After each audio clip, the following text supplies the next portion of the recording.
Hi guys, good evening. എടാ എല്ലാവരും അടിപൊളിയായിട്ട് ഇരിക്കുന്നുണ്ടല്ലേ? നമ്മൾ സ്റ്റാറ്റിസ്റ്റിക്സിന്റെ എക്സാം ആണ് നാളെ. സോ വളരെ അടിപൊളിയായിട്ട് സ്റ്റാറ്റിസ്റ്റിക്സ് നമ്മൾ ക്വിക്കായിട്ട് റിവൈസ് ചെയ്തുകൊണ്ട് മാത്രമേ നമ്മൾ പോകുന്നുള്ളൂ. റെഡി ആണല്ലോടാ? എല്ലാവരും ഒരു ഗുഡ് ഈവനിങ് തന്നെ. ഹായ്. എക്കണോമിക്സ് എക്സാം കഴിഞ്ഞല്ലേ സാർ? എടാ, ഇത് എക്കണോമിക്സിലെ സ്റ്റാറ്റിസ്റ്റിക്സ് അല്ല. ഇത് ചില സ്കൂളിൽ നിങ്ങൾക്ക് സ്റ്റാറ്റിസ്റ്റിക്സ് എന്ന് പറയുന്ന ഒരു കോംപ്ലിമെന്ററി സബ്ജക്റ്റ് ഉണ്ട്. അത് ചില സ്കൂളിൽ മാത്രമേ ഉള്ളൂ കേട്ടോ, എല്ലാവർക്കും ഒന്നുമില്ല. സോ അത് കണ്ട് കൺഫ്യൂഷൻ അടിക്കേണ്ട ആവശ്യമില്ല. സ്റ്റാറ്റിസ്റ്റിക്സ് ആണ് നമ്മൾ ഡിസ്കസ് ചെയ്യാൻ പോകുന്നത് നാളെ. സ്റ്റാറ്റിസ്റ്റിക്സ് ഏതാണ്? പിന്നെ എക്കണോമിക്സിലെ സ്റ്റാറ്റിസ്റ്റിക്സ് അല്ല, അല്ലാതെ ഒരു സ്റ്റാറ്റിസ്റ്റിക്സ് എന്ന് പറയുന്ന ഒരു സബ്ജക്ട് കോംപ്ലിമെന്ററി ആയിട്ടുണ്ട്. അതുള്ള കുട്ടികൾ മാത്രം ഇവിടെ ഇരുന്നാൽ മതി. അല്ലാത്തൊരു കൺഫ്യൂഷൻ ആവേണ്ട ആവശ്യമില്ല. ഞാനിതൊന്ന് എടുത്തു കഴിഞ്ഞിട്ട് അങ്ങോട്ട് വരാം. യെസ്, ഇത് ഞങ്ങളെ +1 മക്കളാ. +1 സ്റ്റാറ്റിസ്റ്റിക്സ് കൊമേഴ്സ് മക്കളൊക്കെ യെസ്. അപ്പൊ ഞങ്ങൾക്ക് ഇവിടെ ലൈവ് ഉള്ളത് കൊണ്ട് ഇത് കഴിഞ്ഞിട്ട് ഞങ്ങൾ അങ്ങോട്ട് വരും. സാർ ഒന്നും പഠിച്ചിട്ടില്ല എന്ന് പറയുന്നു. ഒന്നും പഠിക്കാത്തവർ പഠിക്കണം. ഷാമിൽ സാർ നിങ്ങൾക്ക് ക്ലാസ് എടുക്കാൻ വേണ്ടി പ്രിപ്പയർ ചെയ്യുന്നതിനെക്കാട്ടി ഞാൻ കണ്ടത് അവിടെ എന്തൊക്കെ ചളികൾ പ്രിപ്പയർ ചെയ്യുന്ന കണ്ടിട്ടുണ്ട്. ഇവിടെ കണ്ടന്റ് മാത്രമേ പോകും, ഇവിടെ ചളിയൊന്നും കാര്യമില്ല. 8 മിനിറ്റ് കൂടുമ്പോ ഒരു ചളി, അതൊക്കെ ഡെലിവറി ചെയ്യണം. പിള്ളേരുടെ അടുത്തൊന്ന് സെറ്റ് ആക്കിട്ടോ, അപ്പോഴൊക്കെ ഞാൻ എത്തും. ഹലോ സാർ, നാളെ ടെൻഷൻ ഉണ്ട് സാർ. നാളെ എന്തിനാ ടെൻഷൻ ഇന്നല്ലേ വേണ്ടത്? നാളത്തെ ടെൻഷൻ നീ മുൻകൂട്ടി പ്രഡിക്റ്റ് ചെയ്തോ? അതെങ്ങനെയാടാ സാർ? ഷുവർ ക്വസ്റ്റ്യൻസ് ആണോ ഇന്ന്? യെസ്, തീർച്ചയായിട്ടും. ഞാനൊരു കാര്യം പറഞ്ഞുതരാം. നിങ്ങൾ വളരെ അടിപൊളിയായിട്ട് ഇരുന്ന് പഠിച്ചോ. നിങ്ങൾക്ക് എന്തായാലും നിങ്ങൾ എക്സ്പെക്ട് ചെയ്യുന്നതിനേക്കാളും മുകളിൽ മാർക്ക് കിട്ടും. സ്റ്റാറ്റിസ്റ്റിക്സ് എക്സാം ഒന്നും ഒരു പരിധിക്കപ്പുറം ടഫ് ആക്കില്ല. ആൻഡ് ഒരു പരിധിക്കപ്പുറം സ്ഥിരമായുള്ള ചോദ്യങ്ങൾ തന്നെ വെച്ചുകൊണ്ടായിരിക്കും ചോദിക്കുക. ഒരു പരിധിക്കപ്പുറം അങ്ങനത്തെ ചോദ്യങ്ങളൊന്നും ചോദിക്കില്ല. സോ നിങ്ങൾ വളരെ ഈസി ആയിട്ട് നിങ്ങൾ സിമ്പിളായിട്ട് നിങ്ങൾക്ക് പഠിക്കാൻ പറ്റുന്നതാണ്. അപ്പോൾ എല്ലാ കാര്യങ്ങളും ഞാൻ കൃത്യമായിട്ട് പറയും. വളരെ അടിപൊളിയായിട്ട്. ഞാൻ മാത്രമല്ല, റുസ്ത മിസ് വെയിറ്റ് ചെയ്യുന്നുണ്ട്, സ്വാതി മിസ് വെയിറ്റ് ചെയ്യുന്നുണ്ട്. എല്ലാ ചാപ്റ്ററും കൃത്യമായിട്ട് നിങ്ങൾക്ക് പഠിക്കാൻ പറ്റും. ആൻഡ് നിങ്ങൾ ഇതുവരെ ഒന്നും പഠിച്ചിട്ടില്ല എന്നാണെങ്കിൽ പോലും നിങ്ങൾക്ക് ഈ ലൈവ് യൂസ്ഫുൾ ആയിരിക്കും. വെറുതെ ലൈവ് കണ്ടാൽ മാത്രം പോരാ, അത് നിങ്ങൾ എഴുതിയിട്ട് കൃത്യമായിട്ട് പഠിക്കണം. അല്ലാതെ ലൈവ് കണ്ട ഓർമ്മ വെച്ചോ നിങ്ങൾക്ക് എക്സാം എഴുതാനൊന്നും പറ്റുമൊന്നുമില്ല. അത് കൃത്യമായിട്ട് നിങ്ങളുടെ മൈൻഡിൽ ഉണ്ടെങ്കിൽ ഡെഫിനറ്റ്ലി നിങ്ങൾക്ക് നാളെ നല്ല മാർക്ക് സ്കോർ ചെയ്യാൻ പറ്റും. +1 കുട്ടികളാണ്, വളരെ അടിപൊളിയായിട്ട് പഠിക്കണം. സാർ സ്പീഡാക്കാണ്. നിങ്ങൾ ആദ്യം ചെയ്യേണ്ട കാര്യം, ലൈവ് ലൈക്ക് ചെയ്യാത്തവരൊന്ന് ലൈവ് ലൈക്ക് ചെയ്തേ. ആൻഡ് നിങ്ങൾ എന്തായാലും നിങ്ങളുടെ ക്ലാസ് പഠിക്കുന്ന ഫ്രണ്ട്സ് ഒക്കെ സ്റ്റാറ്റിസ്റ്റിക്സ് പഠിക്കുന്നവരായിരിക്കുമല്ലോ, അതിൻ്റെ സംശയമൊന്നുമില്ല. അപ്പോൾ എല്ലാ നിങ്ങളുടെ ഫ്രണ്ട്സിനും ഒന്ന് ഷെയർ ചെയ്തേ.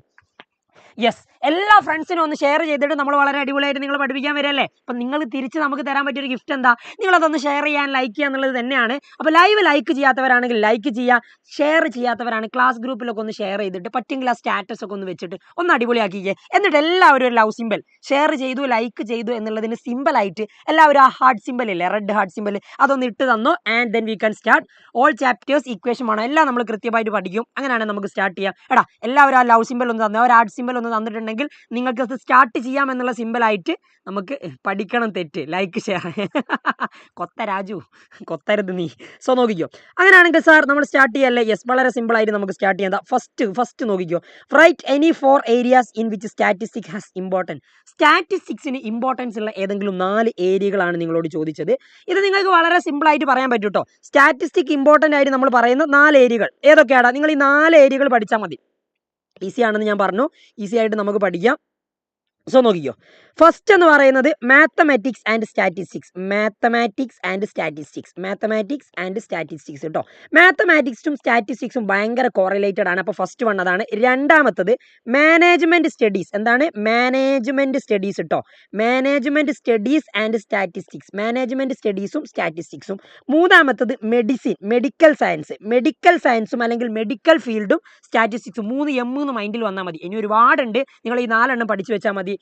When will class end? Class തീരുമ്പോൾ ക്ലാസ് എൻഡ് ചെയ്യും. അപ്പോൾ നിങ്ങളത് കൃത്യമായിട്ട് നോക്കേണ്ട ആവശ്യമൊന്നുമില്ല, നിങ്ങൾ പഠിച്ചോളാം. Medical science and statistics. എടാ, ഇത് ചോദിക്കാറുള്ള ചോദ്യമാണ്. ആൻഡ് ലാസ്റ്റ് നിങ്ങൾക്ക് എഴുതാൻ പറ്റിയ അടുത്തൊരു പോയിന്റ് എക്കണോമിക്സ് ആൻഡ് സ്റ്റാറ്റിസ്റ്റിക്സ് ആണ്. അപ്പോൾ കൃത്യമായിട്ട് ശ്രദ്ധിച്ചോ. 4 പോയിന്റേ ഉള്ളൂ. Management studies and statistics, mathematics and statistics, അതേപോലെ തന്നെ economics and statistics and medical science and statistics. ഈ 4 പോയിന്റ് നിങ്ങളുടെ മൈൻഡിലേക്ക് വന്നാൽ മതി. ഒരു 3 M ഇങ്ങനെ ആലോചിച്ചാൽ മതി. ഒരു 3 M ഒരു E യും. Sir, management studies, mathematics, medical science, economics, സ്റ്റാറ്റിസ്റ്റിക്സിന് ഇമ്പോർട്ടൻസ് ഉള്ള 4 ഏരിയകൾ ചോദിച്ചാൽ നിങ്ങൾക്ക് ധൈര്യം മതി. ഓക്കെ, സാറിന്റെ നെയിം എന്താണെന്ന് ചോദിക്കുന്നുണ്ട്. എൻ്റെ പേര് ഷാമിൽ ഇട്ടടാ, Shamil K P. Ready? Okay ആണ്, സെറ്റ് ആണ്. Okay, ready. അടുത്ത ക്വസ്റ്റ്യൻ നോക്കിക്കുക. അപ്പോൾ അത് കൃത്യമാണ്. അടുത്ത ക്വസ്റ്റ്യൻ വളരെ ഈസി ആയുള്ള സംഭവങ്ങൾ മാത്രമേ ഉള്ളൂ. Write a short note on any applied branch of statistics, examine its relevance in the present situation. എടാ അപ്ലൈഡ് ബ്രാഞ്ച് ഓഫ് സ്റ്റാറ്റിസ്റ്റിക്സ്, സ്റ്റാറ്റിസ്റ്റിക്സിന്റെ അപ്ലൈഡ് ബ്രാഞ്ചുകൾ, അതായത് സ്റ്റാറ്റിസ്റ്റിക്സ് നിങ്ങൾ ഏതൊക്കെ ബ്രാഞ്ചുകളിലാണ് അപ്ലൈ ചെയ്യാമെന്നാ, നിങ്ങൾക്ക് അതുകൊണ്ട് ഉണ്ടാകുന്ന ഉപകാരങ്ങൾ, ജീവിതത്തിൽ ഉണ്ടാകുന്ന ഉപകാരങ്ങൾ ഏതെന്നാണുള്ളത്, അത് 3 ഉണ്ട് കൃത്യമായിട്ട് പഠിക്കാൻ. ഫാൻ ഫ്രം കാസർഗോഡ് എന്നോ, എടാ 3 നിങ്ങൾക്ക് പഠിക്കാനുള്ളത്. അതിൽ 2 അല്ലെങ്കിൽ 1 എന്തായാലും എക്സാമിന് ചോദിക്കും. 3 അങ്ങനെ ചോദിച്ച് കാണാറില്ല. എൻ്റെ നാട് കാലിക്കറ്റ് ആട്ടടാ, കാലിക്കറ്റ് താമരശ്ശേരി. റെഡി. സോ അപ്പൊ നിങ്ങൾ ആ 3 സാർ 2 എക്സാമിന് ചോദിക്കുന്ന ഉറപ്പ്. അത് ഏത് 2 നമുക്ക് പറയാൻ പറ്റില്ല. അതിൽ ഏതെങ്കിലും 2 ചോദിക്കും, അല്ലെങ്കിൽ 1 ചോദിക്കുക, ചിലപ്പോൾ 3 ചോദിക്കാം. അങ്ങനെയാണെങ്കിൽ നിങ്ങൾ ആ 3 പഠിച്ചു വെക്കുക. 3 simple. Actuarial science, biostatistics, agricultural science. എന്തൊക്കെ? Actuarial science, biostatistics, agricultural science. എടാ ആക്ച്വറിയൽ സയൻസ് എന്ന് പറഞ്ഞാൽ ഒന്നുമില്ല, നിങ്ങൾ ഇത്ര മാത്രം ആലോചിച്ചാൽ മതി. മോഡലിന് 1 വേർഡ് ആയിട്ട് വന്ന ക്വസ്റ്റ്യൻ ആണ്. ഇൻഷുറൻസ്, ഫിനാൻസ് സെക്ടറുകളിൽ നിങ്ങൾ അപ്ലൈ ചെയ്യുന്ന ഒരു ബ്രാഞ്ചാണ് എന്ത്? ആക്ച്വറിയൽ സയൻസ് എന്ന് പറഞ്ഞാൽ. എന്തിനാ ഇൻഷുറൻസ്, ഫിനാൻസ് മേഖലകളിൽ ഇത് അപ്ലൈ ചെയ്യുന്നത്? നമ്മുടെ നാട്ടിലെ ബാങ്കിങ്, അതേപോലെ ഇൻഷുറൻസ് മേഖലകളിലൊക്കെ ഉള്ള പ്രതിസന്ധികൾ, പണമിടപാടുമായിട്ട് ബന്ധപ്പെട്ട ബുദ്ധിമുട്ടുകളും കാര്യങ്ങളും അനലൈസ് ചെയ്തുകൊണ്ട്, എന്ത് യൂസ് ചെയ്ത്? മാത്സും സ്റ്റാറ്റിസ്റ്റിക്സ് ഒക്കെ യൂസ് ചെയ്ത് അനലൈസ് ചെയ്തുകൊണ്ട് നമ്മളിതാ എടുക്കുന്ന ആ ഒരു ബ്രാഞ്ചില്ലേ, അത് അനലൈസ് ചെയ്ത് നമ്മൾ അതിനൊരു സൊല്യൂഷൻ ഒക്കെ കൊടുക്കും. അതിനു വേണ്ടി നമ്മൾ ചൂസ് ചെയ്യുന്ന ആ ഒരു ബ്രാഞ്ചിനെയാണ് നമ്മൾ എന്ത് പറയാ? Actuarial science. അപ്പൊ ഏത് മേഖലകളാണ്? ഇൻഷുറൻസ്, ഫിനാൻസ് സെക്ടറുകൾ. എവിടെയാ സാർ? ഇൻഷുറൻസ്, ഫിനാൻസ് സെക്ടറുകൾ. ഇങ്ങനെ എഴുതി വെച്ചാൽ മതി. Actuarial science is a discipline that applies mathematics and statistics in insurance and financial sector. എന്നിട്ട് എന്താ ചെയ്യടാ? അവിടുത്തെ പ്രശ്നങ്ങളും കാര്യങ്ങളൊക്കെ എന്ത് ചെയ്യും? ഡിഫൈൻ ചെയ്യും, അനലൈസ് ചെയ്യും, ആൻഡ് സോൾവ് ചെയ്യും. Okay, define, analyse and solve the problem of insurance and financial sector, that is actuarial science. അത്രേ ഉള്ളൂ. അടുത്തത് ബയോസ്റ്റാറ്റിസ്റ്റിക്സ്. ഒന്നുമില്ല, ബയോ എന്ന് പറഞ്ഞാൽ എന്താ? നമ്മൾ ബയോളജി എന്ന് പറയല്ലേ, ജീവശാസ്ത്രം. സംഭവം അത്രേ ഉള്ളൂ. ബയോളജിക്കൽ ഫീൽഡിൽ നിങ്ങൾ സ്റ്റാറ്റിസ്റ്റിക്സ് യൂസ് ചെയ്യുന്നു, അതിനാണ് ബയോസ്റ്റാറ്റിസ്റ്റിക്സ്. അല്ലെ ഈ പേര് ഓർത്ത് വെച്ച്, ബയോമെട്രി ഓർ ബയോമെട്രിക്സ്. ബയോമെട്രി ആദ്യം പഠിത്തം, പിന്നെ കണ്ടുപിടുത്തം, അങ്ങനെയാണ് നോക്കിക്കേടാ. Biostatistics is the application of statistics technique used. എവിടെയൊക്കെ യൂസ് ചെയ്താ? റിസർച്ച് ഇൻ, ഏതൊക്കെ research? Health related fields, medicine, biology, public health. അത് മാത്രം ആലോചിച്ച് വെച്ചാൽ മതി. സ്റ്റാറ്റിസ്റ്റിക്സ് യൂസ് ചെയ്യുന്നു എന്തിനു വേണ്ടി? റിസർച്ച് ഓഫ് ആരുടെയൊക്കെ? Public health. നിങ്ങളെ മരുന്നുണ്ടാക്കാനൊക്കെ സത്യത്തിൽ ഈ സ്റ്റാറ്റിസ്റ്റിക്സ് കൊണ്ട് വളരെ ഉപകാരമുണ്ട്. മരുന്നുണ്ടാക്കാൻ, പബ്ലിക് ഹെൽത്ത്, ബയോളജി, മെഡിസിൻ, ഇത്ര മാത്രം എഴുതി വെച്ചാൽ മതി. അടുത്ത പോയിന്റ് എന്ന് പറഞ്ഞാൽ അഗ്രികൾച്ചറൽ സയൻസാ. അഗ്രികൾച്ചറൽ സയൻസ് അതും വളരെ സിമ്പിളാണ്. അവിടെ അഗ്രികൾച്ചറൽ, കൃഷിയുമായി ബന്ധപ്പെട്ടത്. നിങ്ങളൊരു നാട്ടിലൊരു, നിങ്ങളൊരു പറമ്പിൽ, ഒരു 10 ഏക്കർ പറമ്പിൽ കൊണ്ടുപോയി വത്തക്ക കൃഷി ചെയ്യാണ്. വത്തക്ക കൃഷി ചെയ്യണമെങ്കിൽ വെറുതെ പോയി വത്തക്കനെ അങ്ങനെ കുരുവാട്ടിട്ടാലൊന്നും വത്തക്ക ഉണ്ടാവില്ല. അതിനെപ്പറ്റി കൃത്യമായിട്ട് പഠിക്കണം. ആ നിലം, അതായത് നിങ്ങൾ എടുക്കുന്ന 10 ഏക്കർ സ്ഥലത്തിനെ പറ്റി കൃത്യമായിട്ട് പഠിക്കണം. അതൊന്ന് പാർട്ടീഷൻ ചെയ്യണം.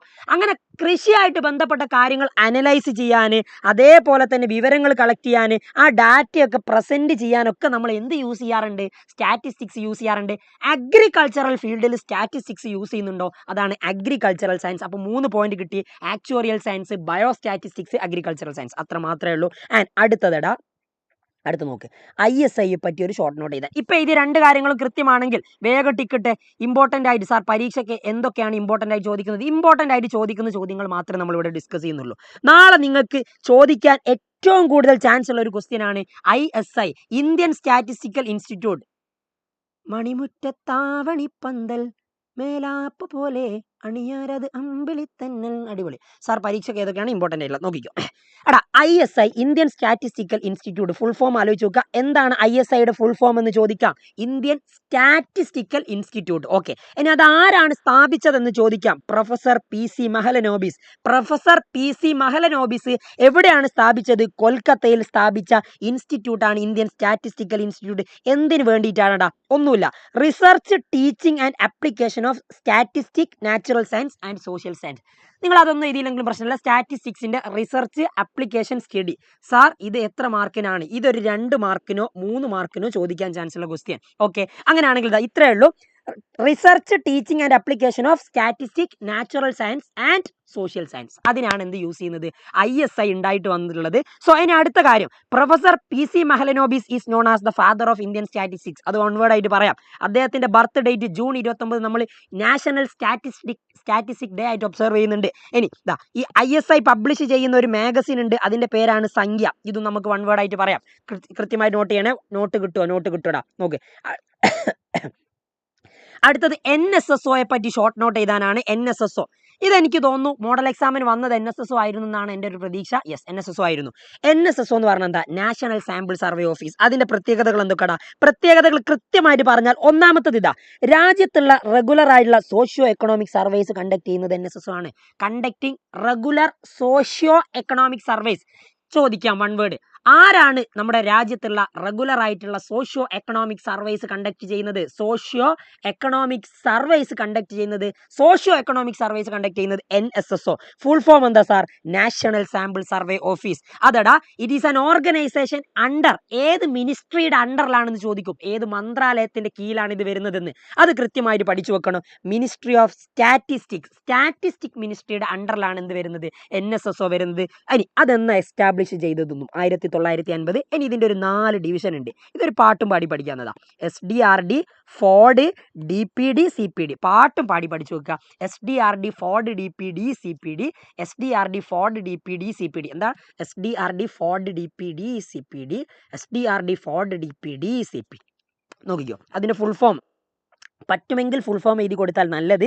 ഫുൾ ഫോം എഴുതി കൊടുത്തിട്ടുണ്ടെങ്കിൽ കൃത്യമായിട്ടുള്ള മാർക്ക് കിട്ടും. കിട്ടിയിട്ടില്ലെങ്കിലും ആ ഫുൾ ഫോം കിട്ടിയിട്ടില്ലെങ്കിലും ആ കോഡ് ആലോചിച്ച് നോക്കുക. STRD, Ford, DPD, CPD. ഇതാ നോക്കിക്കേ, survey design and research division. എല്ലാ ലാസ്റ്റ് ആറും റിസർച്ച് ഡിവിഷനാ. അപ്പൊ നോക്ക്, ഇതാ RD ആണെങ്കിൽ റിസർച്ച് ഡിവിഷൻ. അപ്പൊ ദാ സർവേ ഡിസൈൻ റിസർച്ച് ഡിവിഷൻ. അടുത്ത നോക്കിക്കേ, FOD, Ford field operation division. And അടുത്തത് ഡാറ്റ പ്രോസസിംഗ് ഡിവിഷൻ. ആൻഡ് അടുത്തത് coordination and publication division. SDRD, Ford, DPD, CPD. പക്ഷേ അത് മോഡൽ എക്സാമിന് ചോദിച്ചത് കൊണ്ട് പബ്ലിക് എക്സാമിന് ചോദിക്കാൻ ഏറ്റവും ചാൻസ് ഉള്ളത് എൻ്റെ മൈൻഡ് പറയുന്നു അത് CSO ആയിരിക്കും. CSOയെ പറ്റി ഒരു ചോദ്യം നിങ്ങൾക്ക് നാളെ എക്സ്പെക്ട് ചെയ്യാം. എന്താ സാർ CSO എന്ന് പറഞ്ഞിട്ടുണ്ടെങ്കിൽ? ഒന്നുമില്ലടാ, സെൻട്രൽ സ്റ്റാറ്റിസ്റ്റിക്കൽ ഓഫീസ്. എന്താണ്? സെൻട്രൽ സ്റ്റാറ്റിസ്റ്റിക്കൽ ഓഫീസിനെയാണ് നമ്മൾ എന്ത് പറയുന്നത്?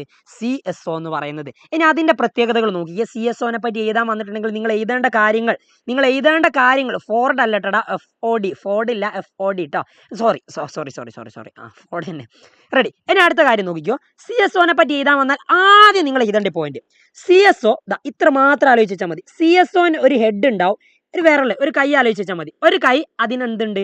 5 വിരലുകൾ ഉണ്ട്. അപ്പോൾ CSOക്ക് ഒരു ഡയറക്ടർ ജനറൽ ഉണ്ടാവും, 5 additional director ജനറൽമാരുണ്ടാവും. 1 2 3 4 5.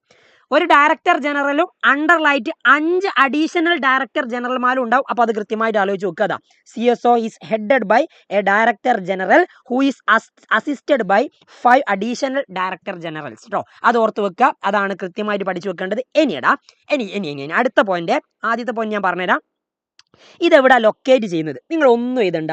CSO located in New Delhi. CSO located in New Delhi, ISI located in Kolkata. ഇതുകൂടി എഴുതിയാൽ നല്ലത്. Sardar Patel Bhavan, parliament street. അത് ഇതിലെങ്കിലും കുഴപ്പമില്ല, ന്യൂഡൽഹി മതി. ഇനി അടുത്തത്, ഇതിന്റെ സ്റ്റാറ്റിസ്റ്റിക് വിങ് ലൊക്കേറ്റ് ചെയ്യുന്നത് എവിടെയാണെന്ന് ചോദിച്ചിട്ടുണ്ടെങ്കിൽ കൊൽക്കത്ത. ISI ലൊക്കേറ്റ് ചെയ്യുന്നത് കൊൽക്കത്തയിലാണ്. CSOന്റെ സ്റ്റാറ്റിസ്റ്റിക് വിങ് ലൊക്കേറ്റ് ചെയ്യുന്നതും കൊൽക്കത്തയിലാണ്. ഇനി ഇതിന്റെ കമ്പ്യൂട്ടർ സെന്റർ ലൊക്കേറ്റ് ചെയ്യുന്നത് എവിടെയാണെന്ന് ചോദിച്ചാൽ RK പുരം, ന്യൂഡൽഹി. അതും പഠിച്ചു നോക്കുക. ഇനി ഇതിന്റെ മെയിൻ റെസ്പോൺസിബിലിറ്റീസ് എന്തൊക്കെയാണെന്ന് നോക്കിക്കോ.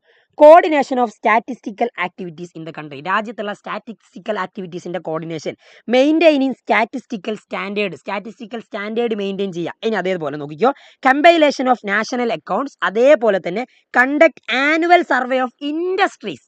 നേരത്തെ റെഗുലർ സോഷ്യോ എക്കണോമിക് സർവേ ആയിരുന്നെങ്കിൽ ഇവിടെ ആനുവൽ സർവേ ഓഫ് ഇൻഡസ്ട്രീസ്. ഇൻഡസ്ട്രികളുടെ ആനുവൽ സർവേ കണ്ടക്ട് ചെയ്യുന്നത് ആരാ? CSO. അതും കൃത്യമായിട്ട് പഠിച്ചു വെക്കുക, വളരെ ഇമ്പോർട്ടന്റ് ആണ്. ഇനി നിങ്ങൾക്ക് കുറച്ച് വൺ വേർഡ് ക്വസ്റ്റ്യൻസ് ആണ് ഞാൻ പറഞ്ഞുതരാൻ പോകുന്നത്. CSO located in. CSO എവിടെ ലൊക്കേറ്റ് ചെയ്യുക? വേഗം കമന്റ് ചെയ്തോ. CSO located in Delhi sir. Delhi. CSO locate ചെയ്യുന്നത് എവിടെയാടാ? ഡൽഹി. ഓർത്ത് വെക്കണേ. അടുത്ത ക്വസ്റ്റ്യൻ നോക്കി. Who among the following is known as father of modern statistics. One word ആയിട്ട് ചോദിക്കാൻ ചാൻസ് ഉള്ളതാണ്. നോക്കിക്കേ, വേഗം ആൻസർ പറഞ്ഞേ. സ്റ്റാറ്റിസ്റ്റിക്സിന്റെ ഫാദർ എന്നറിയപ്പെടുന്നത് റൊണാൾഡോനെ ആലോചിച്ച് വെക്കുക. സാർ ഈ ക്ലാസ് കണ്ട A+ കിട്ടുമോ? നിങ്ങൾ പഠിച്ചിട്ടുണ്ടെങ്കിൽ കിട്ടും. ക്ലാസ് മാത്രം കണ്ടിട്ട് കാര്യമില്ല, നിങ്ങളത് കൃത്യമായിട്ട് പഠിക്കുക കൂടി ചെയ്യണം. അങ്ങനെയാണ് A+ കിട്ടും. വേഗം പറഞ്ഞ്. CSO ലൊക്കേറ്റ് ചെയ്യുന്നത് എവിടെ?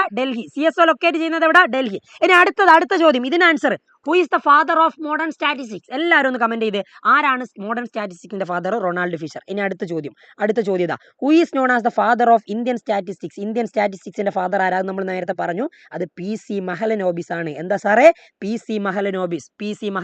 Yes, PC Mahalanobis. ഇനി അടുത്ത വൺ വേർഡ് ചോദ്യം കേട്ടോ. വൺ വേർഡ് ചോദ്യങ്ങൾ വരാൻ ചാൻസ് ഉള്ള വൺ വേർഡ് ചോദ്യങ്ങളൊക്കെയാണ് നമ്മൾ ഡിസ്കസ് ചെയ്യുന്നത്. അപ്പോൾ അടുത്ത വൺ വേർഡ് ചോദ്യം, choose the correct answer. Which of the following institution was founded by PC Mahalanobis? PC Mahalanobis found ചെയ്തത് ഏതാണ്? വേഗം പറഞ്ഞേ. Yes, very good, that is ISI, Indian statistical institute ആണ് PC മഹലനോബിസ് ഫൗണ്ട് ചെയ്തത്. അടുത്തത് ഈ ഒരു ചോദ്യത്തിൽ നിങ്ങൾക്ക് രണ്ട് കാര്യം മനസ്സിലാക്കാം. ദ ജേണൽ സംഖ്യ പബ്ലിഷ് ചെയ്യുന്നത് ആരാ? വേഗം പറഞ്ഞേ, സംഖ്യ പബ്ലിഷ് ചെയ്യുന്നത് ആരാണെന്ന് വേഗം ആൻസർ കമന്റ് ചെയ്തോ. സംഖ്യ പബ്ലിഷ് ചെയ്യുന്ന ഇൻസ്റ്റിറ്റ്യൂഷൻ എന്ന് പറഞ്ഞാൽ അത് ISI ആ. തിരിച്ചും ചോദിക്കാം, ISI പബ്ലിഷ് ചെയ്യുന്ന ജേണൽ ഏത്? സംഖ്യ. ISI സംഖ്യ കേട്ടോ, ഓർത്ത് വെക്കണേ. ഇനി അടുത്ത ചോദ്യം എന്ന് പറഞ്ഞാൽ അതും വളരെ സിമ്പിളാണ്. ഇതിന് ആൻസർ വേഗം കമന്റ് ചെയ്ത്. നാഷണൽ സ്റ്റാറ്റിസ്റ്റിക് ഡേ ആയിട്ട് ഒബ്സർവ് ചെയ്യുന്നത് എന്നാടാ? നാഷണൽ സ്റ്റാറ്റിസ്റ്റിക് ഡേ ആയിട്ട് ഒബ്സർവ് ചെയ്യുന്നത് June 29. Yes, June 29. Very good. അപ്പൊ ഇങ്ങനത്തെ വൺ വേർഡ് ചോദ്യങ്ങൾ പഠിച്ചു വെക്കുക. ഇത് മോഡൽ എക്സാമിന് ചോദിച്ചതാണ്. ഇതിന് ആൻസർ ഒന്ന് വേഗം കമന്റ് ചെയ്തേ. Which discipline is closely related to insurance sector? Insurance സെക്ടറുമായിട്ട് റിലേറ്റ് ചെയ്തിരിക്കുന്നത് ഏത് ഡിസിപ്ലിൻ ആണെന്ന ചോദ്യം. ഏത് മേഖലയാ? Biostatistics, agricultural, official statistics, actuarial science. Model എക്സാമിന് ചോദിച്ചതായിരുന്നു. ആൻസർ കമന്റ് ചെയ്തോ. Yes, very good, that is actuarial science കേട്ടോ. ആക്ച്വറിയൽ സയൻസ് ആണ് ഇൻഷുറൻസ് ഫിനാൻസ് മേഖലയായിട്ട് റിലേറ്റ് ചെയ്തിരിക്കുന്നത്. ഓക്കെ ആണ്, സെറ്റാണ് ആക്ച്വറിയൽ സയൻസ്. ഓക്കെ സാർ, ഇത്രയേ ഉള്ളൂ. ഇത്രയും കാര്യങ്ങൾ പഠിച്ചിട്ടുണ്ടെങ്കിൽ ഈ ചാപ്റ്ററിൽ നിന്ന് വരുന്ന മാർക്കൊക്കെ സ്കോർ ചെയ്യാൻ പറ്റും. അങ്ങനെയാണെങ്കിൽ ഇതാ രണ്ടാമത്തെ ചാപ്റ്ററിലേക്ക് നമ്മൾ കടക്കുന്നു. ഫസ്റ്റ് ചാപ്റ്റർ സെറ്റ് ആണെങ്കിൽ പറഞ്ഞേടാ. എല്ലാവരും വേഗം ഒരു പച്ച ടിക്ക് ഇട്ട് തന്നാൽ മതി. ഗ്രൂപ്പിൽ കമന്റ് ബോക്സിൽ നിങ്ങൾ ഒരു പച്ച ടിക്ക് ഇട്ട് തന്നോ. ഇത്രയും സെറ്റ് ആണെങ്കിൽ ലൈക്ക് ചെയ്യാത്തവർ ലൈക്ക് ചെയ്ത്. അടുത്തത് കളക്ഷൻ ഓഫ് ഡാറ്റ. സിമ്പിൾ ചാപ്റ്ററാ. ഫസ്റ്റ് ക്വസ്റ്റ്യൻ നോക്കിക്കോ. ചൂസ് ദ കറക്റ്റ് ആൻസർ എന്നാ പറഞ്ഞത്. A person who is intend to make investigation നടത്തുന്ന ആളെ നമ്മൾ എന്ത് പറയും? Set sir. ഇൻവെസ്റ്റിഗേഷൻ നടത്തുന്ന ആളെ നമ്മൾ എന്ത് പറയും? ഇൻവെസ്റ്റിഗേറ്റർ എന്ന് പറയും. അപ്പൊ എന്താ എന്യൂമറേറ്റർ എന്ന് പറഞ്ഞിട്ടുണ്ടെങ്കിൽ? എന്യൂമറേഷൻ എന്ന് പറഞ്ഞാൽ എന്താന്ന് ചോദിക്കാറുണ്ട്. അതുകൂടി എഴുതി തരാം. ഓക്കെ അല്ലേ?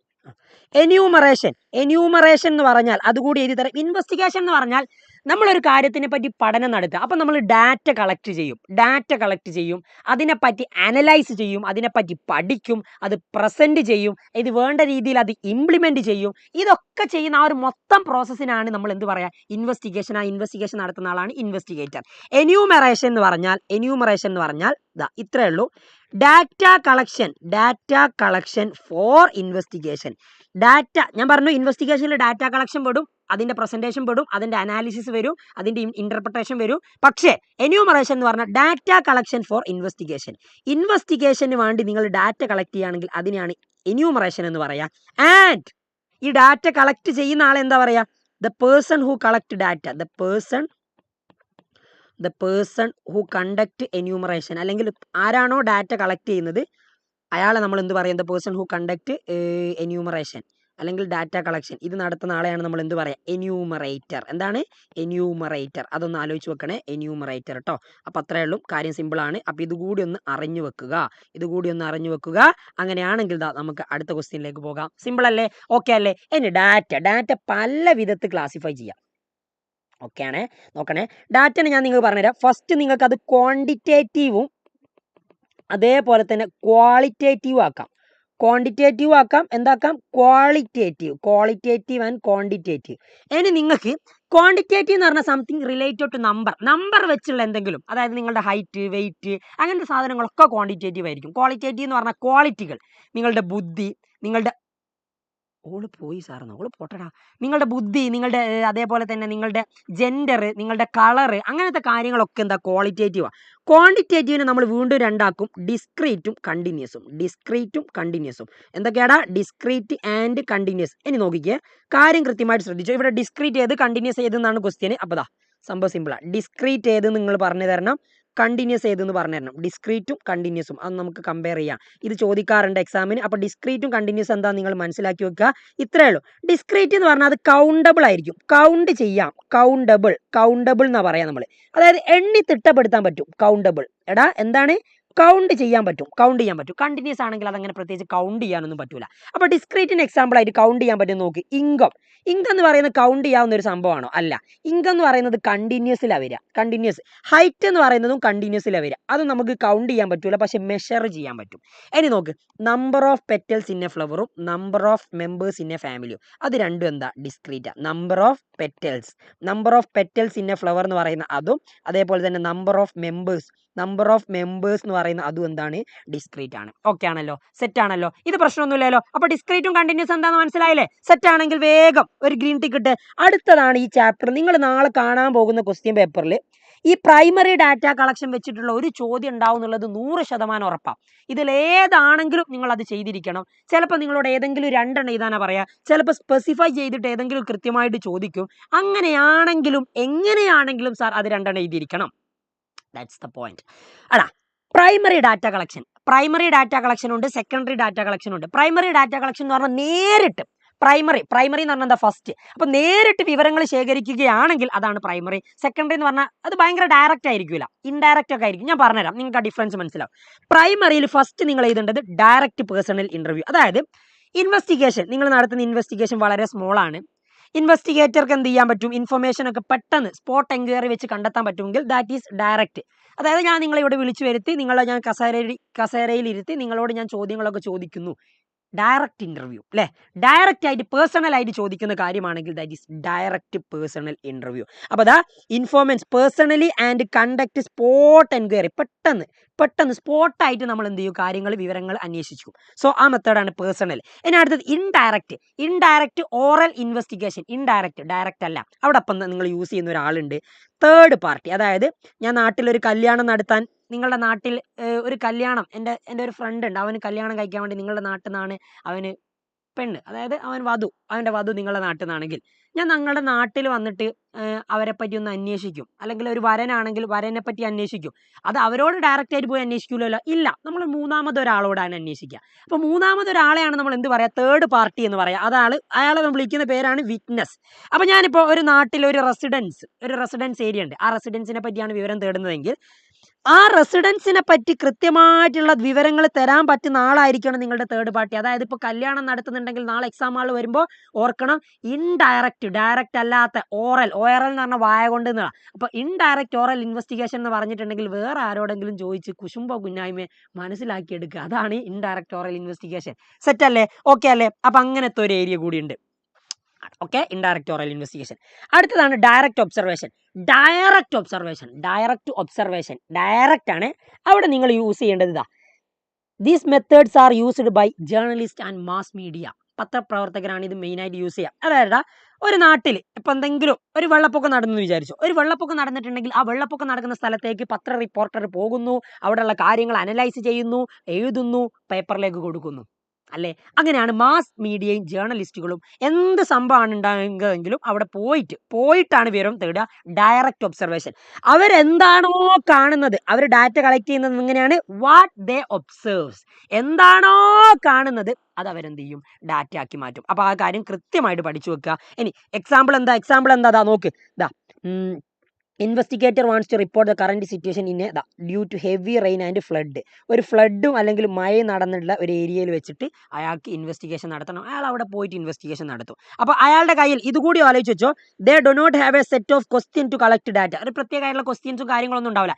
എന്താണോ അയാൾ കാണുന്നത് അത് അയാൾ എന്ത് ചെയ്യും? നോട്ട് ചെയ്യുക. ഇങ്ങനെ നോട്ട് ചെയ്യട്ടോ. അപ്പോൾ അത് ആലോചിച്ച് നോക്കുക. അടുത്തത് ടെലിഫോൺ ഇൻ്റർവ്യൂവിനെ പറ്റി നിങ്ങൾക്ക് പറയണമെങ്കിൽ less time consuming and cheaper. ഒരാളെ പറ്റി ഫോണിൽ വിളിക്കുക. ഹലോ, ഇന്നാളല്ലേ? അതെ, ഓക്കെ, നിങ്ങളോട് എന്താണോ എനിക്ക് വിവരം വേണ്ടതൊക്കെ ഞാൻ ചോദിക്കും. അപ്പം പേര് എന്തായിരുന്നു? വീട് എവിടെയാണ്? ഓക്കെ, നിങ്ങൾക്ക് നിപ്പ ബാധിച്ചിട്ടുണ്ടായിരുന്നു, ഏത് ഹോസ്പിറ്റലിലാണ് നിങ്ങൾ ചികിത്സ ചെയ്തത്? ഫോണിൽ വിളിച്ചിട്ട് കാര്യങ്ങൾ അറിയും. അതാണ് എന്ത്? ടെലിഫോൺ ഇൻ്റർവ്യൂ എന്ന് പറയുന്നത് കേട്ടോ. അപ്പോൾ നിങ്ങൾക്ക് ഫേസ് ടു ഫേസ്, അതെന്തിനെ എപ്പോൾ മാത്രമേ യൂസ് ചെയ്യുക? Face to face interaction possible അല്ലാത്ത കേസിൽ മാത്രമേ നമ്മൾ എന്ത് ചെയ്യും? ഇൻവെസ്റ്റിഗേറ്റർ അങ്ങനെ ഡാറ്റ കളക്ഷൻ നടത്തും. ആൻഡ് അടുത്തതാണ് ഏറ്റവും ഇമ്പോർട്ടൻ്റ് ആയിട്ടുള്ളത്, ഏറ്റവും ഇമ്പോർട്ടൻ്റ് ആയിട്ടുള്ള രണ്ടാളാണ്. ഇയാൾ രണ്ടാളും ഏറ്റവും ഇമ്പോർട്ടൻ്റ് ആണ്. ഈ 6ൽ ഏതെങ്കിലും 2 എണ്ണം ചോദിക്കും. ഏതാണെന്ന് സ്പെസിഫൈ ചെയ്ത് ചോദിച്ചാൽ നിങ്ങൾ കൃത്യമായിട്ട് എഴുതി കൊടുക്കുക, അല്ലെങ്കിൽ നിങ്ങൾക്ക് ഇഷ്ടമുള്ള 2 എണ്ണം എഴുതാം. സോ നോക്കിക്കോ, ക്വസ്റ്റ്യനെയറും ഷെഡ്യൂളും നിങ്ങൾ ഈ 2 ഡിഫറൻസ് മാത്രം പഠിച്ചു വെച്ചാൽ മതി. 2 ഡിഫറൻസ്, ക്വസ്റ്റ്യനെയർ ആൻഡ് ഷെഡ്യൂൾ. ക്വസ്റ്റ്യനെയറിൽ answers are filled by respondent. എൻ്റെ കയ്യിലൊരു സെറ്റ് ഓഫ് ക്വസ്റ്റ്യൻസ് ഉണ്ട്, അത് ഞാൻ നിങ്ങൾക്ക് തന്നു, നിങ്ങൾ പേന കൊണ്ട് നിങ്ങളത് എഴുതി തരുന്നു. That is questionnaire. എന്താ ഷെഡ്യൂൾ? ഷെഡ്യൂളിൽ answer are filled by enumerator. ഞാനല്ലേ എന്യൂമറേറ്റർ, ഡാറ്റ കളക്ട് ചെയ്യുന്ന ആൾ, അയാൾക്കല്ലേ എന്യൂമറേറ്റർ എന്ന് പറയാം. അപ്പം ഞാൻ നിങ്ങളുടെ കയ്യിൽ തരുന്നു, എന്നിട്ട് നിങ്ങൾ അത് വായിച്ചു നോക്കുന്നു.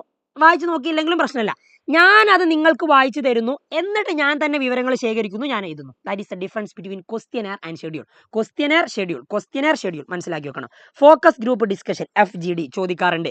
ഒന്നുമില്ല, it is a small group discussion guide by a trained leader. ഒരു ട്രെയിൻഡ് ആയിട്ടുള്ള ഒരു ലീഡർ വന്നിട്ട് ഒരു നാട്ടിൽ നാട്ടിൽ വന്നിട്ട് അവിടുത്തെ ഒരു 5-10 ആൾക്കാരെ കൂട്ടിയിട്ട് ഒരു ഡിസ്കഷൻ നടത്തും. That is focus group discussion. അയാൾ നടത്തുന്ന ഡിസ്കഷൻ അതെന്തിനായിരിക്കും? അവിടെ ഫ്യൂച്ചറിൽ എന്തെങ്കിലും ഒരു കാര്യം തുടങ്ങാൻ വേണ്ടിയിട്ടുള്ള, അയാൾക്ക് വിവരം കിട്ടാൻ വേണ്ടിയിട്ടുള്ള ഒരു ഇതായിരിക്കും. അതായത് ഫ്യൂച്ചർ പ്ലാനിന് എന്തെങ്കിലും ഒരു ഡിസിഷൻ എടുക്കാൻ വേണ്ടിയിട്ടായിരിക്കും അങ്ങനത്തെ. അപ്പോൾ അത് കൃത്യമായിട്ട് പഠിച്ചു നോക്കുക. ഇനി അടുത്തതാടാ difference between questionnaire and schedule. ക്വസ്റ്റ്യനെയറും ഷെഡ്യൂളും തമ്മിലുള്ള ഡിഫറൻസ്. ഫസ്റ്റ് ഡിഫറൻസ് ഇത് ആലോചിച്ച് വെക്കണേ. ഫസ്റ്റ് ഡിഫറൻസ്, ക്വസ്റ്റ്യനെയറിൽ answers are filled by respondents, respond ചെയ്യുന്ന ആളെ. ഷെഡ്യൂളിൽ answers are filled by enumerator. First difference കിട്ടിയല്ലോ, ഫസ്റ്റ്. രണ്ടാമത്തത്, ഇൻഫോർമൻസ് ലിറ്ററേറ്റ് ആയിരിക്കണം. എടാ, നിങ്ങളാണ് എഴുതുന്നതെങ്കിൽ നിങ്ങൾക്ക് അത്യാവശ്യം വിവരവും വിദ്യാഭ്യാസവും വേണ്ടേ? ലിറ്ററേറ്റ് എന്താ ലിറ്ററേറ്റ് എന്ന് പറഞ്ഞാൽ? എഴുതാനും വായിക്കാനും അറിയുന്ന ആൾക്കാർ ലിറ്ററേറ്റ് എന്ന് പറയാം. അപ്പോൾ നിങ്ങൾ ലിറ്ററേറ്റ് ആയിരിക്കണം. മറ്റേടത്ത് അതിൻ്റെ ആവശ്യമില്ല. മറ്റേടത്ത് എന്തായിക്കോട്ടെ, നിങ്ങൾ ഇല്ലിറ്ററേറ്റ് ആയാലും പ്രശ്നമൊന്നുമില്ല. Need not be literate. നിങ്ങൾ വായിക്കാനും എഴുതാനും അറിയുന്ന ആളാണോന്നില്ല, കാരണം എക്സ്പ്ലെയിൻ ചെയ്യുക എന്യൂമറേറ്റർ ആയിരിക്കും. സോ ഇനി അടുത്തത്, ക്വസ്റ്റ്യനെയർ നമ്മൾ പോസ്റ്റ് വഴിയൊക്കെ അയച്ചു കൊടുക്കാറുണ്ട്. പക്ഷേ ഷെഡ്യൂൾ എന്യൂമറേറ്റർ കൊടുത്ത് ഇൻഫോർമെന്റിന് കൊടുക്കണം. എന്യൂമറേറ്റർ ക്യാരി ചെയ്ത schedule personally to the informant. അയാൾ കൊണ്ടുപോയി വീട്ടിൽ കൊടുക്കണം. ഇതൊക്കെ എഴുതി വെച്ചോളാണ്, നാളെ ഡിഫറൻസ് ചോദിക്കും. പിന്നെതാ, ഇതിന്റെ സക്സസ് ഡിപ്പെൻഡ് ചെയ്യുക quality of question and sincerity of ഇൻഫോർമെന്റ്. എടാ, നിങ്ങൾ ഫില്ല് ചെയ്യുകയാണെങ്കിൽ, നല്ല ക്വസ്റ്റ്യൻ ആണെങ്കിൽ നിങ്ങൾ നല്ലതുപോലെ ഫില്ല് ചെയ്യും. നിങ്ങൾ സത്യസന്ധനാണെങ്കിൽ നിങ്ങൾ അത് കൃത്യമായിട്ട് മനസ്സിലാക്കി ആൻഡ് നിങ്ങൾ അത് ആൻസർ പറഞ്ഞു തരും. അല്ലെങ്കിൽ അത് സക്സസ് ആവുമോ? ഇല്ല. ഷെഡ്യൂൾ എന്താ? Success depend on the honesty and competence of enumerator എത്ര സത്യസന്ധമായിട്ട് കാര്യങ്ങൾ പറയുന്നുണ്ടോ അതിനനുസരിച്ചിരിക്കും അതിൻ്റെ സക്സസ്. അപ്പം എൻ്റെ അഭിപ്രായത്തിൽ നിങ്ങളിതാ ഈ ഒരു പോയിന്റും മൂന്നാമത്തെ പോയിന്റ്, നാലാമത്തെ ഈ ഒരു പോയിന്റ് കൂടി എഴുതി വെച്ചാൽ മതി. ഇതാ ഏതെങ്കിലും 4 പോയിന്റ് മതി, 5 വേണമെന്നില്ല. ഇവിടെ എന്താ നമ്മൾ നോട്ട് ചെയ്യുക?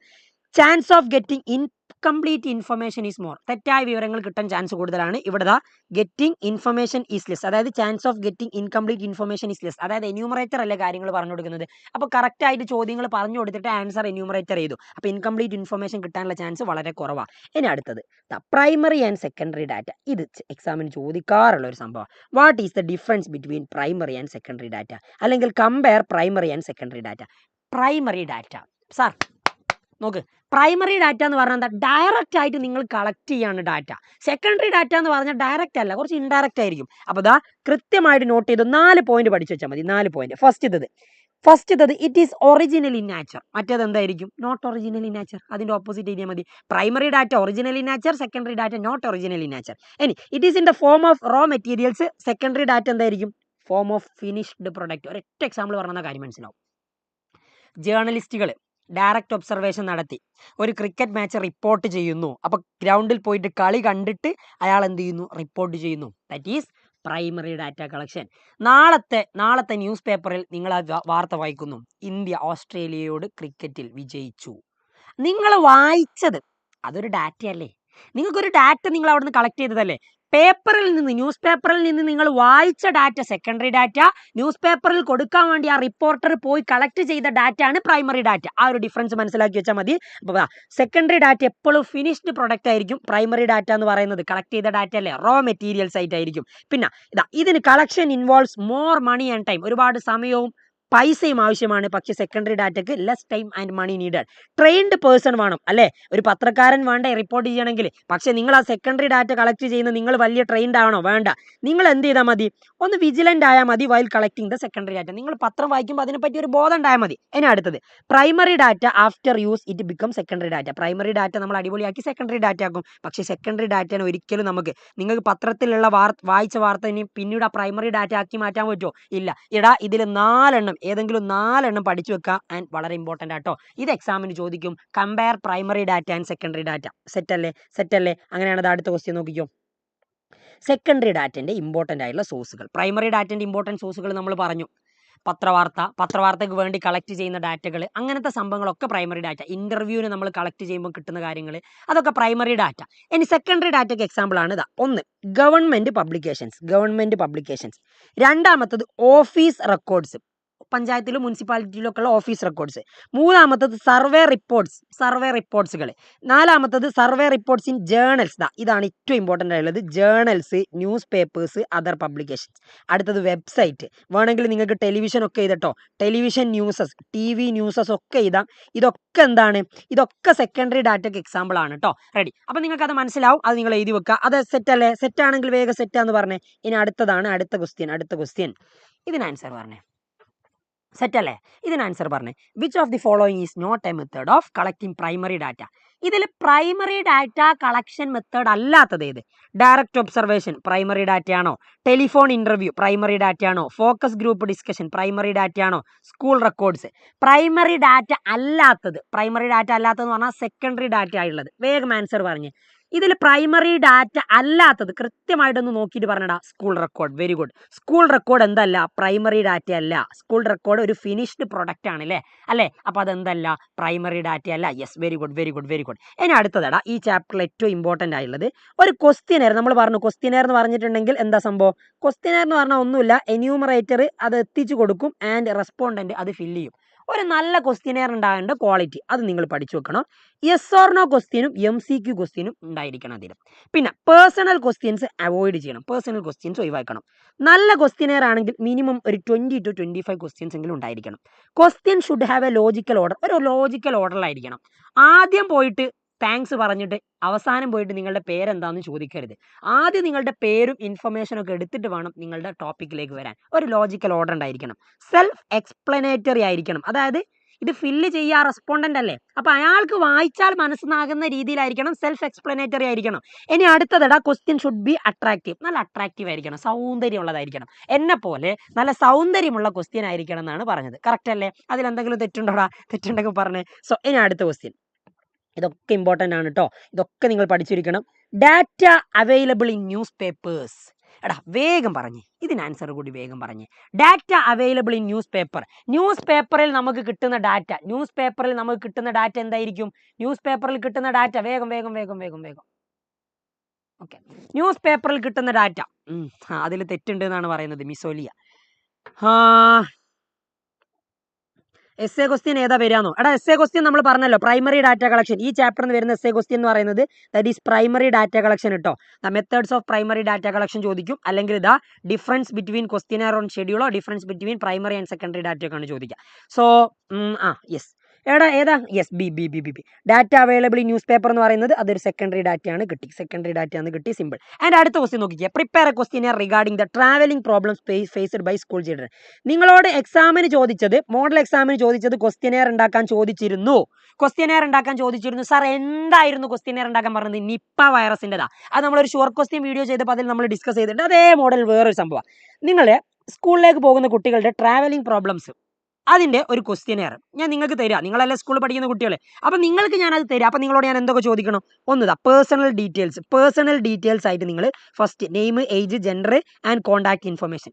ഏത് ക്വസ്റ്റ്യനെയർ നിങ്ങളോട് ഉണ്ടാക്കാൻ എക്സാമിന് പറഞ്ഞാലും ശ്രദ്ധിച്ചോ, ഈ ഒരു 4 പോയിന്റ് ഉണ്ടെങ്കിൽ ഫസ്റ്റ് ഒരു മാർക്ക് കിട്ടി. പിന്നെ നിങ്ങൾ എന്ത് എഴുതി വെച്ചാലും പ്രശ്നമല്ല, അതുമായിട്ട് ബന്ധപ്പെട്ട് എന്തെങ്കിലും എഴുതി വെച്ചാൽ മതി. സോ നോക്ക്, name, age, gender, contact information. പിന്നെ ഇവിടെ ചോദിച്ചത് നിങ്ങൾക്കിത് വായിച്ചു നോക്കാം. ട്രാവലിംഗ് പ്രോബ്ലംസാണ്. നിങ്ങൾ എന്താണോ ടോപ്പിക് അതിനനുസരിച്ചുള്ള ചോദ്യം ഉണ്ടാക്കിയാൽ മതി. How do you typically travel to school? നിങ്ങൾ സ്കൂളിലേക്ക് എങ്ങനെയാണ് പോകുന്നത്? അപ്പോൾ അതിന് കുറച്ച് ഓപ്ഷൻ കൊടുക്കാം. ഓപ്ഷൻ കൊടുത്തില്ലെങ്കിലും പ്രശ്നമില്ല. On average how long does it take you travel to school each day? എത്ര എടുക്കുന്നുണ്ട് എന്നാണ് ചോദിച്ചത്. എത്ര കിലോമീറ്റർ ഉണ്ട് എന്നുള്ള സംഭവം അത് നിങ്ങൾ എഴുതി കൊടുത്താൽ മതി. എത്ര കിലോമീറ്റർ, എത്ര ദൂരം നിങ്ങളുടെ സ്കൂളിലേക്ക് ഉണ്ട് എന്നുള്ളത്. ഇനി what are the biggest challenges you face while travelling to school? സ്കൂളിലേക്ക് പോകുമ്പോൾ നിങ്ങൾ ഫേസ് ചെയ്യുന്ന പ്രധാനപ്പെട്ട ചലഞ്ചുകൾ. അപ്പോൾ നിങ്ങൾക്ക് ഓപ്ഷൻ ആയിട്ട് എന്തെങ്കിലുമൊക്കെ എഴുതി കൊടുക്കാം. ഇവിടെ ഞാൻ ഒരുപാട് ഓപ്ഷൻസ് ഇട്ടിട്ടുണ്ട്. ഇത്രയൊന്നും ആവശ്യമില്ല, നിങ്ങളെ ഇഷ്ടമുള്ളത് എഴുതിയാൽ മാർക്കാ. ഇതിന് കൃത്യമായിട്ടുള്ള ഒരു ആൻസർ ഇല്ല കേട്ടോ. ഇനി വേണമെങ്കിൽ അടുത്ത question. Have you ever experienced any incident or accident while travelling to or from school? നിങ്ങൾ സ്കൂളിലേക്ക് പോകുമ്പോൾ നിങ്ങൾക്ക് എന്തെങ്കിലും ആക്സിഡന്റ് നേരിട്ടിട്ടുണ്ടോ? Do you feel that current transportation option is available to your reliable why or why not. ഇങ്ങനെ നിങ്ങൾക്ക് ഇഷ്ടമുള്ള എന്ത് വേണമെങ്കിലും കൊടുക്കാം. How do transportation issue effect your punctuality at school. നിങ്ങൾ സ്കൂളിൽ നേരത്തെ എത്തുന്നതിന് നിങ്ങളുടെ ട്രാൻസ്പോർട്ടേഷൻ പ്രോബ്ലം ബാധിക്കുന്നുണ്ടോ? ഇങ്ങനെ നിങ്ങൾക്ക് ഇഷ്ടമുള്ള ഒരു 5-10 ക്വസ്റ്റ്യൻ കൊടുത്താൽ മതി. ഏത് വേണമെങ്കിലും കൊടുക്കാം. ഇതിന് ആൻസർ ഇല്ല. മീ ആൻഡ് ഹോമീസ് 1 hour സ്കൂളിലേക്ക് എടുക്കാനാണോ? സാർ ഇത് മലയാളത്തിൽ എഴുതാൻ പറ്റും. നിങ്ങൾ മലയാളത്തിലാണ് എക്സാം എഴുതുന്നതെങ്കിൽ നിങ്ങൾക്ക് മലയാളത്തിൽ എഴുതാം. ഇത് തന്നെ എഴുതണമെന്ന് ഒരു നിർബന്ധമില്ല കേട്ടോ. എന്താണോ ക്വസ്റ്റ്യനെയർ ഉണ്ടാക്കാൻ പറഞ്ഞത് ആ ഒരു ചോദ്യം വിഷയം എന്താ നോക്കുക. മോഡൽ എക്സാമിന് വന്നത് നിപ്പ വൈറസ് എഫക്ട് ചെയ്ത ആൾക്കാരോടുള്ള ചോദ്യമായിരുന്നു. അപ്പം നിങ്ങൾ എന്താ ഉണ്ടാക്കുക? എന്നായിരുന്നു നിപ്പ വൈറസ് ബാധിച്ചത്? നിപ്പ വൈറസ് ബാധിച്ചപ്പോൾ നിങ്ങൾക്ക് ക്ഷീണം ഉണ്ടായിരുന്നോ? എന്ത് എഴുതിയാലും മതിയടാ. ഹോസ്പിറ്റൽ, നിങ്ങൾ ഏത് ഹോസ്പിറ്റലിലാണ് ട്രീറ്റ്മെൻറ്റ് നടത്തിയത്? നിങ്ങൾ എത്ര ദിവസം ഐസൊലേഷനിൽ കടന്നു? എങ്ങനെയൊക്കെ വേണമെങ്കിലും എഴുതാം. അത്രയേ ഉള്ളൂ. സെറ്റല്ലേ? സെറ്റാണോ? ഈ ചാപ്റ്റർ സെറ്റാണെങ്കിൽ ഒന്ന് മോൻ്റെ അമ്മ ഓക്കെ. ഇത്രയും സെറ്റാണെങ്കിൽ എനിക്കിതാ വേഗം ഒരു ഗ്രീൻ ടിക്കറ്റ് തന്നെ. അടുത്ത ചാപ്റ്റർ ക്ലാസിഫിക്കേഷൻ ആൻഡ് ടാബുലേഷൻ. നമ്മൾ സിമ്പിളായിട്ട് വേഗം പറഞ്ഞു തീർക്കും. സോ നിങ്ങൾക്ക് റിവൈസ് ചെയ്യാനൊക്കെ സമയം വേണ്ടേ? അപ്പോൾ ക്ലാസിഫിക്കേഷൻ ആൻഡ് ടാബുലേഷൻ വേഗം. ഇത്രയും 2 ചാപ്റ്റേഴ്സ് സെറ്റാണെങ്കിൽ വേഗം സെറ്റാണ് സാർ എന്നൊന്ന് പറഞ്ഞേ. Which are the classification of Nipah വന്ന ടൈം കുളിച്ചോന്ന് ചോദിച്ചാൽ അല്ലേ ഞാൻ നിപ്പട വന്ന ടൈമിന് കുളിച്ചോന്ന് ചോദിച്ചാൽ അതൊക്കെ നല്ല സെറ്റാണ്. നോക്ക്, ഡിഫറെൻറ്റ് ടൈപ്സ് ഓഫ് ക്ലാസിഫിക്കേഷൻ. ഡാറ്റനെ നമ്മൾ പല രീതിയിൽ ക്ലാസിഫൈ ചെയ്യും. ഓരോ ക്ലാസിഫിക്കേഷനും കൃത്യമായിട്ട് ശ്രദ്ധിച്ചോ. ഫസ്റ്റ് ഇത് ക്വാളിറ്റേറ്റീവ് ക്ലാസിഫിക്കേഷൻ. എക്സാമ്പിൾ പറഞ്ഞാൽ കാര്യം കത്തും. എക്സാമ്പിൾ നിങ്ങൾ ഇതാ എഴുതേണ്ടത്. ഒന്ന് ഇൻ്റലിജൻസ്, ബുദ്ധി. രണ്ടാമത്തത് നിങ്ങളുടെ ജെൻഡർ അല്ലെങ്കിൽ സെക്സ്. മൂന്നാമത്തത് കളർ. ഇങ്ങനത്തെ classification, these type of classification ഇത് ബേസ് ചെയ്തുകൊണ്ടാണ് ക്ലാസിഫൈ ചെയ്യുന്നതെങ്കിൽ ദാറ്റ് ഈസ് ക്വാളിറ്റേറ്റീവ്. ക്വാണ്ടിറ്റേറ്റീവ് എന്ന് പറഞ്ഞാൽ ഒരു നമ്പർ വെച്ചിട്ടുള്ള ഏരിയ, വോളിയം അല്ലെങ്കിൽ ഹൈറ്റ്, വെയിറ്റ്, ഇങ്ങനത്തെ സംഭവങ്ങളില്ലേ, ഇതൊക്കെയാണ് quantitative related to number. Chronological എന്ന് പറഞ്ഞാൽ 4 എണ്ണം ഇത് ചോദിക്കാറുണ്ട് കേട്ടോ. What are the different types of classification? Quantitative, qualitative, chronological, geographical. Okay, പഠിച്ചു വെക്കല്ലോ. കോഡ് വേണോ? QQCG. അങ്ങനെ ആലോചിച്ച് വെച്ചോ, നല്ല രസമല്ലേ? QQCG, quantitative, qualitative, chronological, geographical. അപ്പോൾ ആലോചിച്ച് വെച്ചോ QQCG. ഓക്കെ, സെറ്റാ QQCG. അപ്പോൾ നോക്കടാ, അടുത്തത് എന്താ? ക്രോണോളജിക്കലാണ് ബേസ്ഡ് ഓൺ ടൈം എന്ന് പറഞ്ഞാൽ ഒന്നുമില്ല.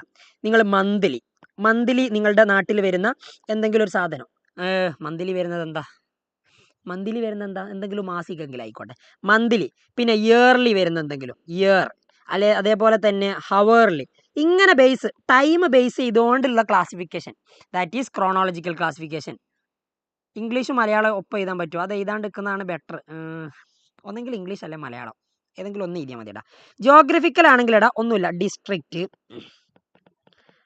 കൺട്രി, അതേപോലെ തന്നെ സ്റ്റേറ്റ്, ഇങ്ങനത്തെ അതായത് സ്ഥലങ്ങൾ വെച്ചുള്ള ക്ലാസിഫിക്കേഷൻ ജോഗ്രഫിക്കൽ കേട്ടോ. Okay, set. അപ്പം അത്രയേ ഉള്ളൂ, സിമ്പിൾ. അങ്ങനെയാണെങ്കിൽ ഈ 4 എണ്ണം ഓർത്ത് വെക്കുക. Quantitative, qualitative, chronological, geographical. 4 example എഴുതി കൊടുത്താൽ സെറ്റാ. 2 മാർക്കിനും 4 മാർക്കിനും ഒക്കെ ചോദിക്കുന്നതാ. സെറ്റ് സാർ, ഇത്രയുള്ള സംഭവം എഴുതി കൊടുത്താൽ മതി. ക്ലാസിഫിക്കേഷൻ ബേസ്ഡ് ഓൺ സ്റ്റേറ്റ്, സംസ്ഥാനങ്ങൾ ബേസ്ഡ് ചെയ്തിട്ടുള്ള ക്ലാസിഫിക്കേഷൻ. ഇതിൻ്റെ ആൻസർ വേഗം കമൻറ്റ് ചെയ്തേ. സ്റ്റേറ്റ് ബേസ് ചെയ്തിട്ടുള്ള ക്ലാസിഫിക്കേഷൻ. നിങ്ങൾ ആൻസർ പറഞ്ഞു നോട്ടൊക്കെ കിട്ടുമോ? സ്റ്റേറ്റ് ബേസ് ചെയ്തിട്ടുള്ള ക്ലാസിഫിക്കേഷൻ ഏതാ? വേഗം ഒരൊറ്റ ആൻസർ മതി എനിക്ക്. ഞാൻ അടുത്ത ക്വസ്റ്റ്യനിലേക്ക് പോകും. സ്റ്റേറ്റ് ബേസ് ചെയ്തുകൊണ്ടുള്ള classification. Yes, very good. Geographical ആണല്ലേ? ജോഗ്രഫിക്കൽ ക്ലാസിഫിക്കേഷൻ, സ്റ്റേറ്റ് ബേസ് ചെയ്തുകൊണ്ടുള്ള ക്ലാസിഫിക്കേഷൻ, ജോഗ്രഫിക്കൽ ക്ലാസിഫിക്കേഷൻ. അത്രയേ ഉള്ളൂ, സിമ്പിൾ. ഇനി what is the difference between 1 way and 2 way classification? 1 വേയും 2 വേ ക്ലാസിഫിക്കേഷനും തമ്മിലുള്ള ഡിഫറൻസ്. 1 വേ ക്ലാസിഫിക്കേഷൻ എന്താ? 1 വേ ക്ലാസിഫിക്കേഷൻ എന്ന് പറഞ്ഞാൽ എന്ത്? 2 വേ ക്ലാസിഫിക്കേഷൻ എന്ത്? 1 way and 2 way. 1 way classification ഉണ്ട്, അതേപോലെ തന്നെ എന്തുണ്ടടാ? 2 വേ ക്ലാസിഫിക്കേഷൻ ഉണ്ട് കേട്ടോ. 2 വേ. എന്താ ഇത് രണ്ടും തമ്മിലുള്ള ഡിഫറൻസ്?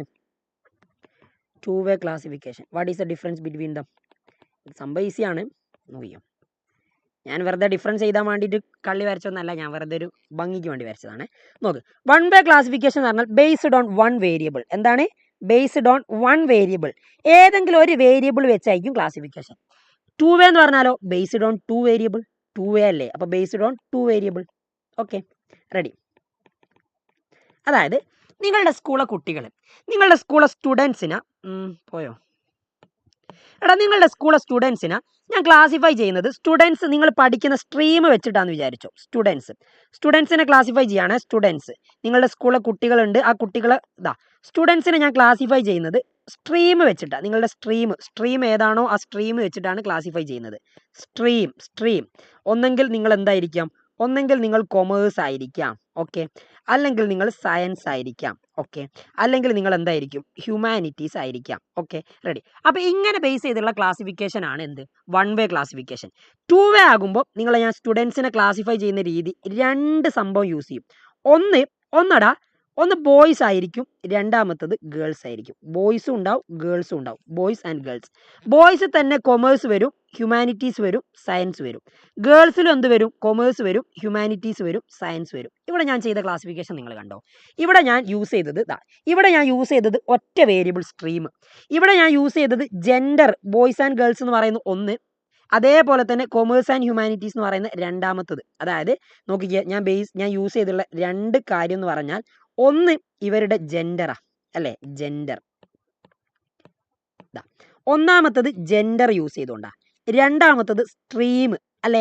അപ്പോൾ ജെൻഡറും സ്ട്രീമും 2 വേരിയബിൾ യൂസ് ചെയ്തു. അപ്പോൾ നമ്മൾ അവിടെ എന്ത് പറയും, 2 വേ ക്ലാസിഫിക്കേഷൻ. ഓക്കെ ആണ്, സെറ്റാണ്. അപ്പോൾ ഇതും കൂടി പഠിച്ചു വെക്കാം. ഓക്കെ, ഇനി നിങ്ങളോട് എക്സാമിന് ചോദിക്കാൻ നല്ല ചാൻസ് ഉള്ള ഒരു ക്വസ്റ്റ്യൻ ആണിത്. കൃത്യമായിട്ട് പഠിച്ചു വെച്ചോ. മോഡൽ എക്സാമിന് ചോദിച്ചിട്ടുണ്ട്, prepare a frequency table for 30 observation given below, take class width as 5. എടാ ഇവിടെ എത്ര വരെ ഉണ്ട്, 5 മുതൽ പോകുന്നുണ്ട്. ഒരു വലുത് ഏതാ, 27, 29 ഒക്കെ അല്ലേ. ഓക്കെ, അപ്പോൾ ഞാൻ സ്റ്റാർട്ട് ചെയ്യുന്നത് 2 ഒക്കെ ഉണ്ടല്ലേ, 0, 5. ക്ലാസ് വിഡ്ത്ത് പറഞ്ഞത് എത്രയാണ് നോക്ക്, 5 ആണ്. അപ്പോൾ 0, 5 വെച്ച് സ്റ്റാർട്ട് ചെയ്യുന്നു. 0, 5, 5, 10, 10, 15, 15, 20, 5 കൂടി വരുന്ന. സാർ ഒരു ക്വസ്റ്റ്യൻ ഇംഗ്ലീഷും ഒരു ക്വസ്റ്റ്യൻ മലയാളം എഴുതാൻ പറ്റുമോ? എടാ അത് നല്ലതല്ല. ഒന്നെങ്കിൽ ഇംഗ്ലീഷ് മാത്രം എഴുതാം, അല്ലെങ്കിൽ മലയാളം മാത്രം എഴുതാം കേട്ടോ, അതാണ് നല്ലത്. അങ്ങനെ പേപ്പർ നോക്കുന്ന നമുക്ക് ഒരു ഇംപ്രഷൻ ഉണ്ടാവില്ല. ഇനി മാർക്ക് ചെയ്തു. ഫ്രീക്വൻസി ടേബിൾ അല്ലേ. ഇനി നിങ്ങളോട് അഥവാ ഈ ഫ്രീക്വൻസി ക്ലാസ് വിഡ്ത്ത് പറഞ്ഞിട്ടില്ല, മോഡൽ എക്സാമിന് ക്ലാസ് വിഡ്ത്ത് പറഞ്ഞിട്ടില്ലായിരുന്നു. അപ്പോൾ നിങ്ങൾ ക്ലാസ് വിഡ്ത്ത് പറഞ്ഞിട്ടില്ലെങ്കിലും നിങ്ങൾ ഏകദേശം നിങ്ങൾക്ക് ഇഷ്ടമുള്ള ഒരു ക്ലാസ് വിഡ്ത്ത് എടുത്ത് ക്ലാസിഫൈ ചെയ്താലും മതി, പ്രശ്നമൊന്നുമില്ല. സോ ഫസ്റ്റ് ഞാൻ 5 ഞാൻ എവിടെ കൊടുക്കുക, 0 to 5. 5 ഇതിലാണോ കൊടുക്കുക? അല്ല. 5 കൊടുക്കുമ്പോൾ നിങ്ങളത് ലോവർ ലിമിറ്റ് 5 ആയിട്ടുള്ളത് കൊടുക്കണം. ലോവർ ലിമിറ്റ് എവിടെയാണോ 5 വരുന്നത്, അപ്പം 5 ഇവിടെ ഉണ്ട് സാർ, ഇവിടെയുണ്ട്. അപ്പോൾ ഇവിടെ 5 കൊടുക്കുക. 5 ലോവർ ലിമിറ്റായി വരുന്നത് ഇവിടെയല്ലേ, അപ്പോൾ 5 ഇട്ട് കൊടുക്കേണ്ടത് ഇവിടെ കേട്ടോ. 5 ഇട്ട് കൊടുത്തു. അപ്പോൾ 5 1. ഇനി അടുത്ത നോക്ക്, 14, 7, 11. 14 ഇതാ ഇവിടെ വരും, 7 ഇതാ ഇവിടെ വരും, 11 എന്ന് പറഞ്ഞാൽ അതും ഇവിടെ വരും. ഓക്കെ, അപ്പോൾ അതൊക്കെ കൊടുത്തു. ഇനി 9, 3, 5. 9 ഇതിൻ്റെ ഉള്ളിൽ വരും, 3 ഇതിൻ്റെ ഉള്ളിൽ വരും. 5 വന്നേ, 5 വീണ്ടും വന്നാൽ ഇവിടെ തന്നെ കൊടുക്കാം. ഇനി അടുത്തത് 2, 3, 20 അല്ലേ. 2 ഇവിടെ വരും, 3 ഇവിടെ വരും. 20 ലോവർ ലിമിറ്റായി വരുന്നത് ഇവിടെ അല്ലേ, അപ്പോൾ 20 കൊടുക്കേണ്ടത് ഇവിടെയാണ്. Okay, set. ഇനി അടുത്ത നോക്കിയാൽ 24, 27, 29. 24, 27, 29. 24 ഇവിടെ വരും, 27 ഇവിടെ വരും, 29 ഇവിടെ വരും. അടുത്ത 21, 18, 14. 21 ഇവിടെ വരും, ആൻഡ് 18, 14, 15 അല്ലേ. 18 ഇവിടെ വരും, 14 ഇവിടെ വരും, 15 ലോവർ ലിമിറ്റ് ആയിട്ടുള്ളതല്ലേ കൊടുക്കേണ്ടത്. ലോവർ ലിമിറ്റ് ആയിട്ട് കൊടുക്കുമ്പോൾ 15 വരെ ഇവിടെ. Okay, set. ഇനി അടുത്ത 12, 4, 6. 12 വരെ ഇവിടെ, 4 വരെ ഇവിടെ, 6 വരെ ഇവിടെ. അപ്പോൾ 6 വരുമ്പോൾ 5 എണ്ണം ആയിട്ടുണ്ടെങ്കിൽ ക്രോസ് മാർക്ക് കിട്ടോ. അപ്പോൾ ഇതൊക്കെ നിങ്ങൾക്ക് സിമ്പിളായിട്ട് ചെയ്യാൻ പറ്റുന്നതാണ്. 19, 22, 8. 19 വരെ ഇവിടെ, 22 വരെ ഇവിടെ, 8 വരെ 5ൻ്റെയും 10ൻ്റെ ഇടയിലല്ലേ ഇവിടെ, അതും കിട്ടി. 10, 12, 7. 10 വരെ ലോവർ ലിമിറ്റ് ആയിട്ട് 10 ഉള്ളത് ഇവിടെ അല്ലേ, അപ്പോൾ 10 ഇവിടെ. പിന്നെ അടുത്തത് എന്താ, 12, 7. 12 വരെ ഇതിൽ 7 വരെ ഇവിടെ ഇടാ, 5ൻ്റെയും 10ൻ്റെ ഉള്ളിൽ. അടുത്ത നോക്കടാ, 4, 26, 25, 24. 4 വരെ ഇവിടെ, 26 വരെ, 26 വരെ ഇവിടെ, 25 വരെ ലോവർ ലിമിറ്റ് ആയിട്ടുള്ളത് നോക്ക്. 25 ലോവർ ലിമിറ്റ് ഇവിടെ അല്ലേ വരുന്നത്, അപ്പോൾ 25 ഇവിടെ. പിന്നെ അടുത്തത് 24. 24 എന്ന് പറയുമ്പോൾ 20ൻ്റെ ഇതിൻ്റെ ഇടയിൽ. അപ്പോൾ നോക്കേ, ഫ്രീക്വൻസി 5, 7, 6, 3, 5, 4. ടോട്ടൽ ചെയ്ത് നോക്ക്. 4, 5, 9, 3, 12, 6, 18, 7, 25, 5. ടോട്ടൽ എത്രയാ, 30. 30 കറക്റ്റ് അല്ലേ, ഇവിടെയും 30 അല്ലേ കറക്റ്റ് കിട്ടുക. അപ്പോൾ ഇങ്ങനെയാണ് വരയ്ക്കേണ്ടത്. സെറ്റ് അല്ലേ? എടാ ഫ്രീക്വൻസി ടേബിൾ ഇങ്ങനെ വന്നിട്ടുണ്ടെങ്കിൽ വരയ്ക്കുമെന്ന് കോൺഫിഡൻസ് ഉള്ളവരൊക്കെ വേഗം പച്ചട്ടിക്ക് കിട്ടോ. ആൻഡ് അടുത്ത ക്വസ്റ്റ്യൻ. ഇതൊക്കെ നിങ്ങൾ വേറെയും പഠിക്കും കേട്ടോ. നിങ്ങൾ സ്റ്റാൻഡേർഡ് ഡീവിയേഷനും മീനൊക്കെ കാണുമ്പോൾ പഠിക്കും. അതായത് സംഭവം ഇത്രയേ ഉള്ളൂ. Mid value of class is 17. Mid value of class lower limit 10 ആണ്, and upper limit 10 lower limit ആണ്. അപ്പർ ലിമിറ്റിൽ ഇതാ ഇവിടെ ഏതോ ഒരു നമ്പർ ഉണ്ട്. അപ്പോൾ ഇതിൻ്റെ കറക്റ്റ് നടുവിൽ വരുന്ന മിഡ് വാല്യൂ എന്തായിരിക്കും? മിഡ് വാല്യൂ എന്ന് പറഞ്ഞത് ഇവിടെ നിങ്ങൾക്ക് തന്നത് 17 ആണ്. അപ്പോൾ മിഡ് വാല്യൂ എങ്ങനെ ഫൈൻഡ് ചെയ്യാം? മിഡ് വാല്യൂ എന്ന് പറഞ്ഞാൽ ലോവർ ലിമിറ്റ്, ലോവർ പ്ലസ് പിന്നെ അതേപോലെ തന്നെ അപ്പർ, ലോവറും അപ്പറും കൂടി കൂട്ടാം. അതിൻ്റെ പകുതി ആയിരിക്കും എന്ത്, മിഡ് വാല്യൂ എന്ന് പറഞ്ഞാൽ. മിഡ് വാല്യൂ കേട്ടോ, അതൊക്കെ അറിയാവുന്ന കാര്യമാണ്. അങ്ങനെയാണ് ഇവിടെ ആൻസർ വരുന്നത് ഏതായിരിക്കും നോക്ക്. ലോവർ ലിമിറ്റ് എന്ന് പറഞ്ഞിട്ടുണ്ടെങ്കിൽ നിങ്ങൾക്ക് കിട്ടുക ലോവർ ലിമിറ്റ് 10, അപ്പർ ലിമിറ്റ് നിങ്ങൾക്ക് അറിയില്ല, അപ്പർ ലിമിറ്റ് അറിയില്ല, അപ്പർ ലിമിറ്റ് അപ്പർ ബൈ 2 ചെയ്താൽ നിങ്ങൾക്ക് കിട്ടുക എന്താ 17. ഈ ബൈ 2 അങ്ങോട്ട് പോയിട്ട് ഇൻറ്റു ആവും. അപ്പോൾ അതാ 10 പ്ലസ് അപ്പർ ചെയ്തിട്ടുണ്ടെങ്കിൽ 17 × 2 അതായത് 34 എന്ന് കിട്ടും. അതായത് അപ്പർ ലിമിറ്റ് എന്ന് പറഞ്ഞപ്പോൾ എന്തായിരിക്കും 34. ഈ 10 അങ്ങോട്ട് പോയിട്ടുണ്ടെങ്കിൽ -10 അതായത് ആൻസർ എത്താ 24. എടാ വേഗം പറഞ്ഞേ. യെസ് 24 ആണ് ആൻസർ. അപ്പോൾ ഇങ്ങനത്തെ ചോദ്യങ്ങളൊക്കെ വന്നിട്ടുണ്ടെങ്കിൽ കൃത്യമായിട്ട് ചെയ്ത് പഠിക്കാം. ഇനിയിപ്പോൾ സാർ ലോവർ ലിമിറ്റ് 10 ഇങ്ങനെയാണ് ചോദ്യം എന്ന് വിചാരിച്ചോ. Lower limit 10 and upper limit 17. Upper limit ഇപ്പോൾ സോറി എത്ര കിട്ടിയത് 24 അല്ലേ. അപ്പോൾ അത് അപ്പർ ലിമിറ്റ് 24. അപ്പോൾ 10 24 കൂട്ടിയ 34. അതിൻ്റെ പകുതിയിലുള്ളതായിരിക്കും ആര് മിഡ് വാല്യൂ എന്ന് പറഞ്ഞാൽ. സാർ ഒരു ഹായ് തരുമോ? എൻ്റെ ഹായ്ക്ക് അത്രയും വാല്യൂ ഉണ്ടോ? അങ്ങനെയാണെങ്കിൽ മുഹമ്മദ് സിനാനെ ഒരു ഹായ്. സോ ഇനിതാ ഈ ഒരു ചോദ്യം നിങ്ങൾ എക്സ്പെക്ട് ചെയ്തോ. മോഡൽ എക്സാമിനും ചോദിച്ചിട്ടുണ്ട്. എന്തായാലും പബ്ലിക് എക്സാമിന് ചോദിക്കാൻ ചാൻസ് ഉള്ള ഒരു ക്വസ്റ്റ്യൻ ആണ്. എന്താ സാറേ? Blank frequency table. ബ്ലാങ്ക് ആയിട്ട് വരച്ചു കൊടുത്താൽ മതി, വേറെ ഒന്നും കൊടുക്കണ്ട. ബ്ലാങ്ക് ഫ്രീക്വൻസി ടേബിൾ ഇങ്ങനെ വരച്ചു വെച്ചാൽ മതി. ഈ ചിത്രത്തിൽ കാണുന്നത് പോലെ വരച്ചു വെച്ചാൽ മതി. ഏതാ നോക്ക്. സ്ട്രീം 3 തന്നിട്ടുണ്ട്, ജെൻഡർ 2, സെക്കൻഡ് ലാംഗ്വേജ് 2. ഏതെങ്കിലും ഒന്ന് നേരെ കുത്തനെയ്ത്. ഞാൻ സ്ട്രീം 3 കുത്തനെയ്തി. എന്നിട്ട് ഇതാ 2 ബോയ് ഗേൾ ഉണ്ട്, മലയാളം ഹിന്ദി ഉണ്ട്. മലയാളം ഞാൻ ഒന്നായിട്ട് കൊടുത്തു, ഹിന്ദി ഞാൻ ഒന്നായിട്ട് കൊടുത്തു. എന്നിട്ട് മലയാളത്തിൽ തന്നെ ബോയ് ഗേളിന് ഞാൻ വേറെ കോളം ഇട്ട് കൊടുത്തു. അപ്പോൾ മലയാളത്തിൽ തന്നെ ബോയ് ഗേളിന് വേറെ കോളം, ഹിന്ദിയിലും ബോയ് ഗേളിന് വേറെ കോളം. ഇനി ടോട്ടലാണ്. ടോട്ടൽ ഇടുമ്പോൾ ശ്രദ്ധിക്കണം, മലയാളത്തിൽ ഒരു ടോട്ടൽ വേണം, ഹിന്ദിയിലും ഒരു ടോട്ടൽ വേണം, ലാസ്റ്റ് മൊത്തത്തിൽ ഒരു ടോട്ടൽ വേണം. അതായത് ഇതാ ഇവിടെ നമ്മൾ എഴുതുമ്പോൾ സയൻസിലെ ടോട്ടൽ ഇവിടെ എഴുതും, സയൻസിലെ ഹിന്ദി ടോട്ടൽ ഇവിടെ എഴുതും. ഇത് രണ്ടും കൂടി ആഡ് ചെയ്തിട്ടുണ്ടെങ്കിൽ സയൻസിലെ ടോട്ടൽ ഇവിടെ കിട്ടും. ഓക്കെ ആണ്. ഇനി കൊമേഴ്സിലെ ബോയ് ഗേൾ കൂട്ടിയിട്ട് മലയാളം കൊമേഴ്സുകാരെ ഇവിടെ കിട്ടും, മലയാളം ഹിന്ദിക്കാരെ ഇവിടെ കിട്ടും. കൊമേഴ്സ് ഹിന്ദിക്കാരെ ഇവിടെ കിട്ടും. ഇനി അത് രണ്ടും കൂടി കൂട്ടിയ ടോട്ടൽ ഇവിടെ. അങ്ങനെ നിങ്ങൾ ഇപ്പോൾ ഇവിടെ ബോയ് ടോട്ടൽ ഇവിടെ, മലയാളത്തിലെ ബോയ് ടോട്ടൽ ഇവിടെ കിട്ടും, മലയാളത്തിലെ ഗേൾ ടോട്ടൽ ഇവിടെ കിട്ടും. ഇനി മലയാളത്തിൽ ആകെ എത്ര കുട്ടികളുണ്ട് എന്നുള്ളത് ഇവിടെ കിട്ടും, ഹിന്ദിയിൽ ആകെ എത്ര കുട്ടികളുണ്ട് എന്നുള്ളത് ഇവിടെ കിട്ടും. അങ്ങനെ നിങ്ങൾക്ക് ഇങ്ങനെ ടോട്ടലും വരുമ്പോൾ ഇങ്ങനെ എഴുതാൻ പറ്റും. അപ്പോൾ ഈ ഒരു സാധനം കൃത്യമായിട്ട് ആലോചിച്ച് വെച്ചു. ഇതൊക്കെ എല്ലാവർക്കും ചെയ്യാൻ പറ്റുന്നതല്ലേ? Okay ready. ചെയ്യാൻ പറ്റൂലേ? ഇത് ചെയ്യാൻ പറ്റുമെന്നുള്ളവരാണെങ്കിൽ വേഗം ഒരു പച്ചടിക്കട്ടെ, നമ്മുടെ പച്ചടിക്ക് വേഗട്ടോ. ഞാൻ അടുത്ത ക്വസ്റ്റ്യനിലേക്ക് പോകുന്നു. സം ഓഫ് റിലേറ്റീവ് ഫ്രീക്വൻസി എങ്ങനെ കാണാം? റിലേറ്റീവ് ഫ്രീക്വൻസി കാണാനുള്ള ഒരു ഇക്വേഷൻ ഉണ്ട്. റിലേറ്റീവ് ഫ്രീക്വൻസി ഇത് മോഡൽ എക്സാമിന് ചോദിച്ചതാണല്ലോ. റിലേറ്റീവ് ഫ്രീക്വൻസി അതേപോലെ തന്നെ പെർസെൻറ്റേജ് ഫ്രീക്വൻസി ഉണ്ട് കേട്ടോ.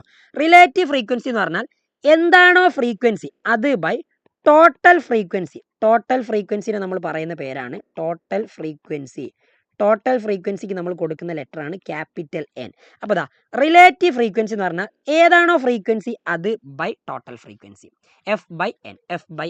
ഇനി അതേപോലെ തന്നെ പെർസെൻറ്റേജ് ഫ്രീക്വൻസിയും ചോദിക്കാറുണ്ട്. പെർസെൻറ്റേജ് ഫ്രീക്വൻസി എന്താടാ? ഒന്നുമില്ല, റിലേറ്റീവ് ഫ്രീക്വൻസി എന്താണോ അതിനെ കൊണ്ട് ഒരു 100 മൾട്ടിപ്ലൈ ചെയ്താൽ എന്തായി?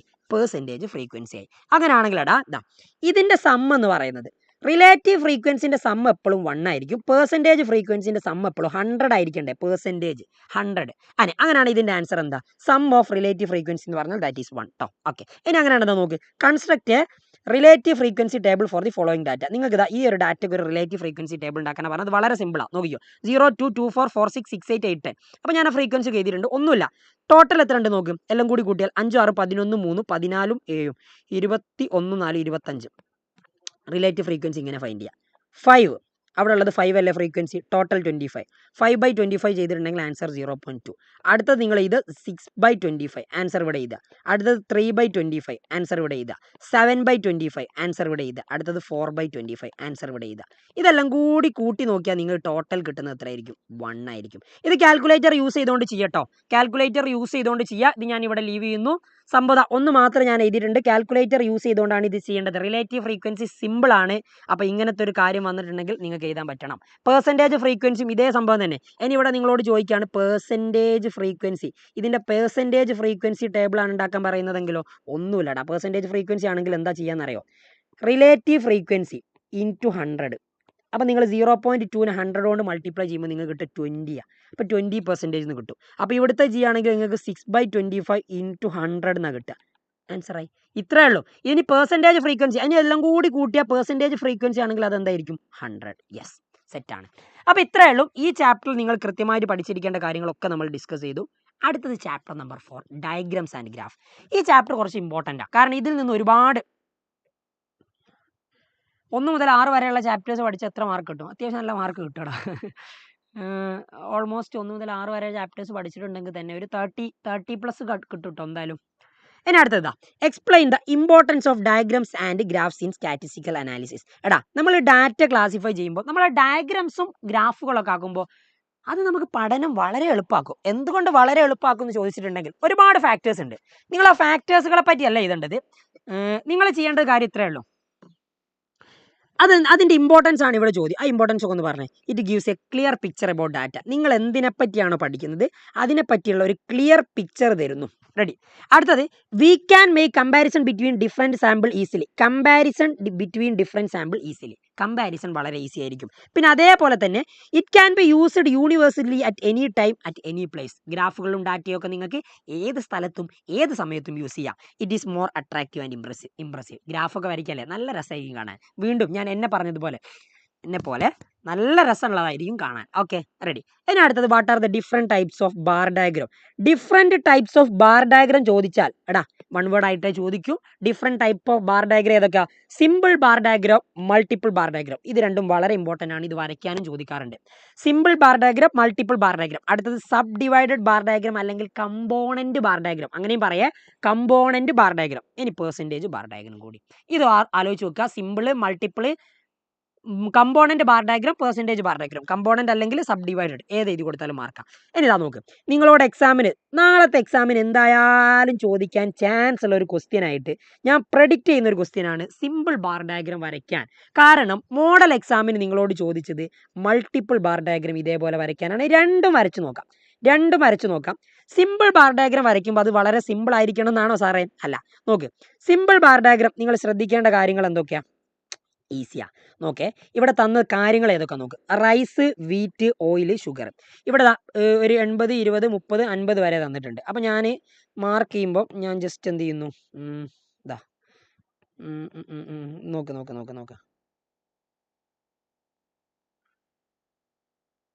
ഓക്കെ, അതാ ഇത് ഞാനൊന്ന് എടുത്ത് കുറച്ചൊന്നും ഇങ്ങോട്ട് വരയ്ക്കുന്നുണ്ട്. Okay, correct. അപ്പോൾ നോക്കിയേ, ഇനി നോക്ക് ഇതെങ്ങനെ വരയ്ക്കുക. സിമ്പിൾ ബാർ ഡയഗ്രാം ഇങ്ങനെ വരയ്ക്കാൻ വളരെ സിമ്പിളാണ്. ഇവിടെ തന്ന് നോക്ക്, സിമ്പിൾ ബാർ ഡയഗ്രാം സിമ്പിൾ 80, 20, 30, 50 അല്ലേ? അപ്പോൾ ഒക്കെ 10ൻ്റെതാ. അപ്പോൾ 10 വെച്ച് കുറച്ച് ഗ്രൂപ്പ് ആക്കുക. 10, 20, 30, 40, 50, 60, 70, 80 വരെ അല്ലേ ഉള്ളൂ. അപ്പോൾ 80 വരെ മതി. 30, 40, 50, 60, 70, 80 അങ്ങനെ ഇട്ട് കൊടുക്കുക. ഇനി അടുത്ത് നോക്ക്, ഫസ്റ്റ് റൈസ് എത്രയാണ് പറഞ്ഞത്? 80. അപ്പോൾ റൈസ് എന്ന് ഇട്ട് കൊടുക്കുക. റൈസിന് ഒരു 80 ഇട്ട് കൊടുക്കുക. 80ൽ റൈസ്. അപ്പോൾ നിങ്ങൾ എന്ത് ചെയ്യേണ്ടതെന്ന് വെച്ചിട്ടുണ്ടെങ്കിൽ വെറുതെ ഒരു ലൈൻ വരച്ച് കൊടുക്കുക. ഓക്കെ, എന്നിട്ട് അതൊന്ന് കുട്ടപ്പനാക്കാൻ വേണ്ടിയിട്ട് ഒന്ന് നേരൊക്കെ വരച്ച് ഒന്നിങ്ങനെ ഇട്ട് കൊടുക്കുക. അപ്പോൾ നമുക്ക് റൈസ് 80ൽ വന്നു. സെറ്റ്. അടുത്ത വീറ്റ് 20 അല്ലേ? അപ്പോൾ 20ൽ വീറ്റ് വേണം. 20ൽ വീറ്റ്. ഓക്കെ, അപ്പോൾ 20ൽ വീറ്റ് ഇട്ടു. ഓക്കെ, റെഡിയാണ്. അപ്പോൾ ഇതാണ് എന്ത്? 20ലെ വീറ്റ്. Okay, set. ഇനി അടുത്തത് ഓയിലിന് എത്ര കൊടുക്കുക? 30 ഓയിലിന് കൊടുക്കേണ്ടത്. അപ്പോൾ 30 എന്ന് പറയുമ്പോൾ 20 കഴിഞ്ഞിട്ട് പിന്നെ അടുത്തത് 30. ഓക്കെ, സെറ്റാ. അപ്പോൾ ഇതാണ് എന്ത്? ഓയിൽ. അത്രയുള്ള സംഭവം. ഇങ്ങനെ കുറച്ചൊന്ന് ഗ്യാപ്പ് ഇട്ട് വരച്ചാൽ മതി കേട്ടോ. ഇത് വളഞ്ഞൊക്കെ പോകുന്നുണ്ട് എൻ്റെത്. അതിൻ്റെ കാലിന് ചെറിയ പ്രശ്നമുണ്ട്, വളവുള്ളത് കൊണ്ടായിരിക്കും. റെഡി. ഓക്കെ, ഇനി അടുത്തതാ ഷുഗർ എത്രയാണ്? 50. അപ്പോൾ 50ന് നേരെ ഇട്ട് കൊടുക്കുക. അപ്പോൾ ഏകദേശം ഓക്കെ, 50ന് നേരെ ആരെ ഇട്ട് കൊടുത്തു? ഷുഗർ ഇട്ട് കൊടുത്തു. ഓ യാ, സെറ്റ്. Okay, ready. ഇത് ഞാൻ കുറച്ചൊരു ഗ്യാപ്പ് ഇട്ട് പോയിട്ട് കേട്ടോ. ഗ്യാപ്പ് ഇട്ട് പോയത് നിങ്ങൾ നോക്കണ്ട. നിങ്ങൾ അതൊരു കറക്റ്റ് ഒരു അളവൊക്കെ എടുത്ത് വരച്ചാൽ മതി. ഇതാണ് എന്ത്? ഷുഗർ. ഇതാണ് സിമ്പിൾ ബാർ ഡയഗ്രാം. സെറ്റ് അല്ലേ? ഇനി ഇതേപോലെ മൾട്ടിപ്പിൾ ബാർ ഡയഗ്രാം വരയ്ക്കുന്നത് നോക്കിക്കോ. വളരെ ഈസിയാ. ഓക്കെ, സെയിൽസ് ആൻഡ് പ്രോഫിറ്റ് ആണ്. Sales and profit. Oh set sir, set. ഏതൊക്കെ ഇയർ ഉണ്ട്? ഒരുപാട് ഇയറുകൾ ഉണ്ടല്ലോ. അപ്പോൾ നമ്മൾ ഇത് വരെ ഒന്ന് നീട്ടി വരയ്ക്കേണ്ടി വരും. നോക്കാം. ഇയറുകളാണ് ഫസ്റ്റ് 2010, 2011, 2012, 10, 11, 12 അല്ലേ? 11, 12, 13. ഓക്കെ, ഇനി നോക്ക്, സെയിൽസും പ്രോഫിറ്റാണ്. 100, 150, 20 അങ്ങനെ വരെ പോകുന്നുണ്ട്. 150 വരെ പോകുന്നുണ്ട്. നമുക്ക് 20 വെച്ചുള്ള ഗ്യാപ്പ് ഇടാം. 20, 40, 60, 80, 100, 120, 140, 160. നോക്കിക്കോ, ഞാൻ 20 വെച്ചിട്ടുള്ളതാണ് ഇട്ടത്. നിങ്ങൾക്ക് 10 വെച്ചിട്ടുള്ളതാകുമ്പോൾ 15 എണ്ണമൊക്കെ വരയ്ക്കേണ്ടി വരും. അത് ഭയങ്കര ബുദ്ധിമുട്ടാണ്. 60, 80, 100, 120, 140, 160. അപ്പോൾ നോക്കടാ, 2010ലെ സെയിൽസും പ്രോഫിറ്റും. സെയിൽസ് 2010 സെയിൽസ് എന്ന് പറഞ്ഞാൽ 100. അപ്പം ഞാനത് ഏകദേശം 100ലേക്ക് ഇങ്ങനെ വരയ്ക്കും. എന്നിട്ട് ഞാനത് ജോയിൻ ചെയ്ത് ഞാനൊരു വൃത്തിക്ക് ഇങ്ങനെ ഏകദേശം ഒന്ന് വരച്ച് നോക്കും സെയിൽസ്. ഇനി അടുത്ത് 2011 സെയിൽസ് 120. 2011 സെയിൽസ് എന്ന് പറയുമ്പോൾ 120. അപ്പോൾ 120ൻ്റെ അടുത്തേക്ക് ഏകദേശം വരച്ചാൽ മതി. അപ്പോൾ അത് ഏകദേശമാണ്, ഒക്കെ ഏകദേശം. ഇനി അടുത്ത് 2012 സെയിൽസ് 130. അപ്പോൾ 130 എന്ന് പറഞ്ഞാൽ 120 കഴിഞ്ഞ് കുറച്ചുകൂടിയും പൊന്തും, പക്ഷെ 140 എത്തിയിട്ടുമില്ല. അപ്പോൾ അതാ 2020 സെയിൽസ്. ഇനി 2013 സെയിൽസ് എന്ന് പറഞ്ഞാൽ 150. അപ്പോൾ 140 കഴിഞ്ഞ് കുറച്ചുകൂടിയും വളഞ്ഞു പോയോ, 140 കഴിഞ്ഞിട്ട് കുറച്ചുകൂടിയും 160ലേക്ക് എത്തിയില്ല. Okay, set. അപ്പോൾ ഇതാണെന്ത്, 2040 അല്ല 2013. സോ നോക്കുക, ഇതാണ് 2013. Okay, ready. അപ്പോൾ സെയിൽസ് ഞാൻ കൊടുത്തതൊക്കെ ബ്ലാക്കിലാണ്. ഇതാണ് എന്ത്, സെയിൽസ്. ഇനി പ്രോഫിറ്റ് കൊടുക്കാൻ പോകുന്നത് ഞാൻ വേറൊരു കളർ എടുക്കാം. പ്രോഫിറ്റ് കൊടുക്കാൻ പോകുന്നത് ഈ പിങ്കിലാണ് പ്രോഫിറ്റ് കൊടുക്കുന്നത്. ഇതാണ് എന്ത്, പ്രോഫിറ്റ് കേട്ടോ. സോ നോക്കി, പ്രോഫിറ്റ് 2010 30 എന്ന് പറയുമ്പോൾ ഈ ഓൾമോസ്റ്റ് ഇവിടെ വരും. ഇനി 2011 40, 40ൻ്റെ നേർക്ക് വരച്ചു കൊടുക്കുക. Okay, ready. ഇനി 2012 45. അപ്പോൾ 40 കഴിഞ്ഞ് പക്ഷെ കുറച്ചുകൂടി ഒന്ന് കൂടും. ഓക്കെ, 45. ഇനി അടുത്ത 2013 എത്ര, 50 എന്ന് പറയുമ്പോൾ 40 കഴിഞ്ഞ് 45 കഴിഞ്ഞിട്ട് കുറച്ചുകൂടി ഒന്ന് കൂടും. Okay, ready. അപ്പോൾ ഇങ്ങനെ വരച്ചു കൊടുത്താൽ മതി. സെറ്റ് അല്ലേ സാർ? സ്റ്റാറ്റിസ്റ്റിക്സ് തിയറി ചെയ്ത് മലയാളമാണ് പഠിച്ചത്. ഇനി എന്ത് ചെയ്യും, മലയാളമാണ് പഠിച്ചെങ്കിൽ മലയാളം എഴുതിക്കോ, ഒന്നും പ്രശ്നമില്ല കേട്ടോ. നിങ്ങളോ ടീച്ചർ അങ്ങനെ മാർക്ക് കിട്ടുമെന്ന് പറഞ്ഞിട്ടുണ്ടെങ്കിൽ നിങ്ങൾ അങ്ങനെ എഴുതിക്കോട്ടോ. ഓക്കെ, അതിലൊന്നും വലിയ പേടിക്കണ്ടടാ. നീ തിയറിയൊക്കെ മലയാളമായിരിക്കില്ലേ പഠിച്ചത് നിങ്ങൾ? Okay, ready. നോക്ക്, first question, choose the correct answer. The total angle in a pie diagram. Pie ഡയഗ്രത്തിലെ ടോട്ടൽ ആംഗിൾ എത്ര, 360. അത് സിമ്പിളാണ്. ഇനി ഇത് വെച്ചിട്ട് പൈ ഡയഗ്രാം വരയ്ക്കാൻ പറയും. ആംഗിൾ 65. പൈ ഡയഗ്രാം വളരെ ഇമ്പോർട്ടൻ്റ് ആണ്. 65, 85, 100, 110. എടാ, പൈ ഡയഗ്രാം വരയ്ക്കാൻ പറഞ്ഞിട്ടുണ്ടെങ്കിൽ സാർ, പൈ ഡയഗ്രാം വരയ്ക്കാൻ പറഞ്ഞിട്ടുണ്ടെങ്കിൽ അതാണ് ഏറ്റവും സിമ്പിൾ. ഒരു സർക്കിൾ ആദ്യമായിട്ട് വരയ്ക്കാം, നല്ലൊരു സർക്കിൾ വരയ്ക്കാം. എന്നിട്ട് എന്താ ചെയ്യേണ്ടതെന്ന് അറിയോ, സെൻറ്ററിൽ ഒരു പോയിന്റ് മാർക്ക് ചെയ്തിട്ട് ഒരു വരയും വരച്ചു വെക്കുക. ഓക്കെ, ഇനി ആംഗിൾ ഇല്ലേ, ആംഗിൾ നിങ്ങളത് കറക്റ്റ് മാർക്ക് ചെയ്തില്ലെങ്കിലും പ്രശ്നമില്ല, ഏകദേശം ആംഗിൾ മാർക്ക് ചെയ്താൽ മതി. 65 എന്ന് പറഞ്ഞ ആംഗിൾ ഏകദേശം നിങ്ങൾക്കൊരു ധാരണ വരണം. പ്രൊട്ടാക്ടറിൽ 65 എന്ന് പറയുന്നത് ഏകദേശം എത്ര വരിക എന്നുള്ളത്. 65 മാർക്ക് ചെയ്തു. അടുത്തത് 85 ഇവിടെ പ്രൊട്ടാക്ടർ വെക്കുക, ഒരു 85 മാർക്ക് ചെയ്ത് കൊടുക്കുക. 85 എന്ന് പറയുമ്പോൾ ഏകദേശം അത് എത്ര വരും, ഏകദേശമാണ് 85. ഇതാണ് എന്ത്, 85 ഡിഗ്രി. ഇങ്ങനെ മാർക്ക് ചെയ്താൽ മതി. അടുത്തത് എത്ര, 100 എന്ന് പറയുമ്പോൾ ഏകദേശം ഏകദേശം അത് എത്ര വരും, ഇതാണ് എന്ത്, 100. അപ്പോൾ അതാ നോക്ക്, 100 ഡിഗ്രി ഏകദേശം വരച്ചു കൊടുത്താൽ മതിടാ. ഇനി അടുത്തത് 110. അപ്പോൾ ഇത് എത്രയാണ്, 110. ഒക്കെ നോക്കിക്കുക. ഇനി മാർക്ക് ചെയ്ത് കൊടുക്കണം ഏതൊക്കെ ഏതാണെന്നുള്ളത്. ABC അല്ലേ, ABCD. ഇതാണ് എന്ത്, പൈ ഡയഗ്രാം. ഇങ്ങനെ വരച്ചു കൊടുത്താൽ മതി. സിമ്പിളടാ, സിമ്പിൾ. ഇനി അടുത്തത് ഹിസ്റ്റോഗ്രാം വരയ്ക്കാൻ പറയും. ഇതിൽ നിന്ന് മൊത്തം നിങ്ങളോട് വരയ്ക്കാനായിരിക്കും ചോദിക്കുക. ഹിസ്റ്റോഗ്രാം വരയ്ക്കാൻ പറഞ്ഞാൽ സിമ്പിളാ. നോക്ക്, 30, 35, 40, 65 മുതൽ സ്റ്റുഡൻസ് 3, 5, 12 എന്ന് പറഞ്ഞു പോകുന്നുണ്ട്. അപ്പോൾ ഞാൻ ഹിസ്റ്റോഗ്രാം വരയ്ക്കാൻ വേണ്ടിയിട്ട് ഞാൻ ആദ്യം എന്താ ചെയ്യുന്നതെന്ന് വെച്ചിട്ടുണ്ടെങ്കിൽ, നമ്മൾ നേരത്തെ പറഞ്ഞതുപോലെ തന്നെ ഞാൻ എക്സ് ആക്സിസും വൈ ആക്സിസും ഒക്കെ നിങ്ങൾ ആക്സിസുകൾ വരച്ചു കൊടുക്കുക. വളരെ സിമ്പിളായിട്ട് നിങ്ങൾക്ക് വരയ്ക്കാൻ പറ്റുന്നതേ ഉള്ളൂ.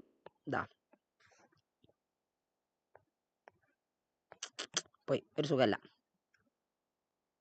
ഓക്കെ, ഇതാണ് ഹിസ്റ്റോഗ്രാം വരയ്ക്കാൻ പോവാണേ. ശ്രദ്ധിച്ചോ, 30 മുതലല്ലേ തുടങ്ങുന്നത്. അപ്പോൾ ഞാൻ ആദ്യം തന്നെ 30 ഇട്ടു. ഇവിടെ 30 വെച്ചാൽ തുടങ്ങുന്നത്. 30, 35, 40, 45, 50, 55, 60, 65, 70, 75 വരെ അല്ലേ ഉള്ളൂ. 65 വരെ ഉള്ളൂ. Okay, ready. ഇനി അടുത്തത് എത്ര എണ്ണം ഉണ്ട്, 3, 2, 5, 15 വരെ അല്ല. അപ്പോൾ 2 ഇട്ടുള്ള ഗ്യാപ്പ് ഇട്ടു കേട്ടോ. 2, 4, 6, 8, 10, 12, 14, 16. Okay, set. അപ്പോൾ അങ്ങനെയാണ് ഇവിടെ മാർക്ക് ചെയ്യണേ. 30, 35, 40, 45, 50, 55, 60, 65, 70. ഇവിടെ ഞാൻ 2, 4 ഇവിടെ ഞാൻ 2, 4 ഇവിടെ കറക്റ്റ് നിങ്ങൾ 30 ഇവിടെ എടുത്താലും ചെറിയ പ്രശ്നമുണ്ട്. ഇവിടെ നമ്മളൊരു 0 കാണിച്ചു കൊടുക്കണം എന്നാണ് റെഡിക്ക്.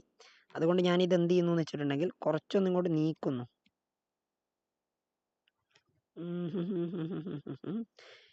ഇത് ഞാൻ കുറച്ചൊന്നും കൂടി നീക്കട്ടെ. Okay, yes.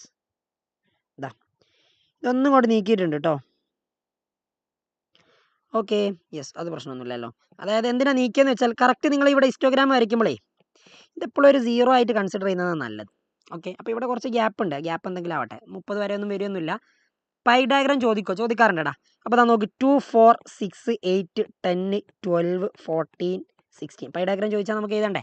സോ അതിനടുത്ത് നോക്കിക്കും. ഹിസ്റ്റോഗ്രാം വരയ്ക്കാൻ വളരെ സിമ്പിളാണ്. 30, 35 മുതൽ 3 കുട്ടികൾ. അപ്പോൾ 3 എന്ന് പറഞ്ഞാൽ 2ൻ്റെയും 4ൻ്റെയും ഇടയിൽ. അപ്പോൾ 2ൻ്റെയും 4ൻ്റെയും ഇടയിൽ 3. അപ്പം ഞാൻ എന്ത് ചെയ്യും, ഇങ്ങനെ വരച്ചു കൊടുക്കും. ഇത്രയേ ഉള്ളൂ, ഇതേ ഉള്ളൂ പണി. അപ്പോൾ 3. അപ്പോൾ ഒരു ചതുരക്കട്ട വരച്ചാൽ മതി. അടുത്തത് 35 × 40 5. 5 എന്ന് പറയുമ്പോൾ ഇതാ ഇതൊന്നുകൂടി ഒന്ന് നീട്ടി ഒന്ന് വൃത്തിയിൽ വരച്ചാൽ മതി. അപ്പോൾ 35 × 40 വരെ 5 അതും കിട്ടി. ഇനി അടുത്ത നോക്ക് 40 × 45 12. 12 എന്ന് പറയുമ്പോൾ ഇവിടെ എത്തിയില്ലേ. അപ്പോൾ ദാ ഇവിടുന്ന് വരച്ചു കൊടുക്കണം അല്ലേ. ഇവിടുന്ന് വരച്ചു കൊടുക്കണം. അപ്പോൾ ദാ ഇവിടുന്ന് വരച്ചു കൊടുക്കാം. അപ്പം നേരാക്കി ഒരു വര വരയ്ക്കുക. എന്നിട്ട് നിങ്ങളതും ജോയിൻ ചെയ്യുക. ഇത്രയേ ഉള്ളൂ കേട്ടോ പണി. സംഭവം സിമ്പിളാണ്. നിങ്ങൾ അതേപോലെ വരച്ചാൽ മതി. അപ്പോൾ 45 × 50 18. അല്ല 18ഉം ഉണ്ട് അല്ലേ. അപ്പോൾ 18 എന്ന് പറയുമ്പോൾ വലിയ നമ്പറായി. അപ്പോൾ 18. അപ്പോൾ 18ലേക്ക് വരയ്ക്കുന്നു. എന്നിട്ട് ഇവിടുന്ന് ജോയിൻ ചെയ്യുന്നു. 45 × 50 18 അതും കിട്ടി. ഓക്കെ സെറ്റാണല്ലോ, പ്രശ്നമൊന്നുമില്ല. ഇതൊന്ന് കുറച്ചും കൂടി നീക്കാനുണ്ടെന്ന് തോന്നുന്നു. സ്കെയിലും പെൻസിലും എടുത്ത് വരയ്ക്കുമ്പോൾ കറക്റ്റ് കിട്ടിക്കോളൂ കേട്ടോടാ. ഇനി 50 × 55 50 × 55 14 ഏകദേശം ഇങ്ങനെയാണ് കേട്ടോ വരിക. ഏകദേശമാണ് ഞാൻ വരയ്ക്കുന്നത്. ഇനി അടുത്തത് 55 × 60 6. 6 എന്ന് പറയുമ്പോൾ ഇവിടെ വരും 55 × 60 6. ഓക്കെ. ഇനി അടുത്തത് 60 × 65 2. 60 × 65 2. അപ്പോൾ ഇതാണ് എന്ത് ഹിസ്റ്റോഗ്രാം. സോ ഹിസ്റ്റോഗ്രാം ഇങ്ങനെയാണ് വരയ്ക്കൽ. ഹിസ്റ്റോഗ്രാം കൃത്യമായിട്ട് വരയ്ക്കണം. ലാസ്റ്റുള്ളതിന് കുറച്ചൊരു വളവുണ്ട്, കാലിന് കുറച്ച് വളവുണ്ട്, പക്ഷേ അത് കാര്യമാക്കണ്ട. റെഡി. അപ്പോൾ ഹിസ്റ്റോഗ്രാം സെറ്റാണല്ലോ. ഇങ്ങനെ ഹിസ്റ്റോഗ്രാം വരച്ചു കൊടുക്കുക. ഇനി മോഡ് ചോദിക്കും. മോഡ് ചോദിച്ചിട്ടുണ്ടെങ്കിൽ അത് നിങ്ങൾ പഠിക്കും. ഏറ്റവും കൂടുതൽ ഫ്രീക്വൻസി ഉള്ളത് ഏതാണോ അത് നിങ്ങൾ ഇങ്ങനെയൊക്കെ ഒരു വരയൊക്കെ വരച്ചിട്ട് ഇവിടുന്ന് ഇങ്ങോട്ടുള്ളതൊക്കെ ആയിട്ടൊക്കെ എടുക്കുക. മിസ് പഠിപ്പിച്ച് വരും നിങ്ങൾക്ക് മോഡ് വരയ്ക്കുമ്പോൾ. ഇനിതാ അടുത്തത് graph of cumulative frequency table is called. Cumulative frequency ടേബിളിൻ്റെ ഗ്രാഫിന് നമ്മൾ എന്താ പറയുക? ഒജീവ് വരയ്ക്കാൻ ചോദിക്കാറുണ്ട്. മാത്രം പറഞ്ഞുതരും. കട്ടിങ് വെക്കേണ്ടത് മാത്രം പറഞ്ഞുതരും. ഫസ്റ്റ് ചാപ്റ്ററൊക്കെ കട്ടിങ് വെക്കേണ്ടതാട്ടോ. എന്താടാ കട്ടിങ് വെക്കേണ്ടത് മാത്രം പറഞ്ഞുതരുമോ നോക്കാം. കട്ടിങ് വെക്കേണ്ടത് മാത്രം പഠിച്ചിട്ടുണ്ടെങ്കിൽ എങ്ങനെയാടാ കിട്ടുക? നല്ലതുപോലെ പഠിച്ച് പരീക്ഷ ചെയ്തടാ, അതിലല്ലേ അന്തസ്. സോ നോക്കിക്കോ. Prepare less than and greater than cumulative frequency. നമ്മൾ ഈ ചാപ്റ്ററിൽ ചെയ്യുന്ന ലാസ്റ്റ് ക്വസ്റ്റ്യൻ ആണ്. അല്ല 2 ക്വസ്റ്റ്യൻ ഉണ്ട്. അപ്പോൾ സംഭവം സിമ്പിളാണ്. ഈ ഒരു ഡാറ്റ തന്നിട്ടുണ്ട്. ഈ ഡാറ്റ നിങ്ങൾ എന്ത് ചെയ്യുക? ഒന്ന് ഇങ്ങോട്ട് ക്ലാസ് ഫ്രീക്വൻസി ആക്കി ചെയ്താൽ ലെസ് ദാൻ ക്യുമുലേറ്റീവും ഗ്രേറ്റർ ദാൻ ക്യുമുലേറ്റീവും ഉണ്ട്. ആൻഡ് ഒജീവ് വരയ്ക്കാനും ഉണ്ട്. ഒജീവും എല്ലാം ഒറ്റ ഗ്രാഫ് കാണിച്ചു തരാം. നോക്കിക്കോ. ലെസ് ദാൻ ക്യുമുലേറ്റീവ് ഫ്രീക്വൻസി എന്ന് പറയുമ്പോൾ നിങ്ങൾ ആദ്യം എടുക്കേണ്ടത് അപ്പർ ലിമിറ്റുകൾ. ലെസ് ദാൻ ആണെങ്കിൽ അപ്പർ ലിമിറ്റ് എടുക്കുക. 10ന്റെ താഴെയുള്ള എത്ര ആളുണ്ട് നോക്കാം. ഇതാ ഈ 8 മാത്രമേ ഉള്ളൂ. അപ്പോൾ നിങ്ങൾ ഇവിടെ കൊടുക്കേണ്ടത് 8. അടുത്തത് കൊടുക്കേണ്ടത് ഈ 8ഉം 12 കൂടിയും 20ന് താഴെയുള്ള എത്ര ആൾക്കാരുണ്ട് നോക്കുക. 20ന് താഴെയുള്ള എത്ര ആൾക്കാരുണ്ട്? 20ന് താഴെയുള്ളതാണ് ഇത് രണ്ടും. അപ്പോൾ ഈ 8നോട് 12 കൂട്ടുക 20. 8 12 20. അടുത്തത് 30ന് താഴെയുള്ള എത്ര ആൾക്കാരുണ്ട് നോക്കുക. 30ന് താഴെയുള്ളത് ഇത് 3. അപ്പോൾ അതാ 20നോട് അടുത്ത 20 കൂട്ടുക 40. അടുത്ത 10 കൂട്ടുക 50. അടുത്തത് 4 കൂട്ടുക 54. ഇതാണ് എന്ത് നിങ്ങളുടെ less than cumulative frequency. Total ഒന്നും നമുക്ക് ആവശ്യമില്ല. ഇനി അടുത്തത് ഗ്രേറ്റർ ദാൻ ആണെങ്കിൽ ലോവർ ലിമിറ്റ് എടുക്കുക. 0നേക്കാളും കൂടുതൽ എത്ര ആളുണ്ട് നോക്കുക. ഇതൊക്കെ 0നേക്കാളും കൂടുതൽ, അതായത് ടോട്ടൽ 54 അല്ലേ. 54 ആളും 0നേക്കാളും കൂടുതലുള്ള. ഇനി അടുത്തത് ഈ 10നേക്കാളും കൂടുതലുള്ള എത്ര ആളുണ്ട് നോക്കുക. ഇവരൊക്കെ ഉണ്ടാവും. അപ്പോൾ ഇയാൾ ഉണ്ടാവില്ല. അപ്പോൾ 54ന് 8 മൈനസ് ചെയ്താൽ മതി. 54ന് 8 കുറച്ചാൽ 46. അടുത്തത് ഫൈൻഡ് ചെയ്യണമെങ്കിൽ 46 മൈനസ് 20 ചെയ്താൽ മതി. 46 മൈനസ് 20 ചെയ്താൽ 26. അടുത്തത് 26ൽ നിന്ന് 10 മൈനസ് ചെയ്താൽ മതി. 10 മൈനസ് ചെയ്തേണ്ട 16. 16ൽ നിന്ന് 4 മൈനസ് ചെയ്താൽ നിങ്ങൾക്ക് കിട്ടുക 12. ഓക്കെ, കറക്റ്റ് അല്ലേ? 8 12 യെസ്. 40ന് മുകളിൽ അല്ല ഒരു മിസ്റ്റേക്ക് വന്നു. സോ നോക്ക്, 54ൽ നിന്ന് ഈ 8 മൈനസ് ചെയ്ത് 46. 46ന് 12 മൈനസ് ചെയ്യും. 46ന് 12 മൈനസ് ചെയ്തിട്ടുണ്ടെങ്കിൽ 46 മൈനസ് 12 ആട്ടോ. 46ന് 12 മൈനസ് ചെയ്തിട്ടുണ്ടെങ്കിൽ നമുക്ക് കിട്ടുക 4 34. 34ന് 20 മൈനസ് ചെയ്തിട്ടുണ്ടെങ്കിൽ നമുക്ക് കിട്ടുക 34 മൈനസ് അതിൻ്റെ മുകളിലുള്ള 20 എടുക്കുക 14. 14ന് 10 മൈനസ് ചെയ്തിട്ടുണ്ടെങ്കിൽ നമുക്ക് കിട്ടുക ടോട്ടൽ അവിടെ 4. ഓക്കെ, അപ്പോൾ അതാ സംഭവം ഇത്രയേ ഉള്ളൂ. ഈ 40ൻ്റെ എബോവ് ആയിട്ടുള്ള വരുന്ന എത്ര ആളുണ്ട്? 4. ആ 4ആണ് ഇവിടെ എഴുതിയത്. ഓക്കെ ആണ്. അപ്പോൾ ഇങ്ങനെയാണ് വരയ്ക്കേണ്ടത്. ഇനി greater than cumulative frequency, less than cumulative frequency വരയ്ക്കാം. അപ്പോൾ നിങ്ങൾ ആദ്യം ചെയ്യേണ്ടത് നിങ്ങളുടെ ക്ലാസ്സുകളൊക്കെ ഒന്ന് മാർക്ക് ചെയ്യും. ഇത് 0 10 20 30 40 50. ഓക്കെ, ഇനി അവിടെ പോകുന്നത് എത്ര വരെ ഉണ്ട്? 54 വരെ പോകുന്നുണ്ട് അല്ലേ. അപ്പം 54 വരെ പോകുന്നത് കൊണ്ട് അവിടെ നമ്മളൊരു 10 20 30 40 ഒരു 50 60 വരെ ഇട്ട് കൊടുക്കുക. ഇനി നോക്കിക്കേ, ഫസ്റ്റ് ലെസ് ദാൻ CF 0 10 ആകുമ്പോൾ 8 അല്ലേ. അപ്പോൾ 10ൽ വെച്ച് 8ൽ ഒരു പോയിന്റ് മാർക്ക് ചെയ്യുക. 8 എന്ന് പറഞ്ഞാൽ ഓൾമോസ്റ്റ് ഇവിടെ എവിടെയെങ്കിലും ഉണ്ടാവും. ഓക്കെ, അടുത്തത് 20 അപ്പർ ലിമിറ്റ് ആണ് എടുക്കേണ്ടത്. 20ൽ 20 തന്നെ. അപ്പോൾ 20ൽ 20 തന്നെ. Okay, set. അടുത്തത് 30ൽ 40. 30ൽ എടുക്കുമ്പോൾ നിങ്ങൾ 40. Okay, set. അടുത്ത നോക്ക്, 40ൽ 50. 40 എടുക്കുമ്പോൾ നിങ്ങൾ എടുക്കേണ്ടത് 50. ഓക്കെ, അടുത്തത് 50 എടുക്കുമ്പോൾ നിങ്ങൾ ഇത് എത്ര എടുക്കേണ്ടത്? 50 എടുക്കുമ്പോൾ 54. 50 എടുക്കുമ്പോൾ 54. ഇതാണ് എന്ത് നിങ്ങളുടെ ലെസ് ദാൻ ക്യുമുലേറ്റീവ് ഫ്രീക്വൻസി എന്ന് പറഞ്ഞാൽ. ഇനി നിങ്ങളിത് വരയ്ക്കുമ്പോൾ ചെറിയൊരു വളവൊക്കെ ഇട്ടിട്ട് ഇങ്ങനെ വരച്ചു കൊടുക്കാം. റെഡി. ഇനി അടുത്തത് ഗ്രേറ്റർ ദാൻ ക്യുമുലേറ്റീവ് ഫ്രീക്വൻസി ആണെങ്കിൽ ഗ്രേറ്റർ ദാൻ ക്യുമുലേറ്റീവ് ഫ്രീക്വൻസി എടുക്കുമ്പോൾ എപ്പോഴും ലോവർ ലിമിറ്റാണ് കൺസിഡർ ചെയ്യുക. 0, 10, 20, 30, 40. അപ്പോൾ നിങ്ങൾ ഈ ഒരു വാല്യൂ പ്ലോട്ട് ചെയ്യേണ്ടത് ഇവിടെ 0ക്കാണ്. അതായത് 0ൽ 54. 0ൽ 54 എന്ന് പറയുമ്പോൾ 0ൽ 54 എന്ന് പറയുന്നത് പ്ലോട്ട് ചെയ്ത് നോക്കിക്കുക. 54 എന്ന് പറയുന്നത് ഇവിടെ അല്ലേ, അപ്പോൾ 0ൽ 54. ഓക്കെ. അടുത്തത് ഇതാ 10ൽ 46 ആണ് പ്ലോട്ട് ചെയ്യേണ്ടത്. അപ്പോൾ 10 എത്തുമ്പോൾ 46. അപ്പോൾ ഓൾമോസ്റ്റ് ഇതാ ഇവിടെ വരും. അടുത്തത് 20ൽ പ്ലോട്ട് ചെയ്യേണ്ടത് 34. 20ൽ പ്ലോട്ട് ചെയ്യേണ്ടത് 34. 34 എന്ന് പറയുമ്പോൾ ഓൾമോസ്റ്റ് ഇതാ ഇവിടെ വരും. Okay, ready. ഇനി അടുത്തത് പ്ലോട്ട് ചെയ്യേണ്ടത് 30ൽ 14. 30ൽ 14. ഓക്കെ. അടുത്തത് പ്ലോട്ട് ചെയ്യേണ്ടത് 40ൽ 4. 40 എത്തുമ്പോൾ നിങ്ങളത് എന്തായി മാറും? 4 ആയി മാറും. യെസ്, സെറ്റല്ലേ? ഇനി അങ്ങനെയാണെങ്കിൽ നിങ്ങളിതാ ഗ്രാഫ് വരയ്ക്കുമ്പോൾ അത് ഇങ്ങനെ പോവാം. നിങ്ങൾ വരയ്ക്കുമ്പം ഒരു വളവ് ഇട്ട് കൊടുക്കട്ടോ. എപ്പോഴും ചെറിയൊരു വളവ് ഇട്ട് കൊടുക്കുക. അല്ല, ഇത് നേരായി പോയല്ലോ അല്ലേ? സോ ഒരു വളവ് ഇട്ട് കൊടുക്കണം എപ്പോഴും കേട്ടോ. ഒരു വളവ്. ഓക്കെ, അപ്പോൾ ഇങ്ങനെ പോകും. റെഡി. അപ്പോൾ നിങ്ങൾ പോയിന്റ് എന്ന് പറഞ്ഞാൽ ദാ ഇത് നിങ്ങൾ ഒജീവ് വരയ്ക്കാൻ പറയാറുണ്ട്. ഇത് ലെസ് ദാൻ ഒജീവ് ആൻഡ് ഇതെന്താ? ഇത് ഗ്രേറ്റർ ദാൻ ഒജീവ് കേട്ടോ. Greater than ogive. ഈ പോയിന്റ് ഇല്ലേ ഇന്റർസെക്ട് ചെയ്യുന്നത്, ഈ പോയിന്റ് നിങ്ങൾ ഇങ്ങനെ താഴോട്ടേക്ക് വരയ്ക്കുമ്പോൾ ഇവിടെ കിട്ടുന്ന ഈ വാല്യൂ ഇല്ലേ, ഇതിനെയാണ് നമ്മൾ എന്ത് പറയാം? ആക്ച്വലി മീഡിയൻ എന്ന് പറയാം. ആ വാല്യൂ ആണ് എന്ത്? മീഡിയൻ കേട്ടോ. അപ്പോൾ മീഡിയൻ പ്ലോട്ട് ചെയ്യാൻ ചോദിക്കാറുണ്ട്. അപ്പോൾ ഇങ്ങനെ പഠിച്ചു നോക്കുക. ലെസ് ദാൻ ഒജീവും ഗ്രേറ്റർ ദാൻ ഒജീവും. സെറ്റാ. ഇനി അടുത്ത നോക്ക്, the last question. Draw a scatter plot വരയ്ക്കാനുണ്ട്. ഇത് വളരെ ഈസിയാണ്. സ്കാറ്റർ പ്ലോട്ട് നിങ്ങൾ ആ പോയിന്റ് മാത്രം പ്ലോട്ട് ചെയ്ത് കൊടുത്താൽ മതി. ഞാനിതാ ഇവിടെ 10, 20, 30 നിങ്ങളൊരു ഗ്രാഫ് തരുമ്പോൾ നിങ്ങൾ എടുക്കേണ്ട പോയിന്റ് ഏതാ നിങ്ങൾക്ക് പെട്ടെന്ന് മനസ്സിലാവണം കേട്ടോ. 80, 90, 100 വരെ കൊടുത്തിട്ടുണ്ട്. നോക്ക്, ഏജും ഹൗസ് ഓഫ് സ്ലീപ്പ് 30ക്ക് 5 എന്ന് പറഞ്ഞത് ഇവിടെ 30ക്ക് 5. ഓക്കെ, 30ക്ക് 5. 23ക്ക് 3. 23 എന്ന് പറയുമ്പോൾ ഇതിൻ്റെ നടുവിൽ എവിടെയെങ്കിലും വരും. 23ക്ക് 3. ഓക്കെ, 3. 42ന് 6. 14ൻ്റെ 15ൻ്റെ നടുവിൽ വരും. 42ന് 6. Okay, ready. 45ന് 5. 45 എന്ന് പറഞ്ഞാൽ ഇതിൻ്റെ നടുവിൽ കുറച്ചുകൂടി ഇങ്ങോട്ട് വരും. 45ന് എന്താ വരുന്നത്? 45ന് 5. Okay, ready. അടുത്ത 50ക്ക് 6. 50ക്ക് 6. 50ക്കും 6. 60ക്ക് 50. ഓക്കെ. 78ന് 4. 78ന് 4 എന്ന് പറയുമ്പോൾ ഇവിടെ വരും. അപ്പോൾ 78ന് 4 അതാ ഇവിടെ പ്ലോട്ട് ചെയ്ത് കൊടുക്കാം. അപ്പോൾ നിങ്ങളത് മാർക്ക് ചെയ്താൽ മതി. 65ന് 7. അപ്പോൾ 65 എന്ന് പറയുമ്പോൾ 7 ഇതാ ഇതിൻ്റെ രണ്ടിൻ്റെ നടുവിൽ ഇവിടെ വരും. 70ക്ക് 4. 70ക്ക് 4 എവിടെ? ഇതാ ഇവിടെ. അപ്പോൾ ഇതാണ് എന്ത്? Scatter plot. ഇങ്ങനെയാണ് സ്കാറ്റർ പ്ലോട്ട് വരയ്ക്കേണ്ടത്.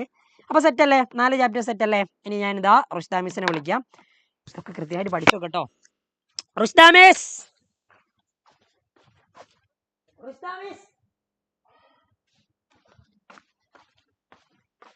ഓക്കേടാ, റെഡി, ഫൈൻ. അപ്പോൾ 4 ചാപ്റ്റർ സെറ്റല്ലേ? കാര്യങ്ങളൊക്കെ കൃത്യമായിട്ട് പഠിച്ചു നോക്കുക. ഇതൊക്കെ വളരെ സിമ്പിൾ ആയുള്ളതാണ്. യെസ്. അപ്പടാ സെറ്റല്ലേ? P1 സ്റ്റാറ്റി അല്ലേ റുഷ്ദ മിസ്? എടാ സംഭവം സിമ്പിൾ ആട്ടോ. ഈ 4 ചാപ്റ്റേഴ്സ് വളരെ ഈസിയാണ്. അടുത്തുള്ള ചാപ്റ്റേഴ്സ് മുതൽ കാൽക്കുലേറ്റർ ഒന്ന് വൃത്തിക്ക് യൂസ് ചെയ്താൽ മതി. അപ്പോൾ അടുത്തുള്ള ചാപ്റ്റേഴ്സും സെറ്റാട്ടോ. ഞാൻ പോട്ടെ. ബാക്കി നാളെ സാറ് നാളെ രാവിലെ ക്ലാസ് ഉണ്ടാവില്ല. ഞാൻ നാളെ രാവിലെ വരും. ഇനി ബാക്കി നമ്മുടെ മിസ്സുമാരെ നിങ്ങൾക്ക് തകർത്തെറിഞ്ഞു തരും. അപ്പോൾ അടിപൊളിയായിട്ട് പഠിക്കുക. എനിക്ക് അവിടെ വേറൊരു ക്ലാസ് കൂടി ഉണ്ട്. അപ്പോൾ അതുകൊണ്ട് 4 ചാപ്റ്റേഴ്സ് സെറ്റാണെങ്കിൽ സാർ ഓക്കെ എന്ന് പറഞ്ഞേ. 4 ചാപ്റ്റേഴ്സ് സെറ്റാണെങ്കിൽ ഇതുവരെ നിങ്ങൾക്ക് വേണ്ടി സെറ്റാക്കി തന്ന എനിക്കൊരു ലവ് സിമ്പിൾ ഇട്ട ഒരു ഹാർട്ട് ഷേപ്പ് ഒരു ലവ് സിമ്പിൾ ഇട്ടാന്ന് കേട്ടോ. അപ്പോൾ റുഷ്ദ മിസ് വരുന്നുണ്ട്. സെറ്റ് ആയിക്കോളൂ മിസ്സേ. ഓക്കെ. നമ്മൾ 9ാം ക്ലാസ്സിൽ എന്താ സ്ഥിതി? ഹഷൽ സാർ ക്ലാസ് എടുത്തുകൊണ്ടിരിക്കുന്നുണ്ട്. കഴിഞ്ഞില്ലേ ഷാമിലിൻ്റെ ചാപ്റ്റേഴ്സ്? 4 ചാപ്റ്റേഴ്സ് കഴിഞ്ഞില്ലേ? യെസ്. അപ്പോൾ നമുക്ക് 5th ചാപ്റ്ററിലേക്ക് കടക്കാമല്ല. എടാ ഈ ഹൈലൈറ്ററിന് കുഴപ്പമൊന്നുമില്ല. എടാ തുടങ്ങല്ലേ? എന്തൊക്കെയാണ് വിശേഷം? സെറ്റല്ലേ? അപ്പോൾ നമ്മൾ ആദ്യം സെൻട്രൽ ടെൻഡൻസി, നമ്മുടെ 5th ചാപ്റ്റർ ആണ്. ഏറ്റവും കൂടുതൽ വെയിറ്റേജ് ഉള്ള ചാപ്റ്റർ ആണ്. ഏറ്റവും എളുപ്പമുള്ള ചാപ്റ്റർ എന്ന് വേണമെങ്കിൽ പറയാം. പക്ഷെ ഒരുപാട് മാർക്കിൻ്റെ ക്വസ്റ്റ്യൻ ഈ ചാപ്റ്ററിൽ നിന്ന് മാത്രം ചോദിക്കാറുണ്ട്. അതായത് മീനും മീഡിയനൊക്കെ മാറി മോഡും ഒക്കെ ചോദിക്കാറുണ്ട്. സോ ഏറ്റവും എളുപ്പമുള്ള ചാപ്റ്ററുമാണ്, വെയിറ്റേജ് ഉള്ള ചാപ്റ്ററാണ്. അങ്ങനെയാണെങ്കിൽ നമുക്ക് ചാപ്റ്ററിലേക്ക് കടക്കല്ലേ? യെസ്. നല്ല വിശേഷം. ഓക്കേടാ. അങ്ങനെയാണെങ്കിൽ നമുക്ക് മെല്ലെ തുടങ്ങാം. അപ്പോൾ സെൻട്രൽ ടെൻഡൻസിയിൽ ആദ്യത്തെ ക്വസ്റ്റ്യൻ നിങ്ങൾ നോക്കിക്കോളൂ. What are desirable properties of A good average? ഒരു നല്ല ആവറേജിൻ്റെ പ്രോപ്പർട്ടീസ് എന്തൊക്കെയാണ്? ഒരു ഗുഡ് ആവറേജിൻ്റെ ഡിസൈറബിൾ പ്രോപ്പർട്ടീസ് എന്തൊക്കെയാണ്? വേഗം 4 പോയിന്റ്സ് നോട്ട് ചെയ്ത് വെക്കണം കേട്ടോ. നിങ്ങൾ കറക്റ്റ് എഴുതാൻ പറ്റണം നിങ്ങൾക്ക്. അപ്പോൾ നോക്കിക്കോളൂ. ഒരു ഗുഡ് ആവറേജ് എന്ന് പറഞ്ഞാൽ സിമ്പിൾ ആൻഡ് റിജിഡ് ഡെഫിനിഷൻ ആയിരിക്കണം അതിന്. സിമ്പിൾ ആൻഡ് റിജിഡ് ഡെഫിനേഷൻ ആയിരിക്കണം. അടുത്തത് simple to understand and easy to calculate ആയിരിക്കണം. ഒരു ഗുഡ് ആവറേജ് എന്ന് പറഞ്ഞാൽ അത് സിമ്പിൾ ടു അണ്ടർസ്റ്റാൻഡും ഈസി ടു കാൽക്കുലേറ്റും ആയിരിക്കണം. അടുത്തത് it should be based on all observations. എല്ലാ ഒബ്സർവേഷൻസിനെയും ബേസ് ചെയ്തിട്ടായിരിക്കണം. And it should be least affected by extreme values. Extreme values least affected ആയിരിക്കണം. ഒരുപാട് അങ്ങ് എഫക്റ്റ് ചെയ്യാൻ പാടില്ല. വലിയ വാല്യൂസും ചെറിയ വാല്യൂസും ഒക്കെ ഉണ്ട്. എക്സ്ട്രീം വാല്യൂസ് ഉണ്ടെങ്കിൽ അത് വല്ലാണ്ട് എഫക്റ്റ് ചെയ്യാൻ പാടില്ല. It should be least affected by extreme values. And then it should be least affected by fluctuations of sampling. Fluctuations of sampling least affected ആയിരിക്കണം. And it should be capable for further algebraic treatment അല്ലെങ്കിൽ mathematical treatment. Further mathematical treatment ചെയ്യാൻ വേണ്ടിയിട്ട് capable ആയിരിക്കണം. ഇതിൽ നിങ്ങൾക്ക് എളുപ്പമുള്ള ഒരു 3-4 points, 4 points തന്നെ നിങ്ങൾ പഠിച്ചു വെച്ചോ. എനിക്ക് തോന്നുന്നു ഫസ്റ്റ് 4 പോയിന്റ്സ് പഠിച്ചു വെക്കുന്നതായിരിക്കും നല്ലത്. Simple and rigid definition, simple to understand and easy to calculate, based on all observations, least affected by extreme values. ഈ 4 പോയിന്റ്സ് നിങ്ങൾ പഠിച്ചു വെച്ചോ. കുഴപ്പമില്ലല്ലോടാ, നിങ്ങൾ പഠിച്ചു വെക്കൂലേ? കുഴപ്പമൊന്നുമില്ലല്ലോ. അങ്ങനെയാണെങ്കിൽ യെസ്, അടുത്ത ക്വസ്റ്റ്യൻ പിടിച്ചോളൂ. For a set of observations AM is 10. If 2 is added to all observations, then what is the new AM? അതായത് നമ്മുടെ കയ്യിലൊരു സെറ്റ് ഓഫ് ഒബ്സർവേഷൻസ് ഉണ്ട്. നമ്മൾ ചെയ്യുന്നത് എന്താണെന്ന് വെച്ചാൽ, നമ്മുടെ കയ്യിലുള്ള സെറ്റ് ഓഫ് ഒബ്സർവേഷൻസിൻ്റെ AM അരിത്മെറ്റിക് മീൻ എന്ന് പറയുന്നത് 10 ആണ്. നമ്മൾ ഈ ഓരോ ഒബ്സർവേഷൻ്റെയും കൂടെയും 2 ആഡ് ചെയ്യണം. അങ്ങനെയാണെങ്കിൽ പുതിയ AM എത്രയാണെന്നാണ് ചോദിക്കുന്നത്. ഒന്ന് വേഗം കമൻറ്റ് ചെയ്യുക കേട്ടോ, വേഗം കമൻറ്റ് ചെയ്തോ. പുതിയ AM എന്തായിരിക്കും? യെസ്, പുതിയ AM എത്രയായിരിക്കടാ? പുതിയ AM എത്രയായിരിക്കും?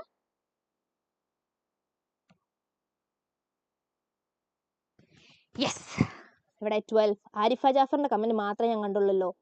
വേറെ ആർക്കും പറയാനല്ലേ? യെസ്, ശരത്ത് പറഞ്ഞു. Yes yes yes yes, very good very good. അപ്പോൾ 12 ആയിരിക്കും കേട്ടോ. അതായത് ഇങ്ങനെ നിങ്ങൾ പഠിച്ചു വെച്ചോ. എടാ ഒറ്റ മിനിറ്റ്, ഞാൻ ഈ പെന്നൊന്ന് മാറ്റട്ടെ. ഓക്കേ,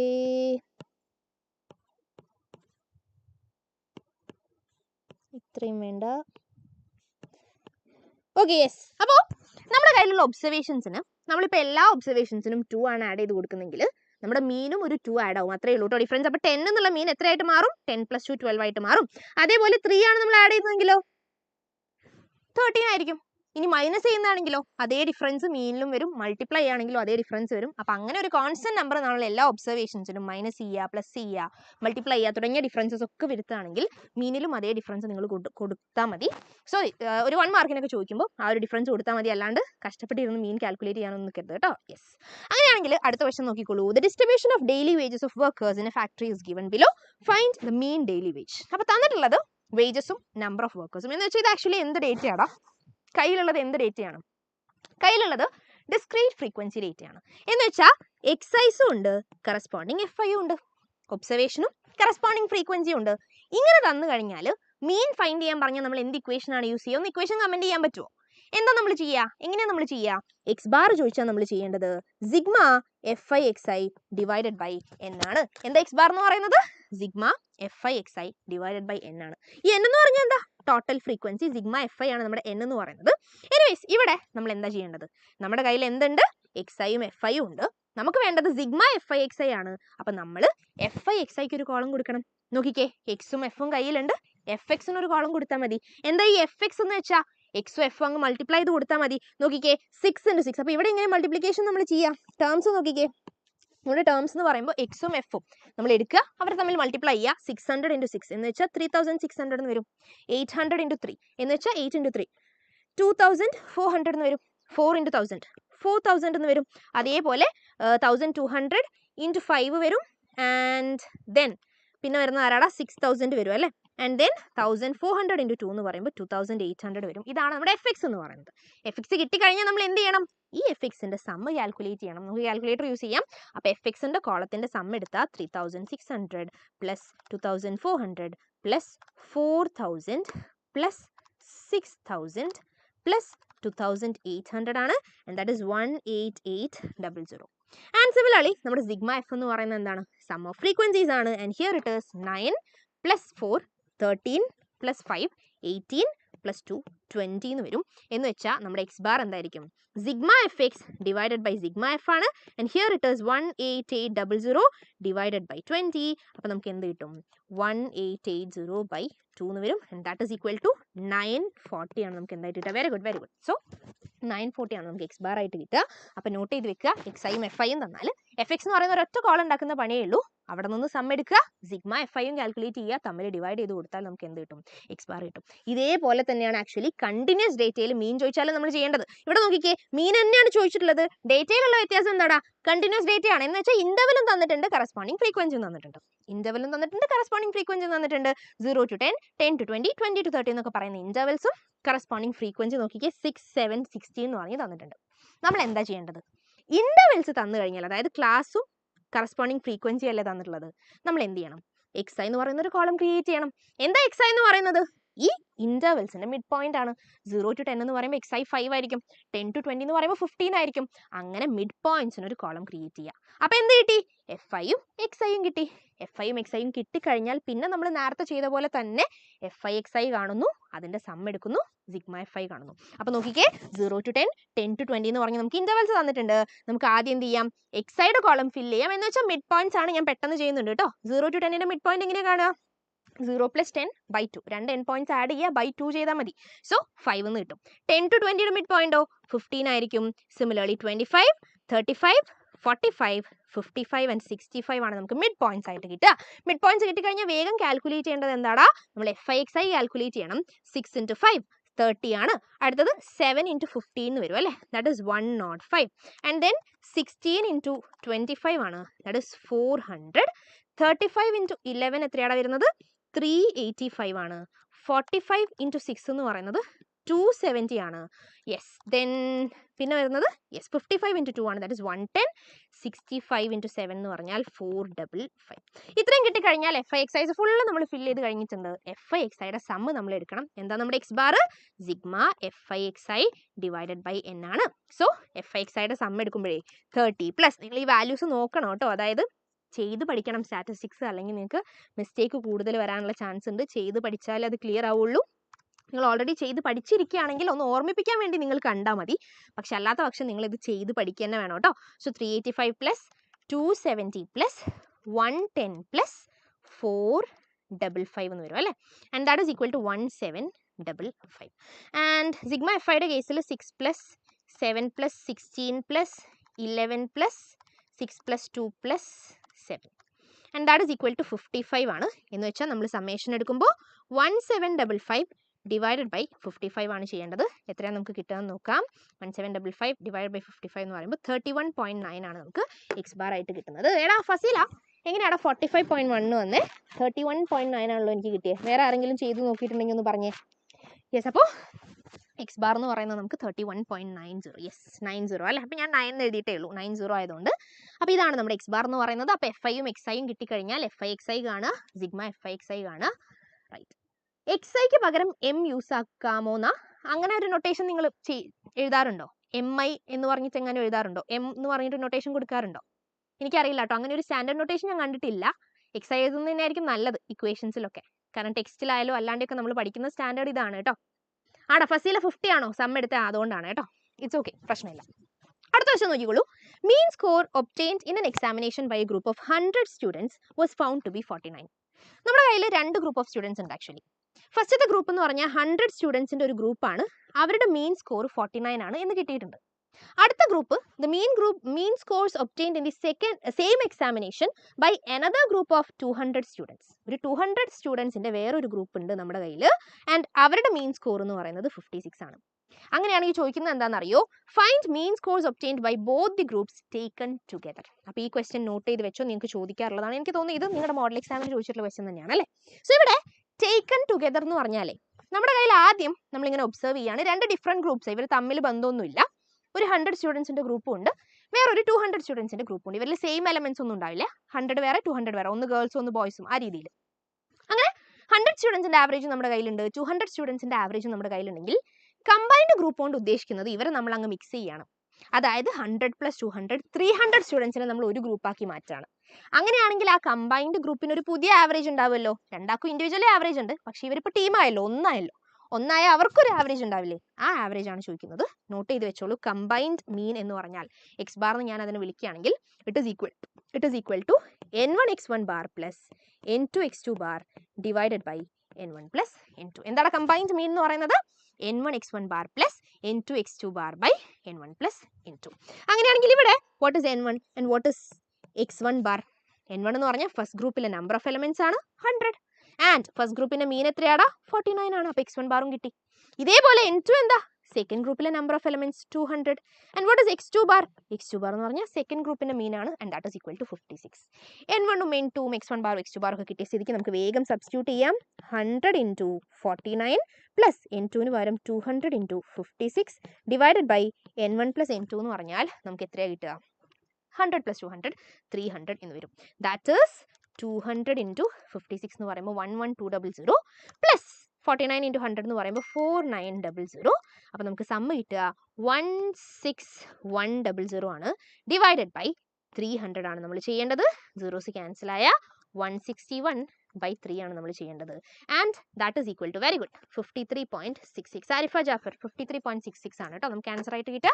സോ എന്താണ് നമ്മുടെ ന്യൂ മീൻ അല്ലെങ്കിൽ കമ്പൈൻഡ് മീൻ എന്ന് പറയുന്നത് 53.66 ആണ്. ഇങ്ങനെ ഒന്നിലധികം ഗ്രൂപ്പ്സ് തന്നിട്ട് കമ്പൈൻഡ് മീൻ ചോദിച്ചാൽ യൂസ് ചെയ്യേണ്ടത് ഈ ഒരു ഇക്വേഷൻ ആണ്. ഓർത്ത് വെക്കുക. ചോദിക്കുന്ന ക്വസ്റ്റ്യൻ തന്നെയാണ് കേട്ടോ. യെസ് ആടാ ക്ലാസ് ഇന്റർവെല്ലിൽ മിഡ് വാല്യൂവിന് എം യൂസ് ചെയ്യാം. അത് യെസ് അപ്പോൾ നമ്മൾ എക്സൈസിന് എടുക്കുന്നതിന് പകരം മിഡ് വാല്യൂക്ക് എം എന്ന് കൊടുക്കാന്നല്ലേ? അത് കുഴപ്പമില്ല. അങ്ങനെയാണെങ്കിൽ അടുത്ത ക്വസ്റ്റ്യൻ നോക്കിക്കോളൂ. The mean of 20 values is calculated to be 25. നല്ലൊരു ക്വസ്റ്റ്യൻ ആട്ടോ. ഇതും എപ്പോഴും ചോദിക്കാറുള്ളതാണ്. 20 വാല്യൂസ് ഏതാ വാല്യൂസ് എന്നൊന്നും പറഞ്ഞിട്ടില്ല. ഏതോ ഒരു 20 വാല്യൂസിന്റെ മീൻ എത്രയാണെന്നാ പറഞ്ഞത്? 25 ആണെന്നാണ് പറഞ്ഞിട്ടുള്ളത്. അങ്ങനെയാണെങ്കിൽ later it was discovered that the value 52 is misread as 42. Calculate the corrected value of the mean. സംഭവം ഇത്രയേ ഉള്ളൂ. നമ്മുടെ കയ്യിൽ എത്രയോ ഒബ്സർവേഷൻസ് ഉണ്ട്? 20 ഒബ്സർവേഷൻസ് അല്ലേ? ഈ 20 ഒബ്സർവേഷൻസിന് മീൻ നമ്മൾ കാൽക്കുലേറ്റ് ചെയ്തത് 25 എന്നാണ്. അപ്പോൾ നമ്മുടെ കയ്യിലുള്ള എക്സ് ബാർ എന്ന് പറയുന്നത് 25 ആണ്. പിന്നെ മീനൊക്കെ കാൽക്കുലേറ്റ് ചെയ്തതിന് ശേഷം നമുക്ക് മനസ്സിലായി ഒരു വാല്യൂ നമ്മൾ തെറ്റിച്ചിട്ടാണ് വായിച്ചത്. അതായത് 52 എന്ന് പറയുന്ന ഒബ്സർവേഷനെ നമ്മൾ 42 എന്ന് മിസ്റെഡ് ചെയ്തിട്ടുണ്ട്.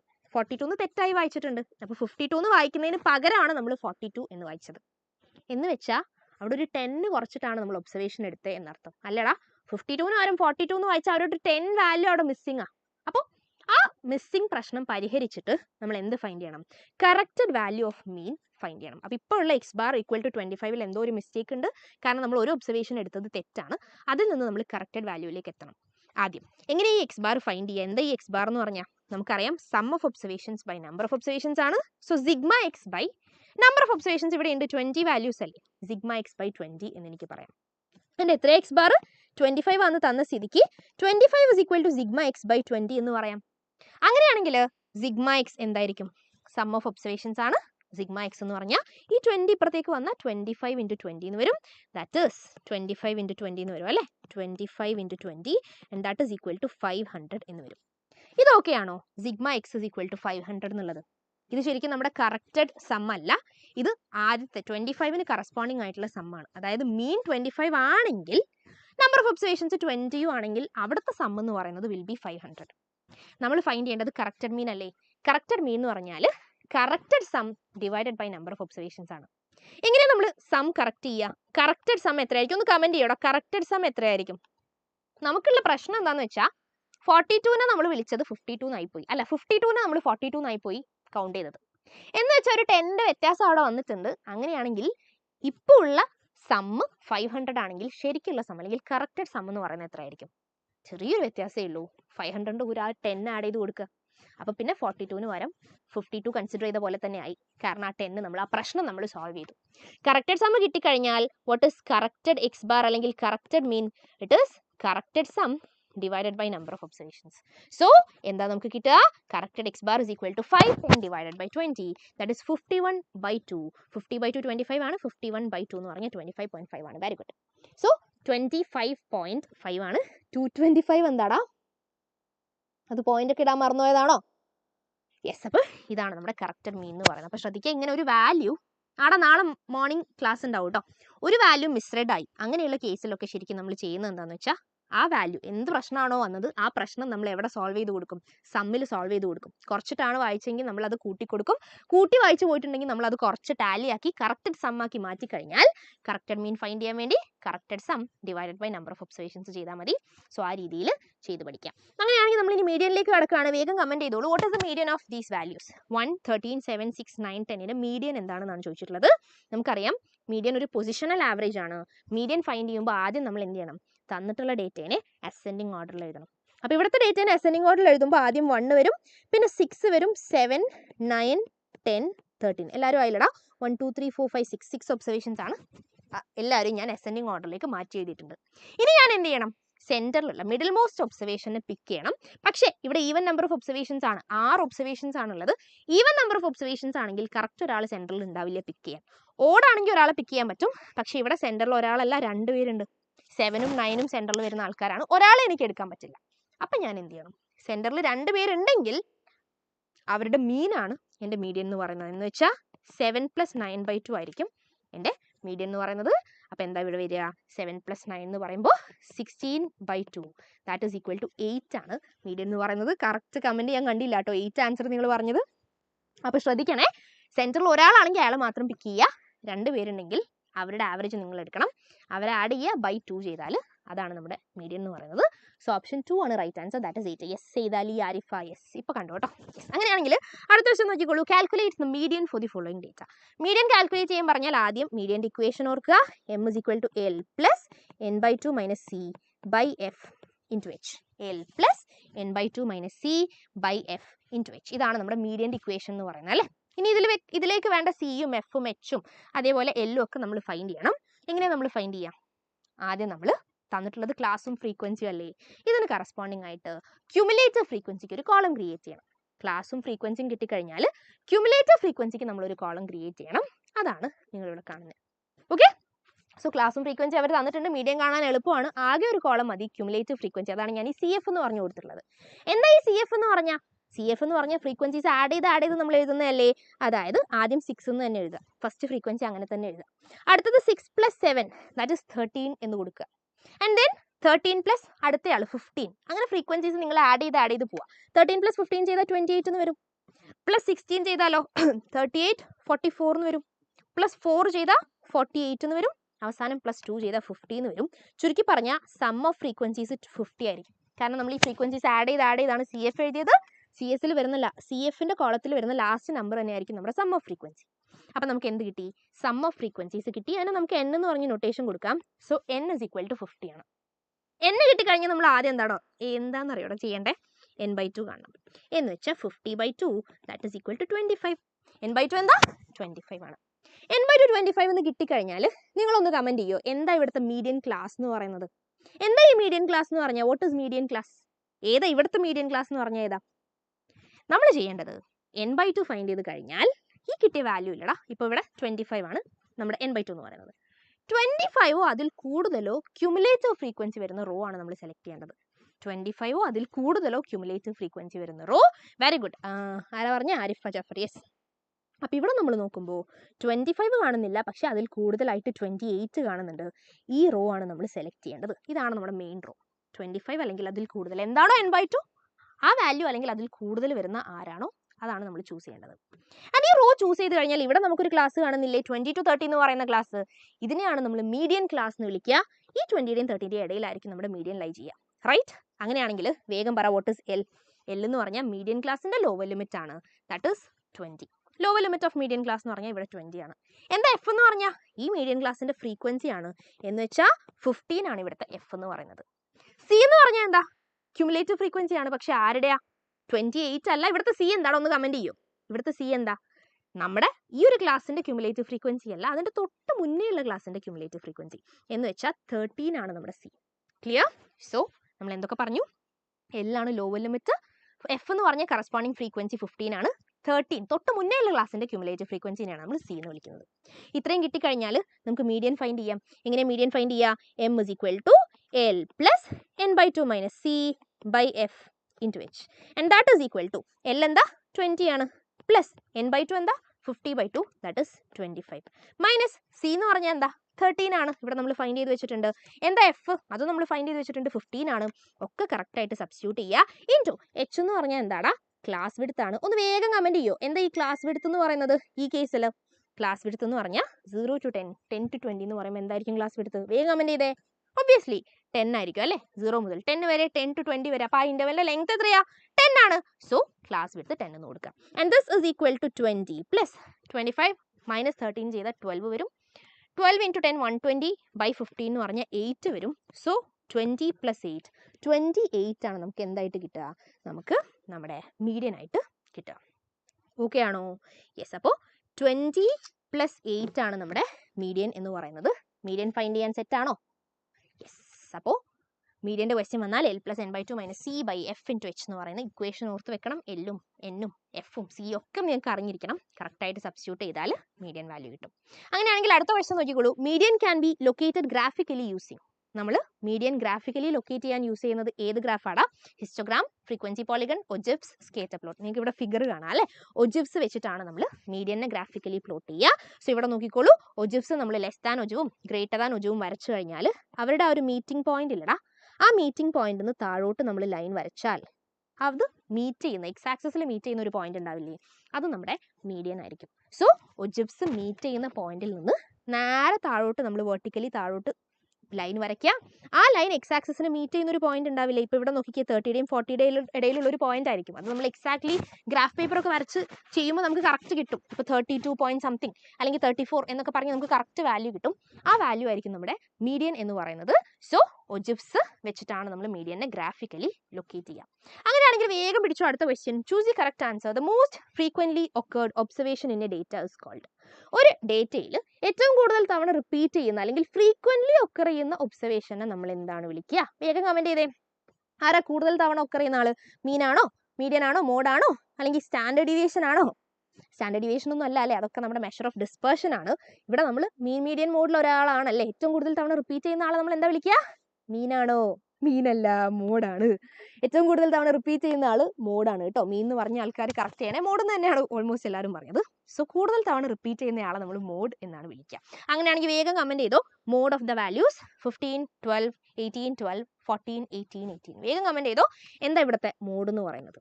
മോഡ് നമ്മൾ പറഞ്ഞു ഏറ്റവും കൂടുതൽ തവണ റിപ്പീറ്റ് ചെയ്യുന്ന ആളാണ് മോഡ് എന്ന് പറയുന്നത്. ഇവിടെ റിപ്പീറ്റ് ചെയ്യുന്ന ആരാടാ? ഏറ്റവും കൂടുതൽ തവണ 12 2 പ്രാവശ്യം വരുന്നുണ്ട്. അതിനെ ബീറ്റ് ചെയ്യുന്ന ആരെങ്കിലും ഉണ്ടോ? യെസ്, 18 വരുന്നുണ്ട്. എത്ര തവണ? 3 ടൈംസ് വരുന്നുണ്ട്. സോ 18 3 ടൈംസ് വരുന്നതുകൊണ്ട് തന്നെ നമുക്ക് എന്ത് പറയാൻ പറ്റും? ഇവിടുത്തെ മോഡ് എന്ന് പറയുന്നത് 18 ആണ് എന്ന് പറയാൻ പറ്റും. ഓക്കെ. ആൻഡ് ഇതേ മോഡ് തന്നെ നമുക്ക് എവിടെ നിന്ന് ലൊക്കേറ്റ് ചെയ്യാം?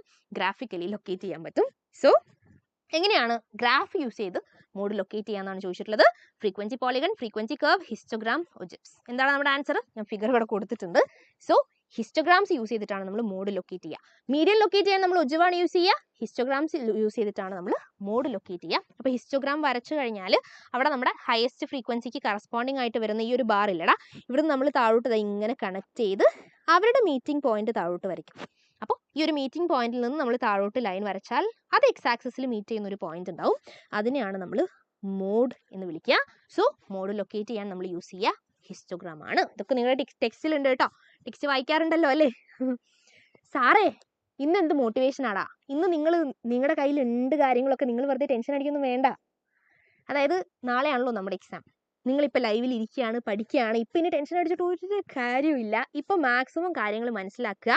നിങ്ങളിനി പുതിയ കാര്യങ്ങളാണ്, നിങ്ങൾക്ക് ഒട്ടും അറിയാത്ത കാര്യങ്ങളാണെങ്കിൽ നിങ്ങളത് പഠിക്കുകയും വേണ്ട. നിങ്ങൾ ഇനി അധികം സമയം പഠിക്കാത്ത തീരെ അറിയാത്ത കാര്യങ്ങളിൽ ഒന്നും ഇൻവെസ്റ്റ് ചെയ്യണ്ട. നിങ്ങൾക്ക് അറിയാവുന്ന കുറേ കാര്യങ്ങൾ ഉണ്ടാവില്ലേ, ഓൾറെഡി എന്തായാലും ഉണ്ടാവണം. നിങ്ങൾ ഒരു കൊല്ലം പഠിച്ചല്ലേ, ഒരുപാട് എക്സാംസ് എഴുതിയല്ലേ. സോ അറിയാവുന്ന കാര്യങ്ങൾ നിങ്ങളൊന്ന് തെറോ ആയിട്ട്, ചിലപ്പോൾ നിങ്ങൾക്ക് കൂടുതൽ എളുപ്പം തിയറി ചാപ്റ്റേഴ്സ് ആയിരിക്കും. ഇപ്പം നമ്മൾ ഫസ്റ്റ് 4 ചാപ്റ്റേഴ്സ് അധികം ഇക്വേഷൻസ് ഒന്നും വരുന്ന ചാപ്റ്റേഴ്സ് അല്ലല്ലോ. സോ അങ്ങനെ തിയറി ചാപ്റ്റേഴ്സ് ആണെങ്കിൽ അത് സെറ്റ് ആക്കുക. അതേപോലെ ലാസ്റ്റിലേക്കും തിയറി ചാപ്റ്റേഴ്സ് ഉണ്ട്. പ്രോബ്ലംസിൻ്റെ ഇക്വേഷനൊക്കെ മാക്സിമം പഠിച്ചു വെക്കുക. തീരെ ഡിഫിക്കൽട്ട് ആണെങ്കിൽ നിങ്ങൾ ഒഴിവാക്കിക്കും. നിങ്ങൾക്ക് എന്തായാലും ഓർ ക്വസ്റ്റ്യൻസ് ഒക്കെ ഇല്ല. അപ്പോൾ മാക്സിമം പഠിച്ച കാര്യങ്ങൾ ഒന്നുകൂടി ഇങ്ങനെ പൊടി തട്ടി സെറ്റ് ആക്കിയാൽ മതി. അതായത് പഠിച്ചത് ഇനി മറന്നു പോയിട്ട് കിട്ടാത്തൊരവസ്ഥ ഉണ്ടാവരുത്. പഠിച്ചത് ഒന്നുകൂടി പോളിഷ് ചെയ്തുകൊണ്ടിരിക്കുക. അങ്ങനെ അത് സെറ്റാക്കി എക്സാമിന് എന്താ പറയുക, കൂളായിട്ട് പോയാൽ തന്നെ നിങ്ങൾക്ക് കിട്ടും. റൈറ്റ്. എടാ മീഡിയൻ നമ്മൾ പറഞ്ഞിട്ടുണ്ട്, ട്രെൻഡിങ് ക്രഷേ. മീഡിയൻ്റെ കേസ് നമ്മൾ മുന്നേ ഡിസ്കസ് ചെയ്തിട്ടുള്ളതാണ്.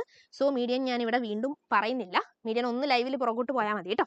ഇനി അങ്ങനെയാണെങ്കിൽ നമുക്ക് ഇനി അടുത്തതായിട്ട് ചോദിച്ചിട്ടുള്ളത് മോഡാണ് in case of continuous data. അപ്പോൾ കണ്ടിന്യൂസ് ഡേറ്റയുടെ കേസിൽ മോഡ് എങ്ങനെ ഫൈൻഡ് ചെയ്യാന്നുള്ളതാണ്. മോഡിൻ്റെ ഇക്വേഷൻ എന്തായിരുന്നു?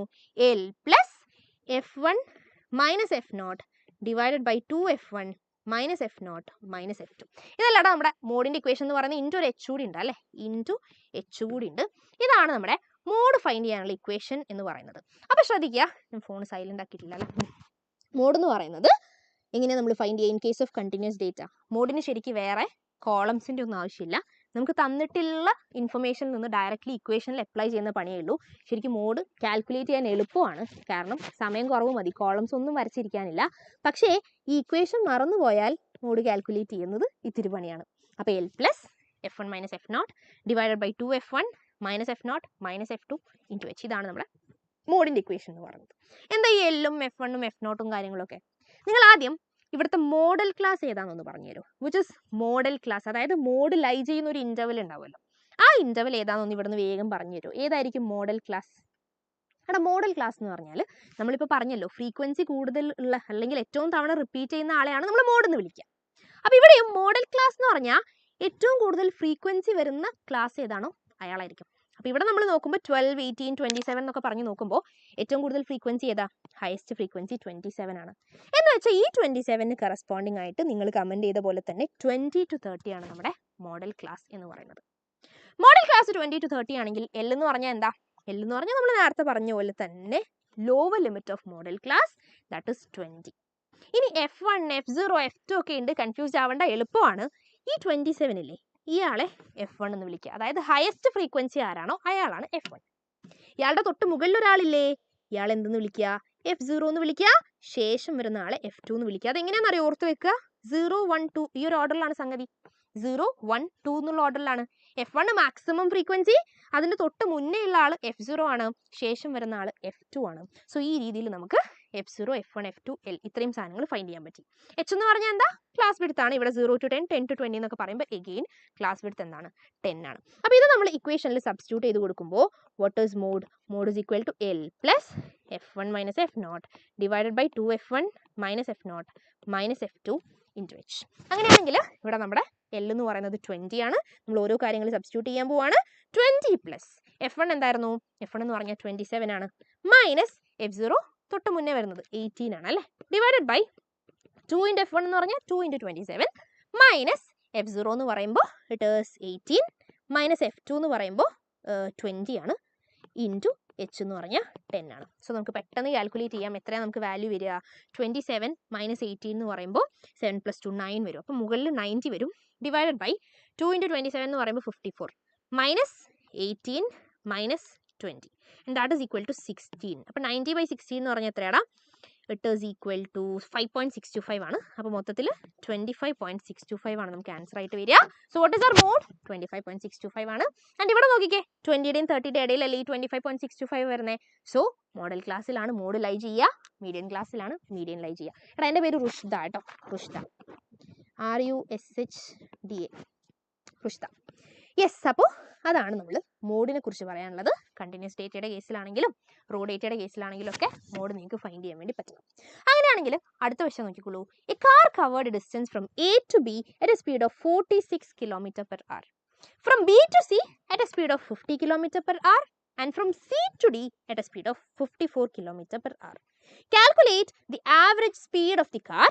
Distance from A to B, B to C and C to D are equal.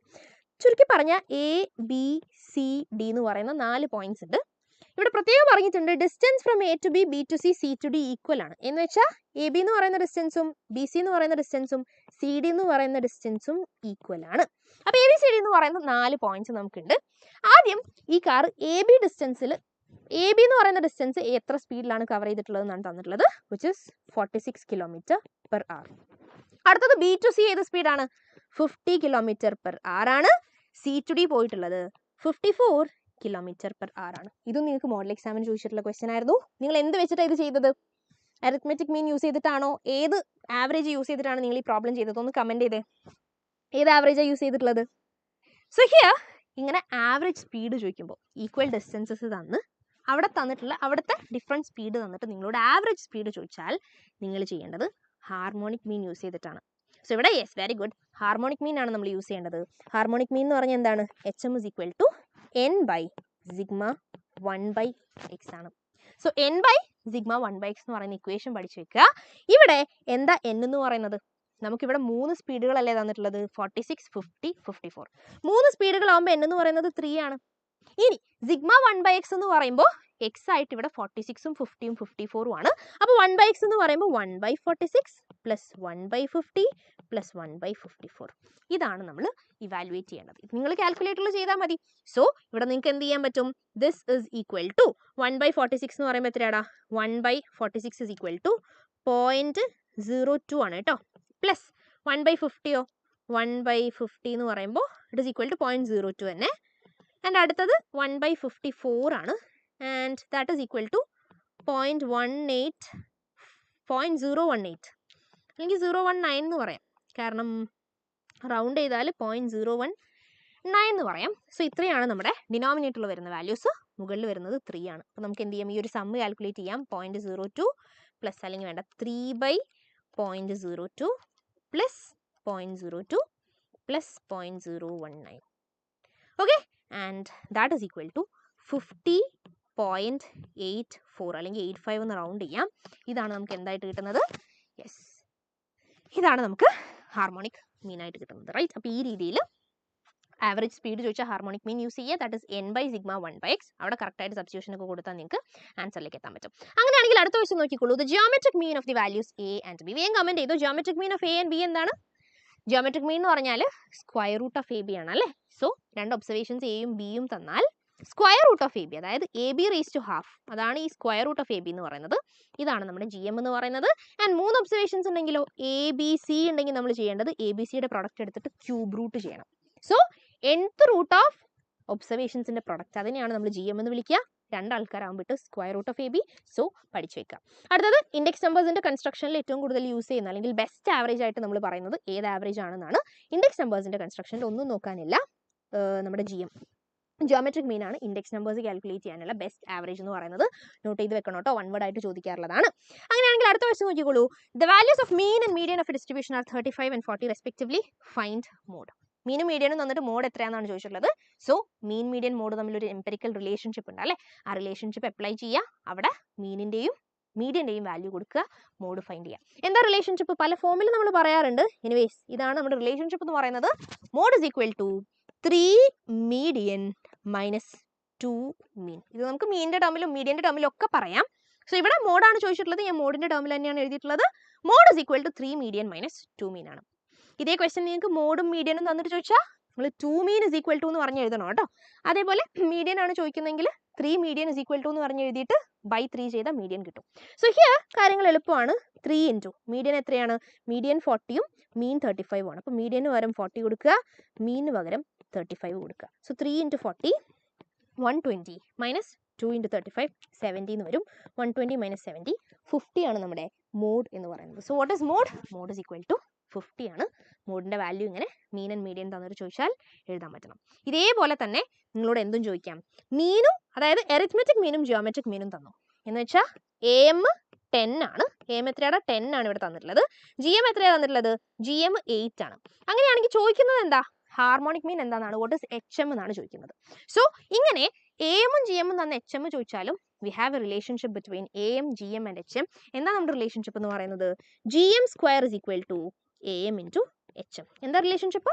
G M square is equal to A M into H M. So ഇവിടെ നമ്മൾ find ചെയ്യേണ്ടത് H M ആയതുകൊണ്ട് തന്നെ we can write H M is equal to G M square by A M. അതായത് നമ്മൾ എന്ത് ചെയ്തു? A എമ്മിനെ റൈറ്റിലോട്ട് എടുക്കുകയാണ് എച്ച് എം കിട്ടാൻ വേണ്ടിയിട്ട്.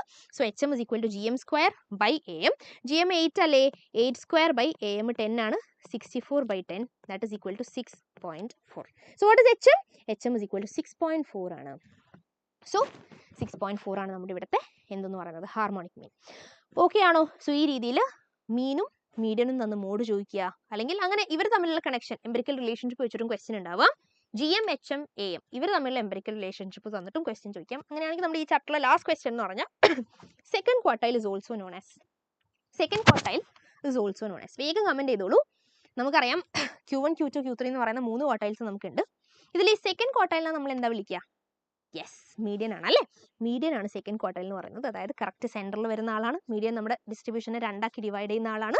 So second quartile is also known as very good median. ഇത്രയും കാര്യങ്ങളാണ് നമ്മൾ നമ്മുടെ സെൻട്രൽ ടെൻഡൻസി എന്ന് പറയുന്ന ചാപ്റ്റർ ഡിസ്കസ് ചെയ്യുന്നത്. നമ്മൾ ഒരുപാട് കാര്യങ്ങൾ പറഞ്ഞിട്ടുണ്ട്. മെയിൻലി മീൻ ഫൈൻഡ് ചെയ്യാൻ ഡിസ്ക്രീറ്റ് ഡേറ്റ ആയാലും കണ്ടിന്യൂസ് ഡേറ്റ ആയാലും ഒക്കെ നിങ്ങൾക്ക് പറ്റണം. റോ ഡേറ്റ ആണെങ്കിലും ഒക്കെ പറ്റണം. അതേപോലെ മീന് തെറ്റിച്ച് വായിച്ചിട്ട് അങ്ങനെ കറക്റ്റഡ് മീൻ ഫൈൻഡ് ചെയ്യാനുള്ള കേസ് ചോദിക്കാം, അല്ലെങ്കിൽ കമ്പൈൻഡ് മീൻ ചോദിക്കാം, വെയ്റ്റഡ് മീനും ചോദിക്കാം കേട്ടോ. അതായത് ഇപ്പം നിങ്ങൾക്ക് XIയും FIയും അല്ലേ തരുന്നത്, അതിന് വരെ XIയും വെയിറ്റേജും തരാം, WI എന്ന് പറഞ്ഞിട്ട്. അപ്പോഴും നിങ്ങൾ സെയിം ഇക്വേഷൻ സിഗ്മ FI/XI ചെയ്യുന്ന പോലെ sigma WI/XI by sigma WI ചെയ്താൽ മതി. ജസ്റ്റ് FIക്ക് വരാൻ WI ആയിരിക്കുന്നതെന്നുള്ളൂ, വെയിറ്റേജ് എന്ന് പറഞ്ഞിട്ട്. ഓക്കെ, സോ ആ രീതിയിൽ നമുക്ക് വെയിറ്റഡ് മീനും കാണാൻ പറ്റും. അപ്പോൾ മീനിൻ്റെ കേസസ്, അതേപോലെ മീഡിയൻ ആയാലും മോഡ് ആയാലും ഒക്കെ ഗ്രൂപ്പ്ഡ് ഡേറ്റ ആയാലും അൺഗ്രൂപ്പ്ഡ് ഡേറ്റ ആയാലും നിങ്ങൾക്ക് കാണാൻ പറ്റണം. ആൻഡ് പിന്നെ നമ്മൾ കുറച്ച് വൺ വേർഡ് ക്വസ്റ്റ്യൻസ് പറഞ്ഞു, ഇവർ തമ്മിൽ എംപിരിക്കൽ റിലേഷൻഷിപ്പ് വെച്ചിട്ടുള്ള ക്വസ്റ്റ്യൻസ് പറഞ്ഞു. ഇത്രയും കാര്യങ്ങൾ വെരി ഇമ്പോർട്ടൻ്റ് ആണ്, നോട്ട് ചെയ്ത് വെക്കണം. അങ്ങനെയാണെങ്കിൽ നമ്മൾ അടുത്ത ക്വസ്റ്റനിലേക്ക് ചാപ്റ്ററിലേക്ക് കിടക്കുകയാണ്, വിച്ച് ഇസ് ഡിസ്പേർഷൻ. നമ്മുടെ സെൻട്രൽ ടെൻഡൻസി പോലെ തന്നെ ഇമ്പോർട്ടൻ്റ് ആയിട്ടുള്ളൊരു ചാപ്റ്ററാണ് ഡിസ്പേർഷൻ എന്ന് പറയുന്നത്. ഇവിടെ നമുക്ക് മെഷേഴ്സ് ഓഫ് ഡിസ്പേർഷൻ എന്ന് വെച്ചാൽ നമ്മുടെ mean deviation, standard deviation, range, ഇങ്ങനെയുള്ള കാര്യങ്ങൾ, ക്വാർട്ടൈൽ ഡീവിയേഷൻ, ഇതൊക്കെയാണ് ഫൈൻഡ് ചെയ്യാനുള്ളത്. നമുക്ക് പെട്ടെന്ന് ക്വസ്റ്റൻസിലേക്ക് തന്നെ കിടക്കാം അല്ലേ. സോ ആദ്യം നോക്കിക്കോളൂ, നമ്മൾ ആദ്യം നമ്മുടെ സെൻട്രൽ ടെൻഡൻസിയിൽ പറഞ്ഞ പോലെ തന്നെ A good measure of dispersion should poses the following properties. ഒരു നല്ല മെഷർ ഓഫ് ഡിസ്പേർഷൻ്റെ പ്രോപ്പർട്ടീസ് എന്താണെന്ന് നിങ്ങളോട് എക്സാമിന് ചോദിച്ചാൽ നിങ്ങൾക്ക് എഴുതാൻ പറ്റണം.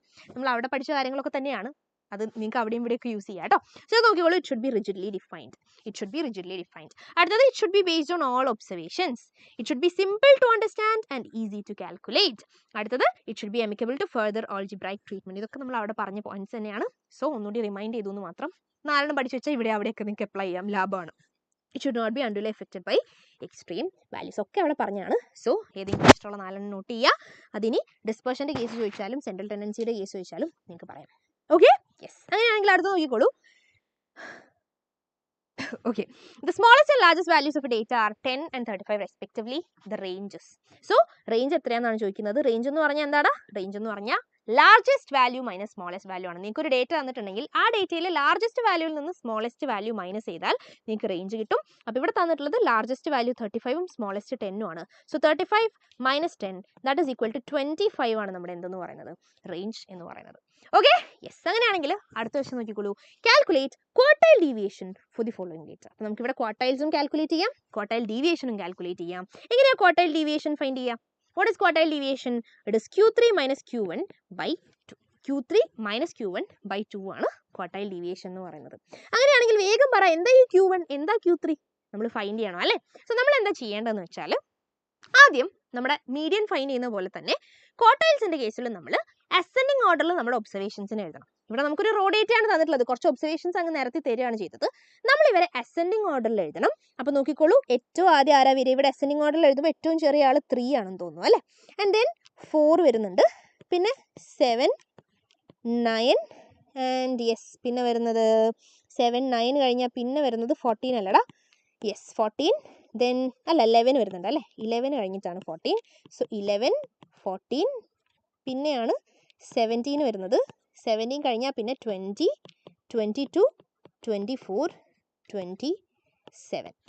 എത്രയും ഒബ്സർവേഷൻസ്, അതായത് 3, 6, 9, 11 ഒബ്സർവേഷൻസ് നമ്മുടെ കയ്യിലുണ്ട്. ആദ്യം നമ്മൾ എന്താ ചെയ്തത്? അസെൻഡിങ് ഓർഡർ ഒബ്സർവേഷൻസിന് എഴുതി.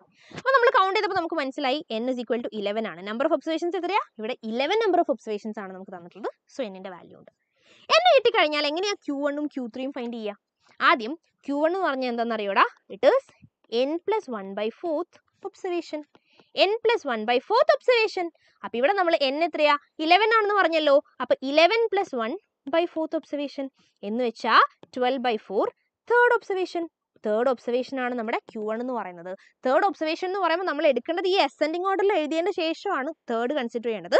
സോ ഇവിടെ നോക്കിക്കോളൂ, അസെൻഡിങ് ഓർഡറിൽ തേർഡ് ഒബ്സർവേഷൻ എന്ന് പറഞ്ഞാൽ 7 ആണ്. സോ നമ്മുടെ Q1 is equal to 7 ആണ്. സിമ്പിൾ അല്ലേ? n ഫൈൻഡ് ചെയ്യുന്നു, n+1/4 ഒബ്സർവേഷൻ. ഇതേപോലെ Q3 എങ്ങനെയാണ് ഫൈൻഡ് ചെയ്യുക? അത് 3 into n+1/4 ഒബ്സർവേഷൻ ആണ്. And that is 3 into n+1/4 നമ്മൾ ഓൾറെഡി പറഞ്ഞു 3 ആണ്, കാരണം n 11 ആണ്. സോ 11+1/4 എന്ന് പറയുമ്പോൾ ഇറ്റ് ഈസ് വാട്ട്? 3. അപ്പോൾ 3 into 3 9th ഒബ്സർവേഷൻ ആണ് നമ്മൾ എടുക്കേണ്ടത്. സോ 9th ഒബ്സർവേഷൻ എന്ന് പറയുമ്പോൾ ഇവിടെ എങ്ങനെയാണ് വരിക? നോക്കിക്കേ, മൊത്തം 11 ആകുമ്പോൾ ഇതായിരിക്കും അല്ലേ 9, കാരണം ഇത് 10, ഇത് 11 ആയിരിക്കും. സോ 9th ഒബ്സർവേഷൻ എന്ന് പറയുമ്പോൾ ഇവിടെ 22 ആണ്. 22 ആണ് ഇവിടെ Q3 എന്ന് പറയുന്നത്. Q1ഉം Q3യും ഫൈൻഡ് ചെയ്യാൻ പഠിക്കണം കേട്ടോ.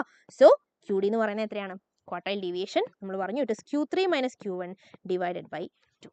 That is 22 minus 7/2. That is 15/2, 7.5.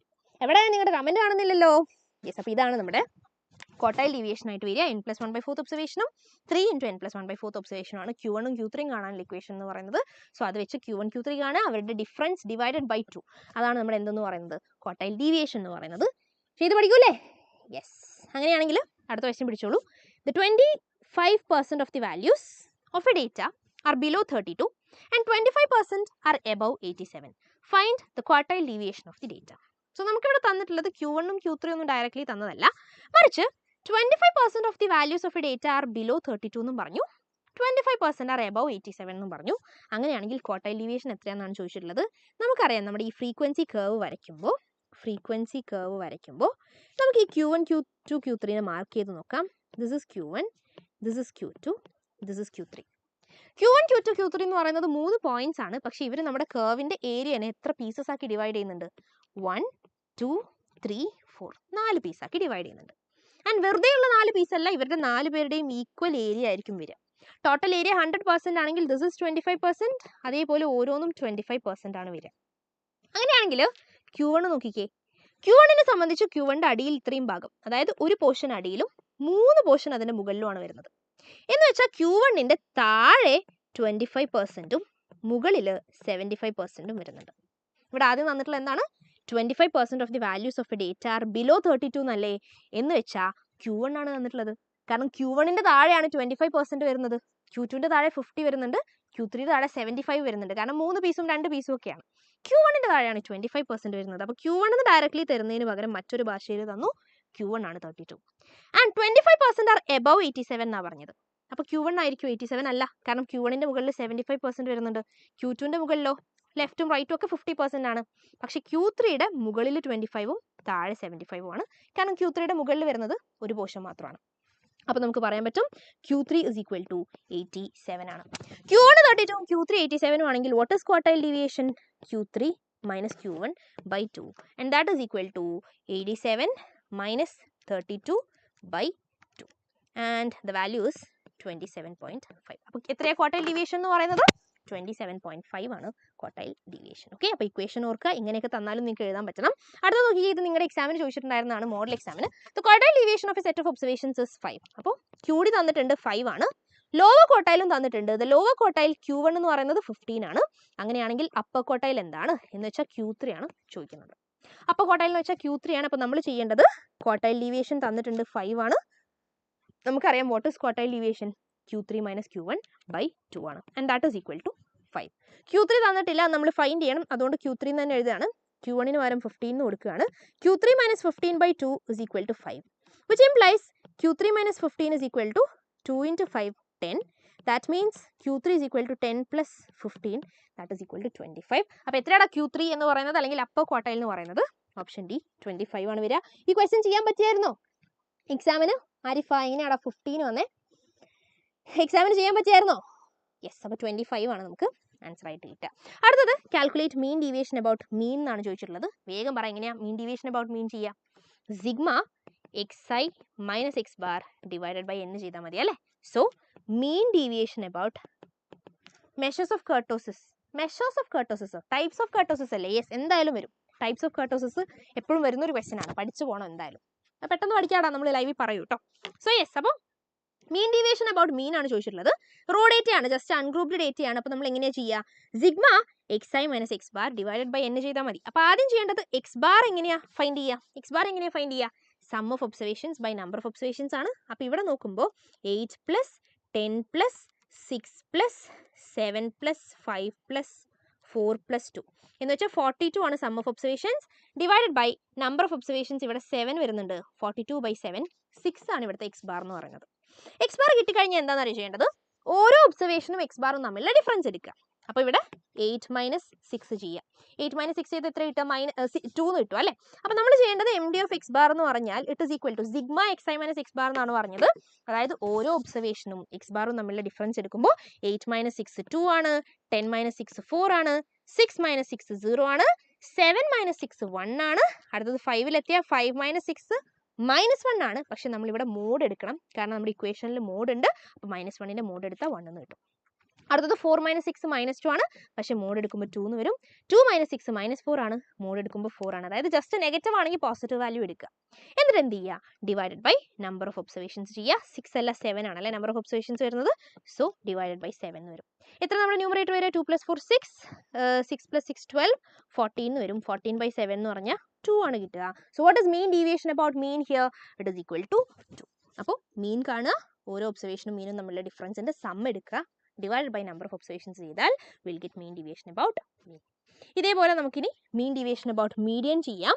And in this case continuous ഡേറ്റയാണ് തന്നിട്ടുള്ളത്. കണ്ടിന്യൂസ് ഡേറ്റയുടെ കേസിൽ മീൻ ഡീവിയേഷൻ അബൌട്ട് മീഡിയൻ ആണ് നമ്മൾ ചെയ്യാൻ പോകുന്നത്. മീൻ ഡീവിയേഷൻ അബൌട്ട് മീൻ ചോദിച്ചാലും ഇതേപോലെ ചെയ്യണം. മീൻ ഫൈൻഡ് ചെയ്തിട്ട് നമ്മളിപ്പോൾ ചെയ്യുന്നതിൽ മീഡിയന് പകരം മീൻ കൊടുത്താൽ മതി. xi - m fi × xi - m ആണ് നമ്മൾ ചെയ്യുക. അതിൽ എമ്മിന് വരെ എക്സ് ബാർ കൊടുത്താൽ മീൻ ഡീവിയേഷൻ അബൌട്ട് മീനായി. അപ്പോൾ അങ്ങനെയാണെങ്കിൽ നോക്കിക്കോളൂ, നമ്മുടെ കയ്യിൽ ക്ലാസ്സും കറസ്പോണ്ടിങ് ഫ്രീക്വൻസിയും ഉണ്ട്. മീഡിയൻ ഓൾറെഡി അവർ തന്നിട്ടുണ്ട്, 41 ആണ്, നമ്മൾ ഫൈൻഡ് ചെയ്യേണ്ട ആവശ്യമില്ല. തന്നിട്ടില്ലെങ്കിൽ നമ്മളത് മീഡിയൻ്റെ ഇക്വേഷൻ യൂസ് ചെയ്ത് ഫൈൻഡ് ചെയ്യണം. ഇവിടെ എനിവേസ് മീഡിയൻ 41 ആണ് തന്നിട്ടുണ്ട്. നമ്മൾ എന്താ ചെയ്യുക, ക്ലാസ്സും ഫ്രീക്വൻസിയും കയ്യിലുണ്ട്. മീൻ ഡീവിയേഷൻ അബൌട്ട് മീഡിയൻ എന്ന് പറഞ്ഞാൽ നമ്മുടെ കയ്യിലുള്ള ഇക്വേഷൻ എന്ന് വെച്ചാൽ it is sigma fi × xi - m divided by n. എന്ന് പറഞ്ഞാൽ സിഗ്മ fi ആണ്. So mean deviation about median is equal to sigma fi × xi - m divided by n. And that is equal to, എങ്ങനെയാണ് നമ്മൾ find ചെയ്യുക, കയ്യിൽ ആകെ തരുന്നത് ക്ലാസ്സും കറസ്പോണ്ടിങ് ഫ്രീക്വൻസിയാണ്. ക്ലാസ്സും ഫ്രീക്വൻസിയും മാത്രമാണ് കയ്യിൽ തരുന്നത് അല്ലേ. സോ അവിടെ മെഷേഴ്സ് ഓഫ് കർട്ടോസിസ് വളരെ ഇമ്പോർട്ടൻ്റ് ആണ്, അത് പഠിക്കണം, അതെന്തായാലും പഠിക്കണം. കാരണം ആ ചാപ്റ്ററിൽ വളരെ കുറച്ച് കാര്യങ്ങൾ പഠിക്കാനുള്ളൂ. അപ്പോൾ അതിന് ഏറ്റവും കൂടുതൽ റിപ്പീറ്റഡ്ലി ചോദിച്ചിട്ടുള്ളത് കർട്ടോസിസാണ്. കർട്ടോസിസിനെ കുറിച്ച്, ടൈപ്സ് ഓഫ് കർട്ടോസിസ് പിന്നെയും ചോദിച്ചിട്ടുണ്ട്. സോ ക്ലാസ്സും ഫ്രീക്വൻസിയും തന്നിട്ടുണ്ട്. നമ്മൾ ആദ്യം എന്ത് ചെയ്യണം, xi അല്ലെങ്കിൽ മിഡ് വാല്യൂ എടുക്കണം അല്ലേ. സോ മിഡ് വാല്യൂ എന്ന് പറഞ്ഞാൽ ഇവിടെ 15, 25, 35, 45, 55, 65 എന്ന് പറഞ്ഞാൽ നമ്മൾ എടുത്ത് വെച്ചിട്ടുണ്ട്. xi - m എന്ന് പറഞ്ഞാൽ എന്താ, ഈ മിഡ് വാല്യൂ നമ്മുടെ മീഡിയനും തമ്മിലുള്ള ഡിഫറൻസ് ആണ്. മീഡിയൻ 41 എന്ന് തന്ന സ്ഥിതിക്ക് നമ്മൾ ചെയ്യുന്നത് x - 41 ആണ്. എന്ന് വെച്ചാൽ ഇവിടെ 15 - 41 അതിൻ്റെ മോഡ് വാല്യൂ, അതായത് നെഗറ്റീവ് ആണെങ്കിൽ പോസിറ്റീവ് ആക്കുന്നതാണ് ഈ 26 എന്ന് പറയുന്നത്. 25 - 41 ചെയ്താൽ നമുക്ക് -16 എന്നാണ് കിട്ടുക, പക്ഷേ നമ്മൾ അതിൻ്റെ പോസിറ്റീവ് വെർഷൻ എടുക്കും. സിമിലർലി 35 - 41, 45 - 41, അങ്ങനെ നമ്മൾ ഓരോ ഒബ്സർവേഷനും മീഡിയനും തമ്മിലുള്ള ഡിഫറൻസ് എടുക്കും. അതിൻ്റെ മോഡ് വാല്യൂ ആണ് ഈ എഴുതി വെച്ചിട്ടുള്ളത്. ഇത്രയും ചെയ്ത് കഴിഞ്ഞാൽ നമ്മൾ എന്ത് ചെയ്യണം, ഇവരെ ഫ്രീക്വൻസി ആയിട്ട് മൾട്ടിപ്ലൈ ചെയ്യണം. അപ്പോൾ നോക്കിക്കേ, 10 × 26 260, 14 × 16 224, 15 × 6 90. ഈ രീതിയിൽ നമ്മൾ ഓരോ ഫ്രീക്വൻസിയും xi - m ആയിട്ട് മൾട്ടിപ്ലൈ ചെയ്യുക, ആ പ്രൊഡക്റ്റ് എഴുതി വെക്കുക. റൈറ്റ്, ഇത്രയും ചെയ്ത് കഴിഞ്ഞാൽ നമ്മൾ എന്ത് ചെയ്യണം, f × xi - m ചെയ്ത് കഴിഞ്ഞാൽ ഈ കോളത്തിൻ്റെ സമ്മാണ് നമുക്ക് ആവശ്യം. So sigma fi × xi - m ആണ് നമ്മളോട് ഇവിടെ ചോദിച്ചിട്ടുള്ളത്. എങ്ങനെയാണ് കാണുക, ഈ ലാസ്റ്റ് കോളത്തിൻ്റെ സം എടുക്കണം. That is 260 + 224 + 90 + 72 + 196 + 264 and that is equal to 1106 ആണ് നമുക്ക് സമ്മായിട്ട് കിട്ടുന്നത്. ഡിവൈഡഡ് ബൈ എന്താ ടോട്ടൽ ഫ്രീക്വൻസി എന്ന് പറയുന്നത്, ഇവിടെ 10 + 14 + 15 + 18 + 14 + 11 and that is equal to 82 ആണ് നമുക്ക് സമ്മായിട്ട് കിട്ടുന്നത്. So 1106 divided by 82. എടാ ആഡ് ചെയ്തതിൽ എറർ ഉണ്ടെങ്കിൽ നിങ്ങൾ പറയണം കേട്ടോ. ഏതെങ്കിലും വാല്യൂ ഒക്കെ മിസ്സായി പോയിട്ടുണ്ടെങ്കിൽ ഡിവൈഡഡ് ബൈ 82 ആണ്. And that is equal to 13.49 ഞാൻ റൗണ്ട് ചെയ്യുന്നുണ്ട്. ഇതാണ് നമുക്ക് മീൻ ഡീവിയേഷൻ അബൌട്ട് മീഡിയൻ ആയിട്ട് കിട്ടുന്നത്. സോ ഓരോ ഒബ്സർവേഷനും മീഡിയനും തമ്മിലുള്ള ഡിഫറൻസ് എടുക്കുന്നു, കറസ്പോണ്ടിങ് ഫ്രീക്വൻസി ആയിട്ട് അവരെ മൾട്ടിപ്ലൈ ചെയ്യുന്നു, ആ കോളത്തിൻ്റെ സം എടുക്കുന്നു. സിമ്പിൾ. ഇതേ കാര്യം മീൻ ആണെങ്കിൽ നമ്മൾ ചെയ്യേണ്ടത് ഇവിടെ എമ്മിന് പകരം എക്സ് ബാർ എന്ന് വെച്ചാൽ ഓരോ ഒബ്സർവേഷനും എക്സ് ബാറും തമ്മിലുള്ള ഡിഫറൻസ് എടുക്കുന്നു, അവരെ നമ്മൾ ഫ്രീക്വൻസി ആയിട്ട് മൾട്ടിപ്ലൈ ചെയ്യുന്നു, ആ കോളത്തിൻ്റെ sum divided by sigma f ആണ് ചെയ്ത് വെക്കേണ്ടത്. ഇതാണ് മീൻ ഡീവിയേഷൻ്റെ കേസ്. അങ്ങനെയാണെങ്കിൽ അടുത്ത ക്വസ്റ്റ്യൻ നമുക്ക് എന്ത് ചെയ്യാം, സ്റ്റാൻഡേർഡ് ഡീവിയേഷനിലേക്ക് കടക്കാം. അപ്പോൾ ആദ്യത്തെ ക്വസ്റ്റ്യൻ ഇത് നിങ്ങളുടെ മോഡൽ എക്സാമിന് ചോദിച്ചിട്ടുള്ളായിരുന്നു. The minimum value of standard deviation is, note ചെയ്ത് വെക്കുക, സ്റ്റാൻഡേർഡ് ഡീവിയേഷൻ്റെ മിനിമം വാല്യൂ എന്ന് പറഞ്ഞാൽ ഇറ്റ് ഈസ് 0. നെഗറ്റീവ് ഒന്നും ആവാൻ പോണില്ല. സ്റ്റാൻഡേർഡ് ഡീവിയേഷൻ മിനിമം എന്ന് പറഞ്ഞാൽ 0 ആയിരിക്കും. അതേപോലെ ദ വേരിയൻസ് ഓഫ് 4 ഒബ്സർവേഷൻസ്, ഇത് നിങ്ങൾക്ക് എക്സാമിന് ചോദിച്ചിട്ടുള്ളതാണ്. 3, 3, 3, 3 എന്ന് പറഞ്ഞിട്ട് സെയിം ഒബ്സർവേഷൻസ് തന്നിട്ട് വേരിയൻസ് ചോദിച്ചു. ഇങ്ങനെ സെയിം ഒബ്സർവേഷൻസ് റിപ്പീറ്റഡ്ലി തരികയാണ്, 5 തവണ തരികയാണ്, അല്ലെങ്കിൽ ഇവിടെ 3, 4 തവണ തരികയാണ്. ഒരേ ഒബ്സർവേഷൻ റിപ്പീറ്റഡ്ലി ചോദിച്ചാൽ അവിടെ വേരിയൻസ് 0 ആയിരിക്കും. So variance is equal to 0 ആണ്. ആൻഡ് യെസ്, അടുത്ത ക്വസ്റ്റ്യൻ നോക്കിക്കോളൂ. For set of observations SD 3 ആണ്, എന്ന് വെച്ചാൽ സ്റ്റാൻഡേർഡ് ഡീവിയേഷൻ 3 ആണ്. വേരിയൻസ് എത്രയാണെന്നാണ് ചോദിക്കുന്നത്. What is variance? വേരിയൻസ് എന്ന് പറഞ്ഞാൽ സ്റ്റാൻഡേർഡ് ഡീവിയേഷൻ്റെ സ്ക്വയർ അല്ലേ. So 3² that is equal to 9 ആണ് നമ്മുടെ വേരിയൻസ് എന്ന് പറയുന്നത്. സോ 9 ആണ് ഇവിടെ ആൻസർ ആയിട്ട് കിട്ടുക. അങ്ങനെയാണെങ്കിൽ അടുത്ത ക്വസ്റ്റ്യൻ, ഇതൊക്കെ വൺ വേർഡ് ക്വസ്റ്റ്യൻ സ്റ്റാൻഡേർഡ് ഡീവിയേഷനുമായിട്ട് ബന്ധപ്പെട്ട് മുന്നേ വന്ന കേട്ടോ. സോ അടുത്ത ക്വസ്റ്റ്യൻ നോക്കിക്കോളൂ. Sum of square deviations is minimum when it is taken about. Sum of square deviation is minimum when it is taken about. വേഗം പറഞ്ഞോളൂ. Sum of square deviation is minimum when it is taken about mean ആണ് കേട്ടോ. നമ്മുടെ standard ഡീവിയേഷനിലൊക്കെ നമ്മൾ ചെയ്യുന്നത് ഈ some of squared ഡീവിയേഷനാണ്. അതായത് ഓരോ ഒബ്സർവേഷനും എക്സ് ബാറും തമ്മിലുള്ള ഡിഫറൻസിൻ്റെ സ്ക്വയറാണ് നമ്മൾ എടുക്കുക. സോ അവിടെ നമ്മൾ ഏറ്റവും ആപ്റ്റായിട്ട് എക്സ് ബാർ യൂസ് ചെയ്യാൻ കാരണം sum of square deviations minimum ആവുക നമ്മൾ എക്സ് ബാർ എടുക്കുമ്പോഴാണ്. സോ മീൻ ആണ് അവിടെ ആൻസർ ആയിട്ട് വരിക. അങ്ങനെയാണെങ്കിൽ അടുത്ത ക്വസ്റ്റ്യൻ പിടിച്ചോളൂ. സ്റ്റാൻഡേർഡ് ഡീവിയേഷനും വേരിയൻസും കാണാനുള്ള ക്വസ്റ്റ്യൻ ആണ്. കണ്ടിന്യൂസ് ഡേറ്റയാണ്. ഇതേ കാര്യമാണ് ഡിസ്ക്രീറ്റിലും നമ്മൾ ചെയ്യുക. ഇവിടെ നമ്മൾ എക്സ് ഐ മിഡ് പോയിന്റ് എടുക്കും. അവിടെ നമുക്ക് ഡയറക്റ്റ്ലി തന്നിട്ടുണ്ടാവും. അത്രയേ ഉള്ളൂ. സോ എന്ത് തന്നിട്ടുണ്ട്? ക്ലാസും ഫ്രീക്വൻസിയും തന്നിട്ടുണ്ട്. സൗണ്ട് കുറവാണോടാ? ക്ലാസും ഫ്രീക്വൻസിയും തന്നിട്ടുണ്ട്. അങ്ങനെയാണെങ്കിൽ നമുക്ക് എന്ത് ഫൈൻഡ് ചെയ്യാം? സ്റ്റാൻഡേർഡ് ഡീവിയേഷൻ ഫൈൻഡ് ചെയ്യാം. ആദ്യം സ്റ്റാൻഡേർഡ് ഡീവിയേഷൻ്റെ ഇക്വേഷൻ എന്ന് പറഞ്ഞാൽ ഞാനിവിടെ കൊടുക്കുന്നുണ്ട്. സ്റ്റാൻഡേർഡ് ഡീവിയേഷൻ ആദ്യം നമുക്ക് നമ്മുടെ വേരിയൻസിൻ്റെ ഇക്വേഷൻ എഴുതാം. കാരണം സിഗ്മ സ്ക്വയർ കിട്ടിക്കഴിഞ്ഞാൽ ജസ്റ്റ് സ്ക്വയർ റൂട്ട് എടുത്താൽ സിഗ്മ കിട്ടും. അതായത് സ്റ്റാൻഡേർഡ് ഡീവിയേഷൻ കിട്ടും. So what is sigma square? Sigma സ്ക്വയറിൻ്റെ ഇക്വേഷൻ ഇതാണ്. നോട്ട് ചെയ്ത് വെച്ചോളൂ. It is sigma F I X i square by n minus sigma F I X i by n whole square. Sigma F I X i square by n minus sigma F I X i by n whole square. ഇതാണ് sigma square അല്ലെങ്കിൽ വേരിയൻസിൻ്റെ equation എന്ന് പറയുന്നത്. ഈ ഇക്വേഷനിൽ നോക്കിയാൽ അറിയാം F I X i square എന്ന് പറയുന്ന ക്വാണ്ടിറ്റി നമുക്ക് ആവശ്യമുണ്ട്. കാരണം അവരുടെ സമ്മ് ചോദിക്കുന്നുണ്ട്. അതേപോലെ എഫ് ഐ എക്സ് ഐ ആവശ്യമാണ്. അയാളുടെ സമ്മും ചോദിക്കുന്നുണ്ട്. നമ്മുടെ കയ്യിലാണെങ്കിൽ ആകെയുള്ളത് ക്ലാസും ഫ്രീക്വൻസിയും ആണ്. എക്സ് ഐ മസ്റ്റ് ആണ്. അപ്പോൾ നമ്മൾ ആദ്യം തന്നെ ചെയ്യുന്നത് എക്സ് ഐ കാണും എന്ന് വെച്ചാൽ മിഡ് പോയിന്റ്സ് ഫൈൻഡ് ചെയ്യും. നോക്കിക്കോ, 0 to 10, 10 to 20 ഇവരുടെ ഒക്കെ മിഡ് പോയിന്റ് നമ്മൾ എടുക്കുമ്പോൾ നമുക്ക് 5, 15, 25, 35 എന്ന് പറഞ്ഞ് കിട്ടും. എക്സ് ഐ കിട്ടിക്കഴിഞ്ഞാൽ പിന്നെ നമ്മൾ ചെയ്യുക എഫ് ഐയും എക്സ് ഐയും തമ്മിൽ മൾട്ടിപ്ലൈ ചെയ്യും. F I into x i എന്ന് വെച്ചാൽ 8 into 5 40, 12 into 15 180, 20 into 25 500. ഈ രീതിയിൽ നമ്മൾ എഫ് ഐയും എക്സ് ഐയും തമ്മിൽ മൾട്ടിപ്ലൈ ചെയ്യും. എന്നിട്ട് നമ്മൾ എന്ത് ചെയ്യും? F I X i square കാണും. എങ്ങനെ F I X i square കാണുക? നോക്കിക്കോ, എഫ് ഐ എക്സ് ഐ നമ്മുടെ കയ്യിൽ ഓൾറെഡി ഉണ്ട്. ഇതാണ് എഫ് ഐ എക്സ് ഐ. അതിൻ്റെ കൂടെ എക്സ് ഐ കൂടി മൾട്ടിപ്ലൈ ചെയ്താൽ മതി. F I X i into x i ചെയ്താൽ f I X i square ആയിട്ട് മാറും. So F I X i square എന്ന് പറഞ്ഞാൽ ഇവിടെ നോക്കിക്കോ, 5 into 40 200, 15 into 180 2700, 25 into 500. ഈ രീതിയിലാണ് നമ്മൾ F I X i square കാണേണ്ടത്. അപ്പം നമ്മുടെ കയ്യിൽ എഫ് ഐ എക്സ് ഐ ആയി, F I X i square ആയി. ഇനി നമ്മൾ ചെയ്യേണ്ടത് നമ്മുടെ ഇക്വേഷനിൽ ഈ വാല്യൂസ് സബ്സ്റ്റിറ്റ്യൂട്ട് ചെയ്യുക എന്നുള്ളതാണ്. ബിഫോർ ദാറ്റ് നമ്മളിവിടെ total value കണ്ടുവച്ചിട്ടില്ല.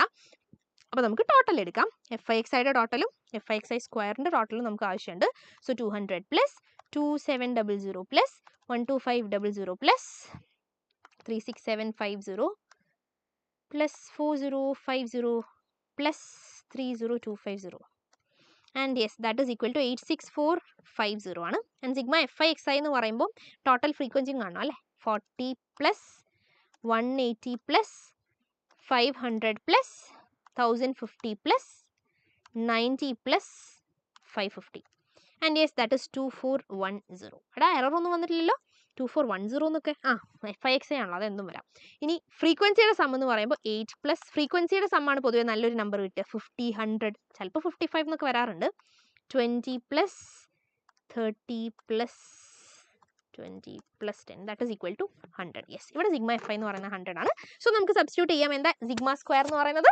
Sigma F I X i square എന്ന് പറഞ്ഞാൽ ഈ ഒരു വാല്യൂ ആണ്. That is 86450 divided by n എന്ന് പറയുന്നത് 100 ആണ്. Minus sigma F I X i by n whole square എന്ന് പറഞ്ഞാൽ it is equal to 2410 divided by 100 whole square. Value നിങ്ങൾ കാൽക്കുലേറ്റ് ചെയ്താൽ മതി കേട്ടോ. അത് ഞാൻ സമയം കളയണ്ടല്ലോ. 864.5 എന്ന് വരും. 86.45 അല്ലേ. സോ ഈ രീതിയിൽ നിങ്ങൾ ജസ്റ്റ് ഒന്ന് വാല്യൂ അത് ഞാൻ കാണേണ്ട ആവശ്യമുണ്ടോ? 864.50 അല്ലെങ്കിൽ 5 മൈനസ് ഇതേപോലെ 24.1 എന്ന് വരും. അതിൻ്റെ സ്ക്വയർ എടുക്കുക. ആ ഡിഫറൻസ് എടുത്ത് വെച്ചാൽ U will get the value. So sigma square കിട്ടി. സിഗ്മ സ്ക്വയർ കിട്ടിക്കഴിഞ്ഞാൽ നിങ്ങൾ എന്ത് ചെയ്യുക? ആ വാല്യൂയുടെ സ്ക്വയർ റൂട്ട് എടുക്കുക. അതിപ്പോൾ ഒരു 150 ആണ് കിട്ടുന്നതെങ്കിൽ സിഗ്മ എന്ന് പറയുന്നത് എന്തായിരിക്കും? റൂട്ട് ഓഫ് 150 ആയിരിക്കും. സോ ആ രീതിയിൽ നിങ്ങൾക്ക് ഇവിടെ എന്താണോ വാല്യൂ കിട്ടുന്നത് അത് എക്സ് ആണെങ്കിൽ റൂട്ട് എക്സ് എടുത്താൽ നിങ്ങൾക്ക് സിഗ്മ സ്ക്വയർ കിട്ടും. സോ സിഗ്മ കിട്ടും. സോ സിഗ്മ സ്ക്വയർ ആദ്യം ഫൈൻഡ് ചെയ്യാം. അതിൻ്റെ സ്ക്വയർ റൂട്ട് ജസ്റ്റ് കാൽക്കുലേറ്റ് ചെയ്ത് വെച്ചാൽ U will get standard deviation, that is sigma.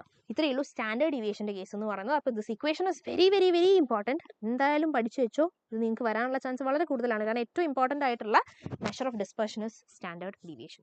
So sigma square is equal to sigma F I X i square by n minus sigma F I X i by n whole square പഠിച്ചു വെക്കാം. നമ്മൾ അവസാനത്തിലേക്ക് കടക്കുകയാണ് ചാപ്റ്ററിൻ്റെ. So write a short note on relative measures of dispersion എന്നാണ് പറയുന്നത്.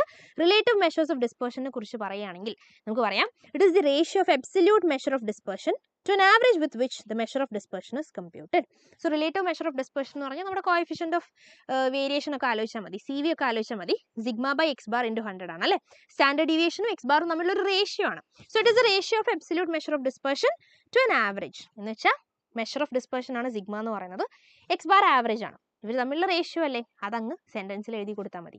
അതുപോലെ it is A pure number, അത് ഫ്രീ ഫ്രം യൂണിറ്റ് ആയിരിക്കും, ഒരു പ്യോർ നമ്പർ ആയിരിക്കും. It is free from unit of measurement. It is used four comparing 2 or more sets of data. ഈ relative measures നമ്മൾ use ചെയ്യുന്നത് 2 അതിലധികമോ ഡേറ്റ കമ്പയർ ചെയ്യാൻ വേണ്ടിയിട്ടാണ്. അങ്ങനെയാണെങ്കിൽ ഇതാ CV ആയിട്ട് റിലേറ്റ് ചെയ്തിട്ടുള്ള ക്വസ്റ്റ്യൻ ആണ്. ബാച്ച് എ ബാച്ച് ബി എന്ന് പറഞ്ഞിട്ട് നമുക്ക് 2 ബാച്ചിൻ്റെ മീനും എസ്റ്റിയും തന്നിട്ടുണ്ട്. നമ്മളോട് ചോദിക്കുന്നത് which batch is more consistent എന്നാണ്.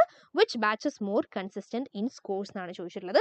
നമ്മൾ എന്ത് ചെയ്യണം, 2 ബാച്ച് തന്ന് അവരെ കമ്പയർ ചെയ്യാൻ പറയുമ്പോൾ നമുക്ക് CV യൂസ് ചെയ്യാം. എസ്പെഷ്യലി ഇവിടെ മീനും സ്റ്റാൻഡേർഡ് ഡീവിയേഷനും തന്നിട്ടുണ്ട്. ഇവർ രണ്ടുപേരെയും തന്നാൽ CV ഫൈൻഡ് ചെയ്യാൻ നമ്മൾ എന്താ ചെയ്യുക, CVയുടെ ഇക്വേഷൻ എന്താടാ, sigma by x bar into 100 ആണ്. Sigma by x bar into 100 ആണ് CV എന്ന് പറയുന്നത്. സോ എ കേസിൽ, അതായത് ബാച്ച് എയുടെ കേസിൽ വാട്ട് ഇസ് CV എന്ന് പറഞ്ഞാൽ സിഗ്മ 20 ആണ്, ഡിവൈഡഡ് ബൈ എക്സ് ബാർ എന്ന് പറഞ്ഞാൽ 40 ആണ്, ഇൻറ്റു 100 എന്ന് വരും. And that is 1/2 into 100, that is 50 എന്ന് വരും. സിമിലർലി ബാച്ച് ബിയുടെ കേസിൽ 30/65 ഇൻറ്റു 100 എന്ന് വരും. കറക്റ്റ് വാല്യൂ നമുക്ക് വരിക 3000 ഡിവൈഡഡ് ബൈ 65 എന്ന് പറയുമ്പോൾ ഇറ്റ് ഈസ് ഈക്വൽ ടു 46.15 ആണ്. നിങ്ങൾ പറ which batch is more consistent. ഇവിടെ ഓർത്ത് വെക്കേണ്ട കാര്യം, CV കൂടുതലാണെങ്കിൽ ലെസ് കൺസിസ്റ്റൻ്റ് ആയിരിക്കും, CV കുറവാകുമ്പോഴാണ് മോർ കൺസിസ്റ്റൻ്റ് ആവുക. അപ്പോൾ ചാടി കയറി CV കൂടുതൽ എക്കാണ്, അതുകൊണ്ട് കൺസിസ്റ്റൻസി കൂടുതൽ എന്ന് പറയരുത്. ഇവിടെ കൺസിസ്റ്റൻസി കൂടുതൽ ബാച്ച് ബിക്കായിരിക്കും. കാരണം 46.15 അല്ലെങ്കിൽ കമ്പാരിറ്റീവ്ലി കൺസിസ്റ്റൻസി കുറവ് വരുന്നത്, അല്ല സോറി, നമ്മുടെ CV കുറവ് വരുന്നത് ബാച്ച് ബിക്കാണ്. സോ നമുക്ക് എന്ത് പറയാൻ പറ്റും, batch B is more consistent എന്ന് പറയാൻ പറ്റും. Batch B is more consistent എന്ന് പറയാൻ പറ്റും. സോ എന്ത് ചെക്ക് ചെയ്യുക, CV നോക്കുക, അതിൽ കൂടുതൽ വാല്യൂ ആർക്കാണോ കുറവ് വാല്യൂ ആർക്കാണോ നോക്കുക. കുറവുള്ള ആളായിരിക്കും കൂടുതൽ എന്തെന്ന് പറയുന്നത്, കൺസിസ്റ്റന്റ് എന്ന് പറയുന്നത്. അങ്ങനെയാണെങ്കിൽ നമ്മുടെ ലാസ്റ്റ് ക്വസ്റ്റ്യൻ പിടിച്ചോളൂ, കാൽക്കുലേറ്റ് കൊവേരിയൻസ്. ആടാ കർട്ടോസിസിലേക്ക് നമ്മൾ വരികയാണ് കേട്ടോ. മെഷേഴ്സ് ഓഫ് കർട്ടോസിസും സ്ക്യൂനെസും നമ്മൾ അടുത്ത് ഇപ്പം പറയും. 2 മിനിറ്റ് ഈ ക്വസ്റ്റ്യൻ കൂടി കഴിഞ്ഞ് നമ്മൾ ആ ചാപ്റ്ററിലേക്ക് കിടക്കുകയാണ്. സോ എക്കണോമിക് ഗ്രോത്ത് എക്സും റിട്ടേൺ ഓഫ് ഇൻവെസ്റ്റ്മെന്റ് വൈയും. നമ്മുടെ മോഡൽ എക്സാമിന്റെ ക്വസ്റ്റ്യൻ ആണ്. എക്സും വൈയും നിങ്ങൾക്ക് തന്നു, കൊവേരിയൻസ് ചോദിച്ചു. കൊവേരിയൻസ് കാണാനുള്ള ഇക്വേഷൻ എന്തായിരുന്നു, sigma x y by n minus X bar y bar ആണ്. എക്സും വൈയും തന്നിട്ടുണ്ട്. 3.5 4.2 എന്നൊക്കെ പറഞ്ഞ് എക്സ് വാല്യൂസും 11 12 എന്നൊക്കെ പറഞ്ഞ് വൈ വാല്യൂസും ഉണ്ട്. നമ്മൾ ആദ്യം എന്ത് ചെയ്യണം, എക്സും വൈയും തന്ന സ്ഥിതിക്ക് എക്സ് വൈക്ക് ഒരു കോളം ക്രിയേറ്റ് ചെയ്യണം. എന്താ എക്സ് വൈ എന്ന് പറയുന്നത്, എക്സ് ഇൻറ്റു വൈ പ്രോഡക്റ്റ് ആണ് അല്ലേ. അപ്പോൾ ഇവിടെ നോക്കുകയാണെങ്കിൽ 3.5 ഇൻറ്റു 11 4.2 ഇൻറ്റു 12 ഈ രീതിയിൽ നമ്മൾ പ്രോഡക്റ്റ് എടുത്ത് വെച്ചിട്ടുണ്ട്. അതാണ് ഈ എക്സ് വൈയുടെ കോളം എന്ന് പറയുന്നത്. ഇനി നമുക്ക് ഈ 3 കോളംസിൻ്റെയും സം ആവശ്യമുണ്ട്. സോ നമ്മൾ ഇവരുടെ 3 പേരുടെയും സം കാൽക്കുലേറ്റ് ചെയ്യാൻ പോവാണ്. 3.5 പ്ലസ് 4.2 പ്ലസ് 2.3 പ്ലസ് 3.4 പ്ലസ് 4.5 ഇതാണ് നമ്മുടെ ഫസ്റ്റ് സം എന്ന് പറയുന്നത്.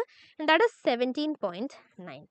സിമിലർലി വൈ വാല്യൂസിൻ്റെ സം എന്ന് പറയുമ്പോൾ 11 plus 12 plus 9 plus 10 plus 13 and that is equal to 55 ആണ്.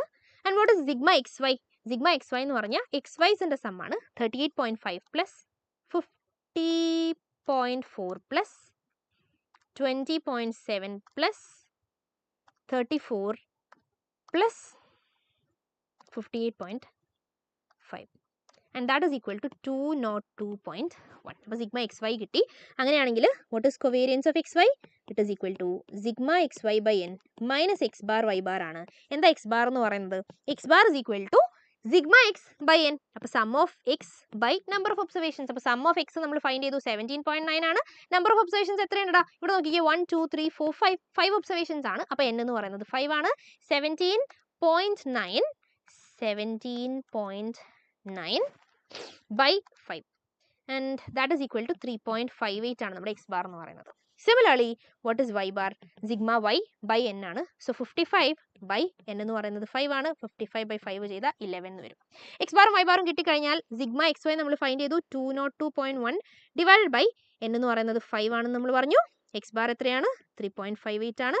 y ബാർ 11 ആണ്. ഈ വാല്യൂ ആണ് നമ്മൾ കാൽക്കുലേറ്റ് ചെയ്യേണ്ടത്. 202.1 by 5 is equal to 40.42 minus 40.42 minus product എന്താടാ? 3.58 into 11 ആണ്. And that is equal to 1.04. So 1.04 ആണ് നമുക്ക് ഫൈനലി നമ്മുടെ കൊവേരിയൻസ് ആയിട്ട് കിട്ടുക. സോ എക്സും വൈയും തന്നിട്ടുണ്ടാവും. എക്സ് വൈക്ക് ഒരു കോളം കൊടുക്കുക, ഇവരുടെയൊക്കെ സം എടുക്കുക, എക്സ് ബാറും വൈ ബാറും കണ്ട് ഇക്വേഷനിൽ സബ്സ്റ്റിറ്റ്യൂട്ട് ചെയ്ത് കൊടുക്കുക. You will get covariance of x and y. And ഇതാണ് നമ്മുടെ ലാസ്റ്റ് ക്വസ്റ്റ്യൻ ഇൻ ഡിസ്പെർഷൻ. ഡിസ്പെർഷനിൽ ഈ പറയുന്ന കാര്യങ്ങൾ ആടാ. Okay okay okay okay okay എടാ, അപ്പോൾ ഡിസ്പെർഷനിൽ ഈ പറയുന്ന കാര്യങ്ങൾ, അതായത് മീൻ ഡീവിയേഷൻ, ക്വാർട്ടൈൽ ഡീവിയേഷൻ, ഏറ്റവും ഇമ്പോർട്ടൻ്റ് ആയിട്ട് നിങ്ങൾ സ്റ്റാൻഡേർഡ് ഡീവിയേഷൻ പഠിക്കുക, മീൻ ഡീവിയേഷനും പഠിക്കുക. സോ ഇത്രയും കാര്യങ്ങൾ, റേഞ്ചും ക്വാർട്ടൈൽ ഡീവിയേഷനും അതിനേക്കാളും ഇമ്പോർട്ടൻ്റ് ആണ് മീൻ ഡീവിയേഷനും സ്റ്റാൻഡേർഡ് ഡീവിയേഷനും. ആൻഡ് പിന്നെ വരുന്നത് നമ്മുടെ കൊവേരിയൻസ് ഇമ്പോർട്ടൻ്റ് ആണ്. ഇക്വേഷൻ പഠിച്ചു വെക്കണം, എളുപ്പമാണ്, ചെയ്യാൻ പറ്റും. അതേപോലെ സി വി വെച്ച് കമ്പയർ ചെയ്യാൻ ചോദിച്ചാൽ അതും നിങ്ങൾക്ക് ചെയ്യാൻ പറ്റണം. സോ ഇത്രയും കാര്യങ്ങളാണ് നമുക്ക് ഈ ഒരു ചാപ്റ്ററിൽ ഡിസ്കസ് ചെയ്യാനുള്ളത്. അങ്ങനെയാണെങ്കിൽ നമുക്ക് സ്ക്യൂനെസ് ആൻഡ് കർട്ടോസിസ് പെട്ടെന്ന് പഠിക്കാവുന്ന ഒരു ചാപ്റ്ററാണ്. സോ ആ ചാപ്റ്ററിലേക്ക് കിടക്കുക അല്ലേ. മെഷേഴ്സ് ഓഫ് സ്ക്യൂനെസും ടൈപ്സ് ഓഫ് കർട്ടോസിസും ഒക്കെ നമുക്ക് പഠിക്കാം. അപ്പോൾ ആദ്യം explain skewness with the help of frequency curves എന്നാണ് പറഞ്ഞിട്ടുള്ളത്. മോഡൽ 2024 ആ ഒരു ക്വസ്റ്റ്യൻ ആണല്ലേ ചോദിച്ചിട്ടുള്ളത്. അപ്പോൾ ആദ്യം നിങ്ങൾ മനസ്സിലാക്കേണ്ട കാര്യം എന്താ ഈ സ്ക്യൂനെസ് എന്ന് പറഞ്ഞാൽ, നമ്മൾ പൊതുവേ കർവ്സ് കാണാറുണ്ട് ഇങ്ങനെ കറക്റ്റ് സിമെട്രിക് ആയിട്ട്, എന്ന് വെച്ചാൽ കറക്റ്റ് നടുക്കൊരു വര വരച്ചാൽ ഇങ്ങനെ മിറർ ഇമേജ് ആയിട്ട് നിൽക്കും. അതിനാണ് നമ്മൾ സിമെട്രിക് ആയിട്ടുള്ള കർവ് എന്ന് പറയാം. സ്ക്യൂനെസ് എന്ന് പറഞ്ഞാൽ ഇത്ര ഭംഗിയൊന്നും ഉണ്ടാവില്ല. കർവ് ഇതാ ഇങ്ങനെയൊക്കെയാണ് ഉണ്ടാവുക. നോക്കിക്കേ, ഈ കർവിന് ഒരു സൈഡ് വലിവുണ്ട് അല്ലേ. റൈറ്റ് സൈഡിലോട്ട് കുറച്ച് ടെയിൽ പോലെ പോകുന്നുണ്ട്. അല്ലെങ്കിൽ അടുത്ത കർവ് നോക്കിക്കേ, ലെഫ്റ്റിലോട്ട് കുറച്ച് ടെയിൽ പോകുന്നുണ്ട്. എന്ന് വെച്ചാൽ സിമെട്രിക് അല്ലാത്ത കർവ്സ് ആണ് ഈ സ്ക്യൂഡ് എന്ന് നമ്മൾ പറയാം. എന്ന് വെച്ചാൽ സ്ക്യൂനെസ് എന്ന് പറഞ്ഞാൽ ആക്ച്വലി എന്താണെന്നറിയോ? സ്ക്യൂനെസ് എന്ന് പറഞ്ഞാൽ ലാക്ക് ഓഫ് സിമെട്രി ആണ്. അപ്പം നിങ്ങൾ അതിൽ തുടങ്ങിക്കോളൂ. സ്ക്യൂനെസ് എന്ന് പറഞ്ഞാൽ it is lack of symmetry. Lack of symmetry is called skewness. അങ്ങനെയാണെങ്കിൽ ഇതിനെ സ്ക്യൂനെസ്സിനെ നമുക്ക് രണ്ട് ടൈപ്പായിട്ട് പറയാം. Positive skewness and negative skewness. Explain with frequency curves എന്നല്ലേ പറഞ്ഞേ, നമുക്ക് എക്സ്പ്ലെയിൻ ചെയ്യാം. ആദ്യം പോസിറ്റീവ് സ്ക്യൂനെസിന്റെ കേസ് നോക്കുകയാണെങ്കിൽ, ഇവിടെ നമ്മുടെ ഒബ്സർവേഷൻസ് നോക്കുകയാണെങ്കിൽ ഇങ്ങനെയാണ് നമ്മുടെ കർവ് ഉണ്ടാവുക. കർവിന്റെ പ്രത്യേകത റൈറ്റ് സൈഡിലോട്ടൊരു എന്തുണ്ടാവും? ടെയിൽ ഉണ്ടാവും. പോസിറ്റീവ് സ്ക്യൂഡ് എന്നല്ലേ, അപ്പോൾ റൈറ്റിലോട്ടാണ് നമ്മുടെ ടെയിൽ വരിക. എന്ന് വെച്ചാൽ കറക്റ്റ് സെൻറ്ററിൽ നമ്മുടെ മോഡ് ഉണ്ടാവും. മോഡാണ് ഈ ഹയസ്റ്റ് ഫ്രീക്വൻസിക്ക് കറസ്പോണ്ടിങ് ആയിട്ടുള്ള ആളാണല്ലോ മോഡ് എന്ന് പറയുന്നത്. സോ മോഡിന്റെ റൈറ്റ് സൈഡിൽ ടെയിൽ ഉണ്ടാവും. അപ്പോൾ നമ്മൾ ഇങ്ങനെ പറയും points, more items are found to the right side of the mode. മോഡിന്റെ റൈറ്റ് സൈഡിലാണ് കൂടുതൽ ഒബ്സർവേഷൻസ് വരുന്നത്, അതുകൊണ്ടാണ് കൂടുതൽ ടെയിൽ അങ്ങോട്ട് പോകുന്നത്. So more observations are found, അല്ലെങ്കിൽ more items are found to the right side of the mode. അടുത്തത് frequency curve will have a longer tail to the right. അതാണ് ഈ ടെയിൽ എന്നുകൊണ്ട് നമ്മൾ ഉദ്ദേശിക്കുന്നത് വാല് പോലെ ഉണ്ട് അല്ലേ, ഇങ്ങനെ ഒരു നേരിയൊരു ഭാഗം. So longer tail to the right എന്ന് പറയാം.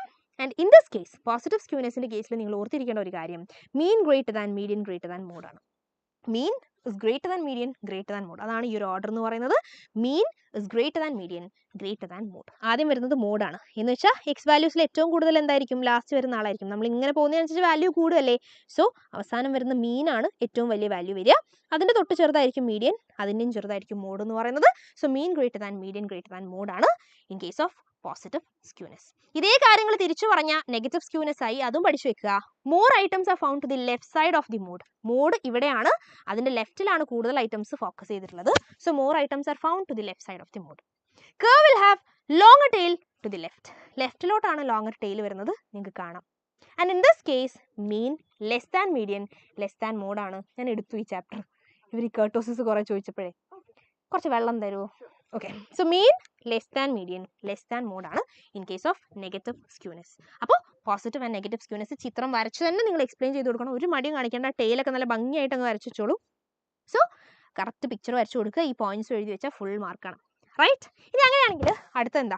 Explain different types of skewness. പിന്നെ ഇത് തന്നെയാണ് ചോദിച്ചിട്ടുള്ളത്. പോസിറ്റീവ് ആൻഡ് നെഗറ്റീവ് സ്ക്യൂനെസും ആ കഥ എഴുതി കൊടുക്കുക. For a symmetric distribution, symmetric ഡിസ്ട്രിബ്യൂഷന് β1ന്റെ വാല്യൂ ആണ് ചോദിച്ചിട്ടുള്ളത്. ഒന്നും നോക്കാനില്ല. സിമെട്രിക് ആണെങ്കിൽ β1 എന്ന് പറഞ്ഞാൽ ആക്ച്വലി മെഷർ ഓഫ് സ്ക്യൂനെസ് ആണ്. സിമെട്രിക് എന്ന് പറയുമ്പോൾ അവിടെ സ്ക്യൂനെസ് ഇല്ല, 0 ആണ് സ്ക്യൂനെസ്, അതുകൊണ്ടാണോ സിമെട്രിക് ആയത്. സോ സിമെട്രിക്കിന്റെ കേസിൽ β1 is equal to 0 ആണ്. നോട്ട് ചെയ്ത് വെക്കുക. അടുത്തത് which of the following is correct for a symmetric distribution? Mean greater than median greater than mode ആണോ, അല്ലെങ്കിൽ ലെസ് ദാൻ ആണോ, ഈക്വൽ ആണോ? വേഗം കമന്റ് ചെയ്ത് എന്താ ആൻസർ വരിക? സിമെട്രിക് ആണെങ്കിൽ, in case of symmetric distribution നമുക്ക് പറയാം മീനും മീഡിയനും മോഡും എന്തായിരിക്കും? ഈക്വൽ ആയിരിക്കും.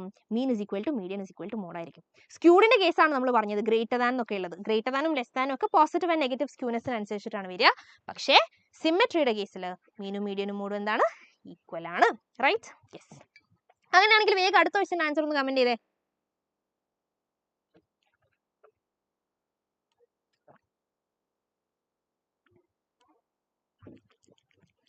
സോപ്പിന്റെ ടേസ്റ്റ്. ഓക്കെ, യെസ്, വേഗം കമന്റ് ചെയ്തേ. നിങ്ങളിത് വേറെ വർത്താനത്തിലായാലും അതിൻ്റെ ഇടയിൽ കൂടെ എന്താ ആൻസർ വരിക? Identify the type of skewness. നിങ്ങൾക്ക് എക്സാമിന് ചോദിച്ചിട്ടുള്ളതാണ്. പിക്ചർ തന്നിട്ട് നിങ്ങളോട് ടൈപ്പ് ഓഫ് സ്ക്യൂനെസ് ചോദിക്കുകയാണ്. എന്താ പറയാ? യെസ്, നെഗറ്റീവ് എന്നോ? നെഗറ്റീവ് എന്നാ പറയാ? എടാ, മോഡിന്റെ റൈറ്റിലാണോ ലെഫ്റ്റിലാണോ ഒബ്സർവേഷൻസ് കിടക്കുന്നത്? കഷ്ടപ്പെട്ട് ഞാനിപ്പോൾ ഇതാണോ പഠിപ്പിച്ചേ? പോസിറ്റീവ് അല്ലടാ. മോഡ് നോക്കിക്കേ, ഇതാണ് മോഡ്, ഇതാണ് മോഡ്. നിങ്ങൾ നോക്കിക്കേ, മോഡിന്റെ റൈറ്റിലല്ലേ ടെയിൽ വരുന്നത്. റൈറ്റ് സൈഡിലോട്ട് ടെയിൽ വന്നാൽ പോസിറ്റീവ് സ്ക്യൂനെസ്സാ. അപ്പോൾ ഇവിടെ പോസിറ്റീവ്ലി സ്ക്യൂഡ് ആണ് എന്ന് പറയാം കേട്ടോ. പിക്ചർ ഒന്നുകൂടി നോക്കണേ. ഇതാണ് നെഗറ്റീവ്, തിരിച്ചിട്ടാ. ഇതാണ് പോസിറ്റീവ്. സോ തന്നിട്ടുള്ളത് പോസിറ്റീവ് സ്ക്യൂനെസ് ആണ്. അടുത്ത നോക്കിക്കോളൂ. The mean, mode and standard deviation of a distribution are 58, 62 and 8.1 respectively. അങ്ങനെയാണെങ്കിൽ find Karl Pearson's coefficient of skewness എന്നാണ് ചോദിച്ചിട്ടുള്ളത്. കാൾ പിയേഴ്സന്റെ കോഎഫിഷ്യന്റ് ഓഫ് സ്ക്യൂനെസ്സിനെ നമ്മൾ SK എന്നാണ് വിളിക്കുക. എങ്ങനെ SK ഫൈൻഡ് ചെയ്യുക? SK അല്ലെങ്കിൽ Karl Pearson's coefficient of skewness എന്ന് പറഞ്ഞാൽ it is mean minus mode divided by standard deviation. അതായത് x bar minus mode by sigma. ഇവിടെ എന്തൊക്കെ തന്നിട്ടുണ്ട്? എക്സ് ബാറും അതായത് മീനും മോഡും SDയും തന്നിട്ടുണ്ട്. എക്സ് ബാർ ആയിട്ട് ഇവിടെ 58 ആണ് തന്നിട്ടുള്ളത്, മോഡായിട്ട് ഇവിടെ 62 ആണ് തന്നിട്ടുള്ളത്, സ്റ്റാൻഡേർഡ് ഡീവിയേഷൻ ആയിട്ട് 8.1 ആണ് തന്നിട്ടുള്ളത്. സോ അത്രയും കാര്യങ്ങൾ ഡയറക്റ്റ് ആയിട്ട് സബ്സ്റ്റിറ്റ്യൂട്ട് ചെയ്യുക, ആൻസർ കിട്ടും. അപ്പോൾ ഏറ്റവും ഇമ്പോർട്ടൻ്റ് ആയിട്ടുള്ള മെഷർ ഓഫ് സ്ക്യൂനെസ് എന്ന് പറഞ്ഞാൽ it is Karl Pearson's coefficient of skewness. അപ്പോൾ ഇതെന്തായാലും പഠിച്ചു വെക്കണം, ഇതാണ് കൂടുതൽ ചോദിക്കാൻ ചാൻസ്. സോ 58 മൈനസ് 62 എന്ന് പറയുമ്പോൾ -4 വരും അല്ലേ. സോ 4/8.1 എന്ന് വരും. And that is equal to 0.493. So ഇതാണ് നമ്മുടെ മൈനസും വരും. സോ ഇതാണ് നമ്മുടെ SK എന്ന് പറയുന്നത്. SK നെഗറ്റീവ് ആണെങ്കിൽ അതിൻ്റെ അർത്ഥം നമ്മുടെ തന്നിട്ടുള്ള ഡേറ്റ നെഗറ്റീവ് സ്ക്യൂനെസ്സിന് കറസ്പോണ്ടിങ് ആയിട്ടാണെന്നാണ്. SK 0 ആണെങ്കിൽ സിമെട്രിക് ആണ്, SK പോസിറ്റീവ് ആണെങ്കിൽ പോസിറ്റീവ്ലി സ്ക്യൂഡ് ആണ്. അപ്പോൾ ഇവിടെ നെഗറ്റീവ്ലി സ്ക്യൂഡ് ആയിരിക്കും എന്നർത്ഥം. അത് ചോദിച്ചിട്ടില്ല, എന്താണ് SK എന്ന് ചോദിച്ചിട്ടുള്ളൂ. അപ്പോൾ എന്ത് ചെയ്യുക? X bar minus mode by sigma ചെയ്യാം. അങ്ങനെയാണെങ്കിൽ അടുത്ത വർഷം നോക്കിക്കോളൂ. Which distribution is more skewed എന്ന് പറഞ്ഞിട്ട് രണ്ട് ഡിസ്ട്രിബ്യൂഷൻസ് തന്നിട്ടുണ്ട്. രണ്ടുപേരുടെയും മീനും മോഡും SDയും തന്നിട്ടുണ്ട്. നമ്മൾ രണ്ടുപേരുടെയും മീനും മോഡും SDയും തന്നാൽ ഒബ്വിയസ്ലി നമ്മൾ SK ആണ് യൂസ് ചെയ്യുക. കാരണം SKയിലാണല്ലോ നമ്മൾ മീൻ മൈനസ് മോഡ് ബൈ SD എന്ന് പറയുന്ന കോഎഫിഷ്യന്റ് ഓഫ് സ്ക്യൂനെസ് യൂസ് ചെയ്യുന്നത്. സോ നമ്മൾ ആ ഇക്വേഷൻ യൂസ് ചെയ്ത് SK രണ്ടിലും ഫൈൻഡ് ചെയ്ത് വെക്കും. നമ്മളോട് മോർ സ്ക്യൂഡ് ആരാന്നാണ് ചോദിച്ചിട്ടുള്ളത്. എടാ, സ്ക്യൂനെസ് മെഷർ കൂടുതലാണെങ്കിൽ, കോഎഫിഷ്യന്റ് ഓഫ് സ്ക്യൂനെസ് കൂടുതലാണെങ്കിൽ ആ ഒരു ഡിസ്ട്രിബ്യൂഷൻ ആയിരിക്കും മോർ സ്ക്യൂഡ്. അപ്പോൾ കൂടുതൽ സ്ക്യൂഡ് ആരായിരിക്കും? നമ്മുടെ കോഎഫിഷ്യന്റ് കൂടുതലുള്ള ആളായിരിക്കും. നമുക്ക് രണ്ടുപേരുടെയും എന്ത് നോക്കാം? കോഎഫിഷ്യന്റ് ചെക്ക് ചെയ്യാം. ആദ്യത്തെ കേസിൽ ഡിസ്ട്രിബ്യൂഷൻ 1ന്റെ കേസിൽ what is SK? Mean minus mode by sigma എന്ന് പറയുമ്പോൾ 45 മൈനസ് 40/5 എന്ന് വരും. That is 5/5 is equal to 1. അടുത്തത് 2യുടെ കേസിൽ what is SK? It is mean minus mode എന്ന് പറയുമ്പോൾ 59.8 മൈനസ് 52 ഡിവൈഡഡ് ബൈ 12 ആണ്. And that is equal to, നമുക്ക് എത്ര വാല്യൂ കിട്ടുക? -52/12 ആണ്. And that is equal to 0.65. അപ്പോൾ ഇത് നമ്മൾ കമ്പയർ ചെയ്തിട്ട് നിങ്ങൾ പറ വിച്ച് ഇസ് മോർ സ്ക്യൂഡ്. ഏതാണ് മോർ സ്ക്യൂഡ് ആയിട്ട് വരിക? SK in case of distribution 1 SK 1 ആണ്. ഡിസ്ട്രിബ്യൂഷൻ 2യുടെ കേസിൽ SK 0.65 ആണ്. ഇവരെ കമ്പയർ ചെയ്യുമ്പോൾ ഒബ്വിയസ്ലി 1 ആണ് കൂടുതൽ. സോ ആർക്കാ കൂടുതൽ? ഗ്രേറ്റർ SK വരുന്നത്. ഗ്രേറ്റർ SK ഡിസ്ട്രിബ്യൂഷൻ 1-നാണ്. ദെർഫോർ ഡിസ്ട്രിബ്യൂഷൻ 1 ആണ് മോർ സ്ക്യൂഡ് എന്ന് നമുക്ക് പറയാൻ പറ്റും. അപ്പോൾ ഇവിടെ SK ഫൈൻഡ് ചെയ്യുക, അതിൽ കൂടുതൽ വാല്യൂ ഏത് ഡിസ്ട്രിബ്യൂഷൻ ആണോ എടുക്കുന്നത് അയാളായിരിക്കും മോർ സ്ക്യൂഡ് എന്ന് നമുക്ക് പറയാൻ വേണ്ടി പറ്റും. അങ്ങനെയാണെങ്കിൽ നമുക്കിനി അടുത്ത ക്വസ്റ്റ്യനിലേക്ക് കിടക്കാം. ഇവിടെ നോക്കിക്കേ, ഇന്ന distribution sum of upper and lower quartiles is 100, median is 48 and Bowley's coefficient of skewness is 0.2. Calculate the values of upper and lower quartile. ഇതൊരു നല്ലൊരു ക്വസ്റ്റ്യൻ ആണ്, ഡയറക്റ്റ് ക്വസ്റ്റ്യൻ അല്ല. അപ്പോൾ ഇത് നിങ്ങൾ ഇങ്ങനത്തെ ഒക്കെ പഠിച്ചു വെച്ചിട്ട് തന്നെ പോകണം, അല്ലെങ്കിൽ ചിലപ്പോൾ നിങ്ങൾ സ്റ്റക്ക് ആവും. ഇവിടെ നോക്കിക്കേ, ബോളീസ് കോഎഫിഷ്യന്റും തന്നിട്ടുണ്ട്. ബോളീസ് കോഎഫിഷ്യന്റ് എന്ന് പറഞ്ഞാൽ SB എന്നാണ് നമ്മൾ പറയുക. SB 0.2 ആണെന്ന് തന്നിട്ടുണ്ട്. അപ്പർ ആൻഡ് ലോവർ ക്വാർട്ടൈൽസിന്റെ സമ്മാണ് തന്നത്. Q1 ഉം Q2 അല്ല, അവരുടെ സമ്മ് തന്നു. അതായത് Q3 + Q1 എന്ന് പറയാം. അപ്പർ ആൻഡ് ലോവറിന്റെ സമ്മ് എന്ന് പറഞ്ഞാൽ Q3 + Q1 100 ആണ്. എന്താ ചോദിച്ചിട്ടുള്ളത്? മീഡിയനും തന്നിട്ടുണ്ട് അല്ലേ. മീഡിയൻ എന്താണ്? 48 ആണ്. ചോദിച്ചിട്ടുള്ളത് what is upper quartile, what is lower quartile എന്ന് വെച്ചാൽ Q1 എന്താണ്, Q3 എന്താണ് എന്നാണ്. അങ്ങനെയാണെങ്കിൽ നമുക്ക് എന്ത് ചെയ്യാം? എന്താ SB? SB എന്ന് പറഞ്ഞാൽ SBയുടെ ഇക്വേഷൻ അറിയോ? What is Bowley's coefficient? SB എന്ന് പറഞ്ഞാൽ Q3 plus Q1 minus 2 median divided by Q3 minus Q1 ആണ്. Q3 plus Q1 minus 2 median divided by Q3 minus Q1. Okay ആണോ? അങ്ങനെയാണെങ്കിൽ ഇവിടെ what is Q3 plus Q1? നമുക്ക് തന്നിട്ടുണ്ട് Q3 plus Q1 100 ആണ്. Minus 2 median എന്ന് വെച്ചാൽ median 48 ആണ്. സോ 2 into 48 എന്ന് വരും. Divided by Q3 minus Q1 നമുക്കറിയില്ല, അത് നമ്മൾ അങ്ങനെ തന്നെ വെച്ചു. ഇനി SB എന്താ? SB എന്ന് പറഞ്ഞാൽ തന്നിട്ടുണ്ട്, ഇറ്റ് ഈസ് 0.2. അപ്പോൾ നമ്മൾ ഇനി ചെയ്യാൻ പോകുന്നത് അടുത്ത സ്റ്റെപ്പിൽ SBക്ക് പകരം നമ്മൾ 0.2 കൊടുക്കുകയാണ്. റൈറ്റ് സൈഡ് നമ്മൾ ഓൾറെഡി ചെയ്ത് വെച്ചത് 100 minus 2 into 48 എന്ന് വെച്ചാൽ 96 എന്ന് വരും. 100 minus 96 എന്ന് പറഞ്ഞാൽ 4 അല്ലേ? So 4 by Q3 minus Q1 ഈ ഒരു സ്റ്റേറ്റിൽ നമ്മൾ എത്തിച്ചു വെച്ചിട്ടുണ്ട്. അങ്ങനെയാണെങ്കിൽ what is Q3 minus Q1? Q3 minus Q1 is equal to 4 by 0.2. 4 by 0.2 എന്ന് വരും അല്ലേ? കാരണം ഇത് റൈറ്റിലോട്ടും പോകും, 0.2 ലെഫ്റ്റിലോട്ടും വരും. സോ 4 by 0.2 ആണ് നമ്മുടെ Q3 minus Q1 എന്ന് പറയുന്നത്. അങ്ങനെയാണെങ്കിൽ what is 4 by 0.2? 4 by 2 by 10 എന്ന് വരും. ദാറ്റ് ഈസ് 400 by 2, അതായത് 20 എന്ന് വരും അല്ലേ? 4 by 0.2 എന്ന് പറയുമ്പോൾ it is equal to 20. Q3 minus Q1 കിട്ടിക്കഴിഞ്ഞാൽ നമുക്ക് ഇപ്പോഴും മതിയായിട്ടില്ല. നമ്മളോട് ചോദിച്ചിട്ടുള്ളത് what is Q1 and what is Q3 എന്നാണ്. ഇപ്പം നമുക്ക് കിട്ടിയിട്ടുള്ളത് Q3 minus Q1 എന്ന് പറയുന്ന ഡിഫറൻസ് ആണ്. എങ്ങനെയാണ് Q1ഉം Q3യും ഫൈൻഡ് ചെയ്യുക? നിങ്ങളൊന്ന് പറഞ്ഞു തരും. നമ്മുടെ കയ്യിൽ ഓൾറെഡി എന്തുണ്ട്? Q1 plus Q3 ഉണ്ട്. ആൻഡ് ഇപ്പം നമ്മുടെ കയ്യിൽ Q3 minus Q1 ഉണ്ട്. അപ്പോൾ ഓൾറെഡി Q3 plus Q1 ഉണ്ട്. And that is equal to എത്രയാണ് സമ്മ് പറഞ്ഞിട്ടുള്ളത്? 100 ആണ്. ഇപ്പോൾ കയ്യിലുള്ളത് Q3 minus Q1 എന്ന് പറയുന്ന ഡിഫറൻസ് ആണ്. That is equal to 20. ഈ രണ്ട് ഇക്വേഷൻസ് സോൾവ് ചെയ്താലേ നമുക്ക് Q1 ആൻഡ് Q3യുടെ വാല്യൂ കിട്ടുള്ളൂ. അതുകൊണ്ടാണ് ഞാൻ പറഞ്ഞത് ഈ ക്വസ്റ്റ്യൻ ഇച്ചിരി പണിയുള്ള ക്വസ്റ്റ്യൻ ആണ്. നമ്മൾ കറക്റ്റ് ഇക്വേഷൻ അറിയണം, സബ്സ്റ്റിറ്റ്യൂട്ട് ചെയ്യണം, എന്നിട്ട് ഒന്നുകൂടി സോൾവ് ചെയ്യാനും കൂടി ഉണ്ട്. അപ്പോൾ ഇവിടെ നമുക്ക് എന്ത് ചെയ്യാം? രണ്ട് ഇക്വേഷൻസ് തമ്മിൽ ആഡ് ചെയ്യാം. നോക്കിക്കേ, Q3 plus Q3 2Q3 എന്ന് വരും. Q1ഉം മൈനസ് Q1ഉം ക്യാൻസൽ ആവും. 100 plus 20 120 എന്ന് വരും. അങ്ങനെയാണെങ്കിൽ Q3 എന്തായിരിക്കും? 120 by 2 ദാറ്റ് ഇസ് 60 എന്ന് വരും. അപ്പോൾ Q1 എന്തായിരിക്കും? Q3 plus Q1 100 അല്ലേ?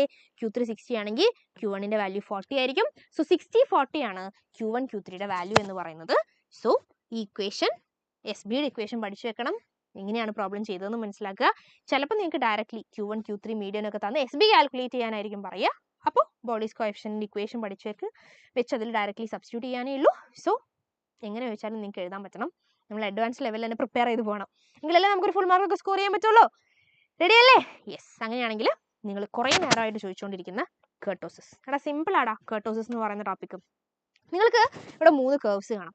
നമ്മൾ നേരത്തെ പറഞ്ഞത് ഇങ്ങനെ സൈഡ് വലിവുള്ള കേവുകൾ അല്ലെ, അതായത് റൈറ്റിലോട്ട് ഒരു ടെയിൽ, ലെഫ്റ്റിലോട്ട് ഒരു ടെയിൽ. ഇവിടെ അങ്ങനെയൊന്നുമില്ല. 3 കേവും സിമെട്രിക് ആണ്, നല്ല ഭംഗിയുള്ള കേവുകളാണ്. 3 കേവും സിമെട്രിക് ആയിട്ടും ഇവരുടെ സ്വഭാവം 3 ആണ്. കാരണം ഒന്ന് ഭയങ്കര ഹൈറ്റ് ഉണ്ട്, ഒന്നൊരു ഫ്ലാറ്റ് ആണ്, ഒന്ന് ഇതിൻ്റെ രണ്ടിൻ്റെയും നടുക്കാണ്.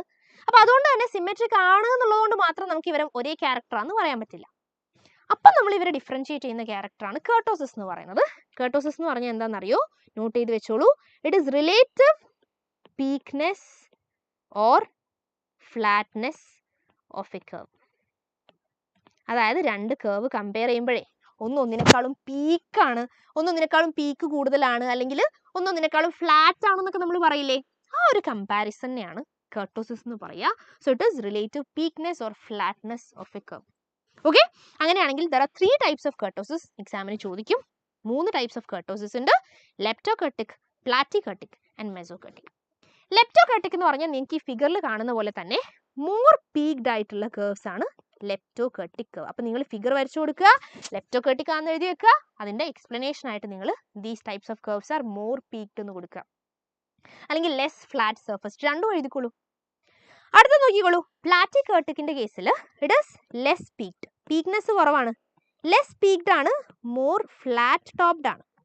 ഓക്കെ, മോർ ഫ്ലാറ്റ് ടോപ്ഡ് ആണ്. ആൻഡ് ഫൈനലി മെസോകർട്ടിക്കിന്റെ കേസിൽ ആവറേജ് ആണ്, രണ്ടും ഒരു മോഡറേറ്റ് ആണെന്ന് പറയാം. സോ നമുക്ക് പറയാം മോഡറേറ്റ്ലി പീക്ഡ് ആണ്, അല്ലെങ്കിൽ നെയ്തർ ഭയങ്കര പീക്ഡ് നോർ ഭയങ്കര ഫ്ലാറ്റ്. ഇതിന്റെ രണ്ടിൻ്റെയും നടുക്കായിട്ട് ഭയങ്കര എക്സാമിന് എഴുതരുത് കേട്ടോ. അതായത് neither too peaked or nor too flat topped. അപ്പോൾ ആ രീതിയിൽ ഇതിന് രണ്ടിൻ്റെ ഒരു നടുക്ക് വരുന്ന ടീമാണ് എന്ന് വെച്ചാൽ മോഡറേറ്റ്ലി പീക്ഡ് എന്ന് നമുക്ക് പറയാം, അല്ലെങ്കിൽ മോഡറേറ്റ്ലി ഫ്ലാറ്റ് ആയിട്ടുള്ള ആൾക്കാരെയാണ് നമ്മൾ മെസോകർട്ടിക് എന്ന് വിളിക്കുക. So there are 3 types of kurtosis: mesokurtic, platykurtic and leptokurtic. Leptokurtic more peaked ആയിട്ടുള്ള ആൾക്കാരാണ്. അപ്പം നിങ്ങൾ നല്ല ഹൈറ്റിൽ ഒരു കർവ് വരച്ചു കൊടുക്കുക. പ്ലാറ്റി എന്ന് പറയുമ്പോൾ നിങ്ങൾ ഫ്ലാറ്റ് ആയിട്ട് വരച്ചു കൊടുക്കുക. It is more flat topped, less peaked ആണ്. മെസോകർട്ടിക് എന്ന് പറയുമ്പോൾ നിങ്ങൾ ഇതിൻ്റെ നടുക്കായിട്ട് എന്താ പറയുക, മോഡറേറ്റ്ലി പീക്ഡ് ആയിട്ടുള്ള കേസ് ആണെന്നുള്ളത് എഴുതി വെക്കുക. സോ ഇതാണ് നിങ്ങൾക്ക് എക്സാമിന് ചോദിക്കുക. കർട്ടോസിസ് എന്ന് പറയുമ്പോൾ നിങ്ങൾക്ക് ഇത് ഇങ്ങനെ തന്നെ with example with figure explain ചെയ്യാൻ പറയുമ്പോൾ നിങ്ങൾ എന്ത് പറഞ്ഞു കൊടുക്കുക? ആദ്യം what is kurtosis? It is relative peakness or flatness of a curve. There are 3 types of kurtosis. എന്നിട്ട് 3 ടൈപ്പും അതിൻ്റെ ഫിഗറും പോയിന്റ്സും എഴുതി കൊടുത്താൽ 3 മാർക്ക് കിട്ടും. എപ്പോഴും ചോദിക്കാറുള്ളതാണ്. നോക്കിക്കോ, explain different types of kurtosis by the help of diagram. അടുത്ത നോക്കിക്കോളൂ, which of the following is true for a negatively skewed distribution. ഇതൊക്കെ നമുക്ക് അറിയാവുന്ന കാര്യമാണ്. μ3 <0 ആകുമ്പോഴാണ് നെഗറ്റീവ്ലി സ്ക്യൂഡ് ആവുക അല്ലേ. സോ അത് നമ്മൾ ക്വസ്റ്റ്യൻ ഒന്നിച്ച് വന്നേ ഉള്ളൂ. നെഗറ്റീവ്ലി സ്ക്യൂഡിന്റെ കേസ് μ3 <0 ആണ്. കർട്ടോസിസ് എന്ന് വന്നിട്ടുള്ളത് ടൈപ്സ് ഓഫ് കർട്ടോസിസ് എക്സ്പ്ലെയിൻ ചെയ്യാനാണ് യൂസിങ് ഡയഗ്രാം. അതാണ് നമ്മളിപ്പോൾ പറഞ്ഞ പോയിന്റ്സ്. ഇത് ഒരുപാട് തവണ ചോദിച്ചിട്ടുണ്ട് കേട്ടോ ഇതേ ക്വസ്റ്റ്യൻ. അടുത്തത് മാച്ച് ദ ഫോളോയിങ് ആണ്. വേഗം കമന്റ് ചെയ്തോളൂ. Match the following. ആദ്യം സിമെട്രിയുടെ കേസിൽ നമുക്ക് എന്ത് പറയാൻ പറ്റും? Mean equal to median equal to mode എന്ന് പറയാൻ പറ്റും അല്ലെ. 3 പേരും ഈക്വൽ ആയിരിക്കും. കർട്ടോസിന്റെ കേസോ, കർട്ടോസിസ് എന്ന് പറഞ്ഞാൽ relative peakness or flatness of a curve ആണ്. നമ്മൾ ഒരുപാട് തവണ പറഞ്ഞു. പോസിറ്റീവ് സ്ക്യൂനെസ് നമ്മൾ പറഞ്ഞു mean greater than median greater than മോഡാണ്. Negative skewness mean less than median less than മോഡാണ്. പോയിന്റ്സ് പഠിച്ചിരിക്കണം. കാരണം തെറ്റാൻ ഒറ്റൊന്ന് കൺഫ്യൂഷൻ ആയാൽ തന്നെ തെറ്റും. ഇപ്പം ഇവിടെ തന്നെ positive and negative skewness confusion ആയാൽ തെറ്റും. അപ്പോൾ കറക്റ്റ് പോയിന്റ്സ് പഠിച്ചു വെക്കുക. മാച്ച് ദ ഫോളോയിങ് ഒക്കെ ഒറ്റയടിക്ക് നിങ്ങൾക്ക് 4 മാർക്ക് കിട്ടുന്ന കേസാണ്. പഠിച്ചാലേ ചെയ്യാൻ പറ്റുള്ളൂ. അടുത്തത് ഫോർ എ ലെപ്റ്റോകർട്ടിക് കർവ് β2 ഇസ് β2 എന്ന് പറഞ്ഞാൽ നമ്മുടെ മെഷർ ഓഫ് കർട്ടോസിസ് ആണ്. ആൻഡ് β2 ഈക്വൽ ടു 3 ആരുടെ കേസായിരുന്നു? നമ്മുടെ മെസോകർട്ടിക്കിന്റെ കേസാണ്. β2 ഈക്വൽ ടു 3 എന്ന് പറയുന്നത്. ആൻഡ് β2 ഗ്രേറ്റർ ദാൻ 3 എന്ന് പറഞ്ഞാൽ അത് ലെപ്റ്റോകർട്ടിക് ആണ്. β2 ലെസ് ദാൻ 3 എന്ന് പറഞ്ഞാൽ ഇറ്റ് ഈസ് നമ്മുടെ പ്ലാറ്റികർട്ടിക്. ഇതാണ് നമ്മുടെ 3 കേസസ്. സോ ഇവിടെ ചോദിച്ചിട്ടുള്ളത് ലെപ്റ്റോകർട്ടിക്കിന്റെ കേസിൽ β2 എന്താണ്? It is greater than 3, so more than 3 എന്ന് നമുക്ക് പറയാം. ഓപ്ഷൻ ഡി ആണ് റൈറ്റ് ആൻസർ. അങ്ങനെയാണെങ്കിൽ അടുത്ത ക്വസ്റ്റ്യൻ നമ്മുടെ ലാസ്റ്റ് ക്വസ്റ്റ്യൻ ആണ് കേട്ടോ ഈ ചാപ്റ്ററിൽ. നമ്മൾ അടുത്ത ചാപ്റ്ററിലേക്ക് പോവാണ് കേട്ടോ. യെസ്, അപ്പോൾ the first 4 central moments of a distribution are 0, 9.56, -3.29, 215.79 respectively. Compute measure of skewness and kurtosis. State the nature of kurtosis. നിങ്ങളുടെ മോഡൽ എക്സാമിന് ചോദിച്ചിട്ടുള്ള ക്വസ്റ്റ്യൻ ആണ്. എത്ര പേർക്ക് ഇത് ചെയ്യാൻ പറ്റിയടാ? എത്ര പേർ ഈ ക്വസ്റ്റ്യൻ ചെയ്തു നന്നായിട്ട്? മോഡൽ എക്സാമിന് ഈ ക്വസ്റ്റ്യൻ ചോദിച്ചപ്പോൾ ചെയ്യാൻ പറ്റിയായിരുന്നോ? സോ യെസ്, എന്താ ചോദിച്ചിട്ടുള്ളത്?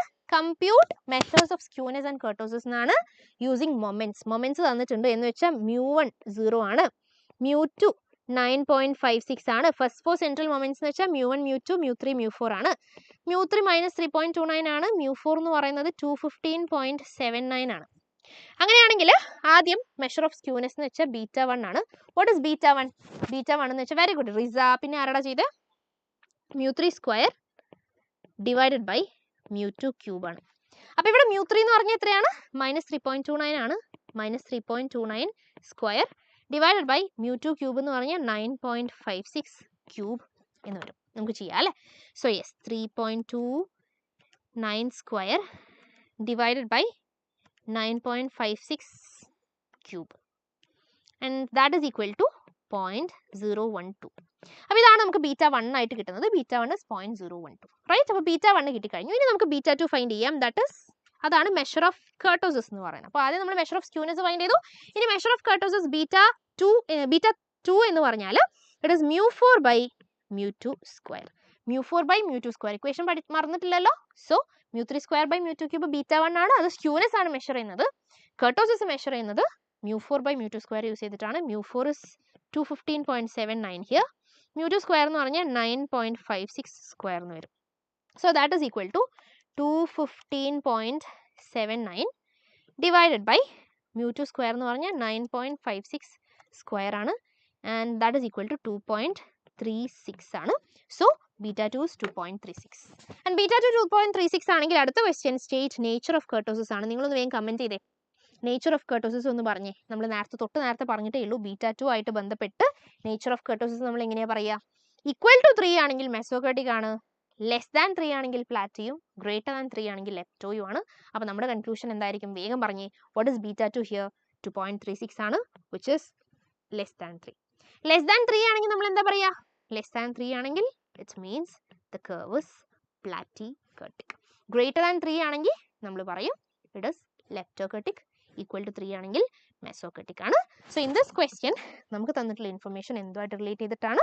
β2 പ്ലാറ്റികർട്ടിക് ആയിട്ടുള്ള ഒരു കർവ് ആണ് തന്നിട്ടുള്ളത്. റൈറ്റ്. അപ്പോൾ ഇത്രയും കാര്യങ്ങളാണ് നമുക്ക് കർട്ടോസിസ് ആൻഡ് നമ്മുടെ സ്ക്യൂനെസ്സുമായിട്ട് റിലേറ്റ് ചെയ്ത് പറയാനുള്ളത്. സ്ക്യൂനെസ്സിൻ്റെ കേസിൽ മെയിൻലി ആ പിക്ചേഴ്സ് ഓർത്ത് വെക്കുക. പോസിറ്റീവ് സ്ക്യൂനെസ് എന്താ, നെഗറ്റീവ് സ്ക്യൂനെസ് എന്താണ്, ആൻഡ് സ്ക്യൂനെസ് മെഷർ ചെയ്യാനുള്ള ഡിഫറെൻറ്റ് നമ്മുടെ എന്താ പറയുക ഇക്വേഷൻസ്, അത് മൊമെൻറ്റ്സ് ബേസ് ചെയ്തിട്ട് β1, അതേപോലെ തന്നെ കാൽപിയസൺ ആയാലും ബോളി ആയാലും ഒക്കെ പഠിച്ചു വെക്കുക. ആൻഡ് പിന്നെ നമ്മൾ കർട്ടോസിസിലേക്ക് വന്നു, അതും ഫിഗർ വെച്ച് എക്സ്പ്ലെയിൻ ചെയ്യാൻ തിയറിറ്റിക്കലി പഠിച്ചു വെക്കുക. അത് കഴിഞ്ഞിട്ട് നമ്മുടെ β2 ഇക്വേഷൻ പഠിച്ചു വെക്കുക. മൊമെൻറ്റ്സ് വെച്ച് എങ്ങനെയാണ് നമ്മൾ കർട്ടോസിസ് മെഷർ ചെയ്യുന്നത്. ഇത്രയും കാര്യങ്ങൾ പഠിച്ചു ഈ ചാപ്റ്റർ കംപ്ലീറ്റ് ആണ്, സെറ്റാണ്. അപ്പോൾ ഇപ്പം നമ്മൾ എത്ര ചാപ്റ്റേഴ്സ് കവർ ചെയ്തു? 6 ചാപ്റ്റേഴ്സ് കവർ ചെയ്തു. ഇനി 4 ചാപ്റ്റേഴ്സ് കൂടിയാണ്. അല്ലല്ല, ഇപ്പം നമ്മൾ 7 ചാപ്റ്റേഴ്സ് കവർ ചെയ്തു. ഇനി നമുക്ക് 3 ചാപ്റ്റേഴ്സേ ഉള്ളൂ. 3 ചെറിയ ചാപ്റ്റേഴ്സ് ആണ്, നമുക്കത് പെട്ടെന്ന് തീർക്കാവുന്നതേ ഉള്ളൂ. സോ യെസ്, അപ്പോൾ അത്രയും കാര്യങ്ങളാണ് നമുക്ക് ഇവിടെ പറയാനുള്ളത്. ഞാൻ സ്വാതി മിസ്സിനെ വിളിക്കാം കേട്ടോ. നമുക്ക് നെക്സ്റ്റ് ചാപ്റ്ററിലേക്ക് കടക്കാം, which is are 8th chapter. Okay,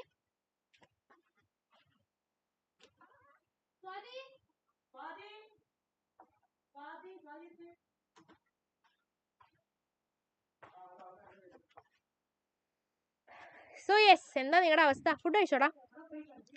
എവിടെ ടാബ് മാറ്റാണ്ടോ?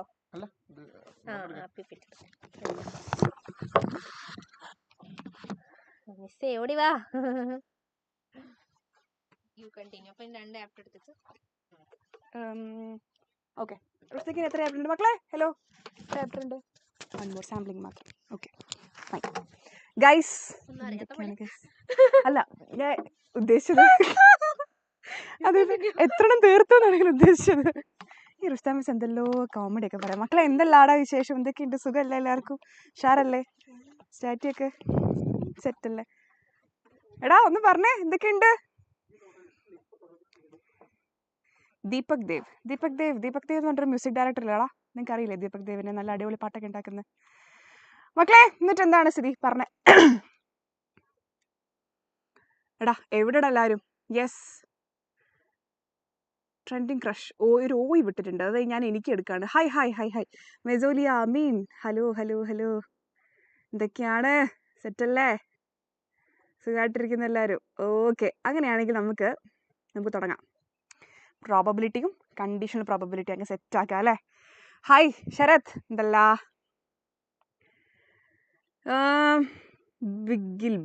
ബിഗിലാണോ ബിജിലാണോ? എടാ I M good, I M great, അടിപൊളിയായിട്ട് പോകുന്നു കേട്ടോ. എടാ മക്കളെ പ്രോബബിലിറ്റിയിലേക്ക് പോവാം. സെറ്റ്? ഓക്കെ മക്കളെ എന്ന് പറഞ്ഞേ, പ്രോബബിലിറ്റി റെഡി? തുടങ്ങാം. പ്രോബബിലിറ്റിയും കണ്ടീഷണൽ പ്രോബബിലിറ്റി നമ്മൾ ഒറ്റയടിക്ക് അങ്ങ് പറഞ്ഞു പോകും. എങ്ങനെയുണ്ട്? അടിപൊളിയല്ലേ? പ്രോബബിലിറ്റി നല്ല രസമല്ലേ ഇപ്പോൾ ചെയ്തു പോകാൻ? നിങ്ങൾക്ക് ഒരുപാട് മാർക്സിനൊക്കെ ചോദിക്കുന്ന ഒരു ചാപ്റ്റർ ആണല്ലേ? യെസ്. ഓക്കെ എടാ, നമ്മൾ എന്ത് ചെയ്യാൻ പോകുന്നത്, കഴിഞ്ഞ കുറച്ച് വർഷങ്ങളത്തെ ക്വസ്റ്റ്യൻ പേപ്പേഴ്സ് എടുത്തിട്ട് അതിൽ നിന്നുള്ള ക്വസ്റ്റ്യൻസ് മാത്രം ഇങ്ങനെ പെറുക്കി ഇട്ടിട്ടുള്ള ക്വസ്റ്റ്യൻ നമ്മൾ ചെയ്യാൻ പോകണം കേട്ടോ. റെഡി? ഓക്കെ. സോ നോക്കിയേ, പ്രോബബിലിറ്റി എന്ന് പറഞ്ഞാൽ എന്താണ്? ബേസിക്കലി എന്താണ് പ്രോബബിലിറ്റി? നമ്മൾ ഒരു കാര്യം, ഒരു ഇവന്റ് നടക്കാനുള്ള സാധ്യതയെ നമ്മൾ മാത്തമാറ്റിക്കലി പറയുന്നതാണ് പ്രോബബിലിറ്റി എന്ന് പറയുന്നത് അല്ലേ? ഇനി നോക്കിയേ, ഇത് ഒരു വർഷം ചോദിച്ചിട്ടുള്ള ഒരു ക്വസ്റ്റ്യൻ ആണ്. ഡെഫിനിഷൻ അങ്ങനെ ഒരുപാട് ചോദിച്ചു കണ്ടിട്ടില്ല. പക്ഷേ ഇത് നിങ്ങൾക്ക് ബേസിക് ആയിട്ട് പ്രോബബിലിറ്റി നിങ്ങൾ പഠിക്കുന്ന സമയത്ത് അറിഞ്ഞിരിക്കേണ്ട കുറച്ച് കാര്യങ്ങളായിരുന്നു അല്ലേ? സാമ്പിൾ സ്പേസ് എന്താണ്, സാമ്പിൾ പോയിന്റ് എന്താണ്, ഇവന്റ് എന്താണ്, നിങ്ങളൊന്ന് ഓർത്തെടുത്ത്. എന്താണ് സാമ്പിൾ സ്പേസ്? സാമ്പിൾ സ്പേസ് എന്ന് പറഞ്ഞു കഴിഞ്ഞാൽ നമ്മളൊരു റാൻഡം എക്സ്പെരിമെന്റ് നടത്തുന്നു. എന്താണ് random experiment?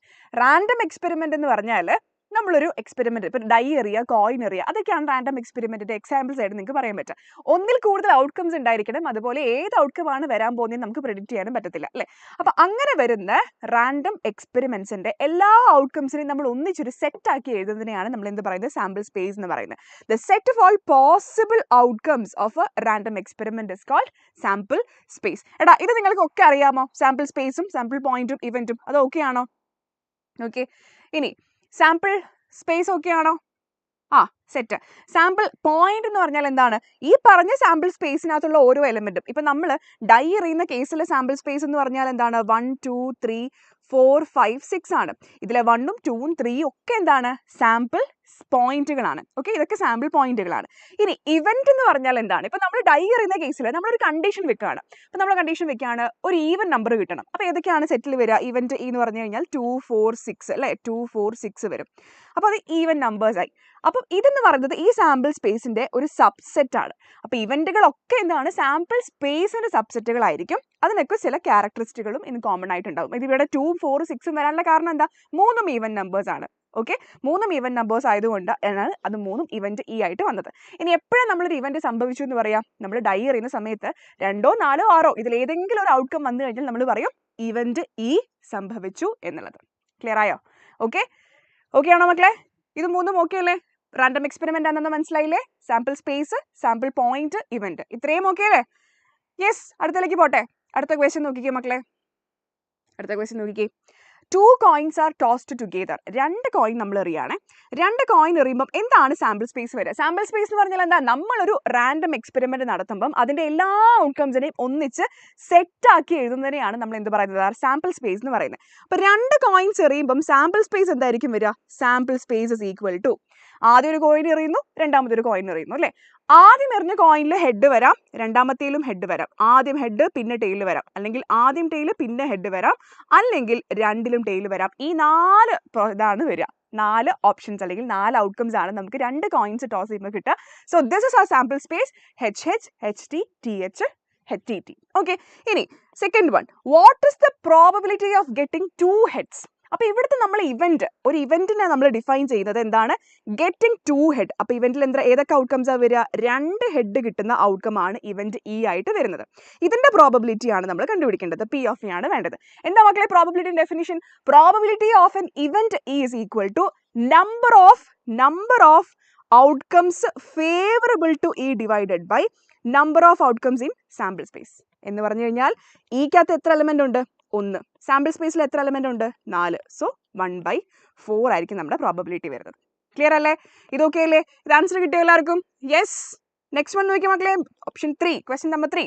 What is the probability of getting at least 1 head? എടാ, ഈ പ്രോബബിലിറ്റിക്കകത്ത് ഇങ്ങനത്തെ ക്വസ്റ്റ്യൻസ് ഒക്കെ, ഇങ്ങനത്തെ വേർഡ്സ് ഒക്കെ ഭയങ്കര ഇമ്പോർട്ടൻ്റ്. അറ്റ്ലീസ്റ്റ്, അതായത് ഒരു ഹെഡ് എങ്കിലും.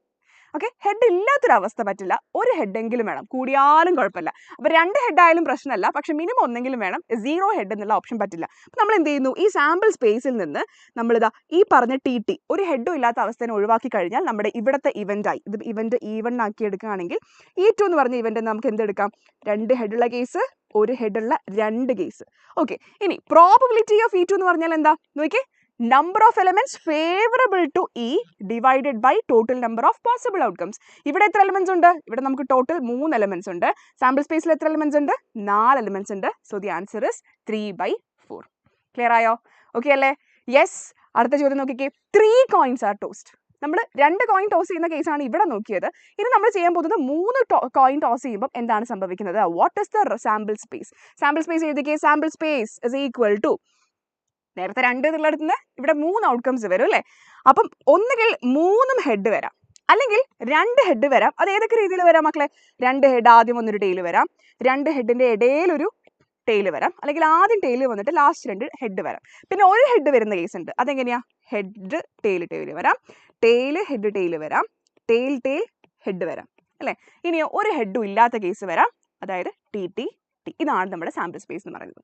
ക്ലിയർ? ഇതാണ് സാമ്പിൾ സ്പേസ്. സോ നോക്കിയാൽ sample space is equal to 3 head വരുന്ന ഒരു ഔട്ട്കം, 2 ഹെഡ് വരുന്ന 3 ഔട്ട്കം, 1 ഹെഡ് വരുന്ന 3 ഔട്ട്കം, അതുപോലെ തന്നെ ഒരു ഹെഡും ഇല്ലാത്തത്. അതങ്ങനെ ഓർത്ത് വെച്ച് കഴിഞ്ഞാൽ നിങ്ങൾക്ക് ഈ 8 ഔട്ട്കംസും സിമ്പിൾ ആയിട്ട് എഴുതാൻ പറ്റും സാമ്പിൾ സ്പേസിനകത്ത് കേട്ടോ. ഇനി നോക്കിയേ, സാമ്പിൾ സ്പേസ് കിട്ടി. What is the probability of getting 3 heads? Okay, അപ്പൊ ഇവിടുത്തെ ഇവന്റ് എന്ന് പറഞ്ഞു കഴിഞ്ഞാൽ 3 ഹെഡ് കിട്ടുക എന്നുള്ളതാണ് നമ്മുടെ ഇവന്റ്. അപ്പൊ ഇതിന്റെ പ്രോബബിലിറ്റി എന്തായിരിക്കും മക്കളെ? ഒന്ന് കമന്റ് ചെയ്തേ. What is the probability of getting 3 heads? അതായത് ഇവിടെ ഒരു ഔട്ട്കം മാത്രമേ ഉള്ളൂ, head. So 1 divided by total sample space എത്രയാ? 1/8 ആയിരിക്കും. Clear? Probability of is equal to 1/8. Clear ആയോ? Yes. Very good. Box plot പറയാമോ? ബോക്സ് പ്ലോട്ട് ഏതാടാ? മിസ്സിന്റെ പോർഷൻ ആണോ? യെസ്, മിസ് വരുമ്പോൾ നമുക്ക് നോക്കാം കേട്ടോ. ഓക്കെ, ഇനി അടുത്ത നോക്കിയേ. അടുത്തതില് നമുക്ക് 2 ഇവന്റുകൾ ഉണ്ട്. എന്താണ്? ഡൈ എറിയുന്ന കേസ്. മക്കളെ, ഡൈ എറിയുമ്പോൾ സാമ്പിൾ സ്പേസ് ഏതാ? ഡൈ എറിയുമ്പോൾ സാമ്പിൾ സ്പേസ് 1 2 3 4 5 6 എന്നുള്ളതാണ് സാമ്പിൾ സ്പേസ് വരുന്നത് അല്ലേ? A എന്ന് പറയുന്നതും B എന്ന് പറയുന്നതും 2 ഇവന്റുകൾ നമുക്ക് തന്നിട്ടുണ്ട്. A എന്ന് പറഞ്ഞാൽ 1 5 ആയിട്ടും B എന്ന് പറയുന്നത് 4 5 6 ആയിട്ടും നമുക്ക് തന്നിട്ടുണ്ട് അല്ലേ? ഇനി ആർ ദീസ് ഇവന്റ്സ് എക്സോസ്റ്റീവ്? ഈ ഇവന്റുകൾ എക്സോസ്റ്റീവ് ആണോ? മ്യൂച്വലി എക്സ്ക്ലൂസീവ് ആണോ? മക്കളെ, എപ്പോഴായിരുന്നു നമ്മൾ 2 ഇവന്റുകൾ എക്സോസ്റ്റീവ് എന്ന് പറയുന്നത്? നമുക്കറിയാം, ഇവന്റുകൾ 2 എക്സോസ്റ്റീവ് ആവണമെങ്കിൽ A യൂണിയൻ B, അല്ലെങ്കിൽ എത്ര ഇവന്റുകളും കേട്ടോ, ആ ഇവന്റുകളുടെ ഒക്കെ യൂണിയൻ എടുത്തു കഴിഞ്ഞാൽ നമുക്ക് എന്ത് കിട്ടും? സാമ്പിൾ സ്പേസ് കിട്ടണം. മക്കളെ എക്സോസ്റ്റീവ് ആവണമെങ്കിൽ യൂണിയൻ എടുത്തു കഴിഞ്ഞാൽ സാമ്പിൾ സ്പേസ് കിട്ടണം. ഓക്കെ, ഇനി ഇവിടെ നോക്കിയേ, ഈ കേസിൽ എക്സോസ്റ്റീവ് ആണോ? മക്കൾ ഇതൊന്ന് പറഞ്ഞ്, ഇവിടെ തന്നിരിക്കുന്ന എയും ബിയും യൂണിയൻ എടുത്തു കഴിഞ്ഞാൽ നമുക്ക് ഡൈന്റെ സാമ്പിൾ സ്പേസ് കിട്ടുമോ? ഡൈ എറിയുമ്പോൾ കിട്ടുന്ന സാമ്പിൾ സ്പേസ് ഏതാ? 1 2 3 4 5 6 ആണ് അല്ലേ?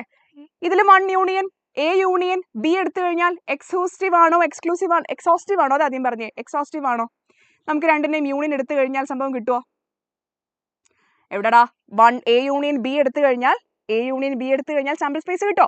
എ യൂണിയൻ ബി ഇവിടെ എടുത്തു കഴിഞ്ഞാൽ നമുക്ക് എന്തൊക്കെയാണ് കിട്ടുന്നത്? 1 കിട്ടും, 5 കിട്ടും, 4 കിട്ടും, 6 കിട്ടും. ഇതിനോട് ഈക്വൽ ആണോ? ഇല്ല, നമുക്കിവിടെ 2 ഇല്ല, 3 ഇല്ല. സോ നമുക്ക് എന്ത് പറയാം? ഇത് സാമ്പിൾ സ്പേസ് അല്ല. So A and B are not exhaustive. Okay, A and B are not exhaustive. Clear? Yes. ഇനി രണ്ടാമത്തേല് മ്യൂച്വലി എക്സ്ക്ലൂസീവ് ആണോ? മ്യൂച്വലി എക്സ്ക്ലൂസീവ് ആണോ എന്ന് പറഞ്ഞാൽ എന്താ? മ്യൂച്വലി എക്സ്ക്ലൂസീവ് എന്ന് പറഞ്ഞാൽ എന്താ മക്കളെ? ഇന്റർസെക്ഷൻ എപ്പോഴും 5 ആയിരിക്കണം. എ ഇന്റർസെക്ഷൻ ബി 5 ആണെങ്കിലാണ് നമ്മൾ മ്യൂച്വലി എക്സ്ക്ലൂസീവ് ആണ് ഇവന്റുകൾ എന്ന് പറയാം. അപ്പൊ ഈ കേസിൽ നോക്കിക്കേ, എ ഇന്റർസെക്ഷൻ ബി എടുത്തേ, എ ഇന്റർസെക്ഷൻ ബി എടുക്കുമ്പോൾ നിങ്ങൾക്ക് കോമൺ ആയിട്ട് എന്ത് കിട്ടുന്നുണ്ട്? 5 കിട്ടുന്നുണ്ട് അല്ലേ? 5 കിട്ടിക്കഴിഞ്ഞാൽ ഇത് 5 ആണോ? അല്ല, 5 അല്ല. That means A and B are not exclusive, mutually exclusive. Clear?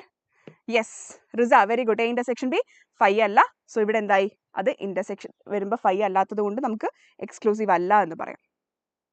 Okay, yes.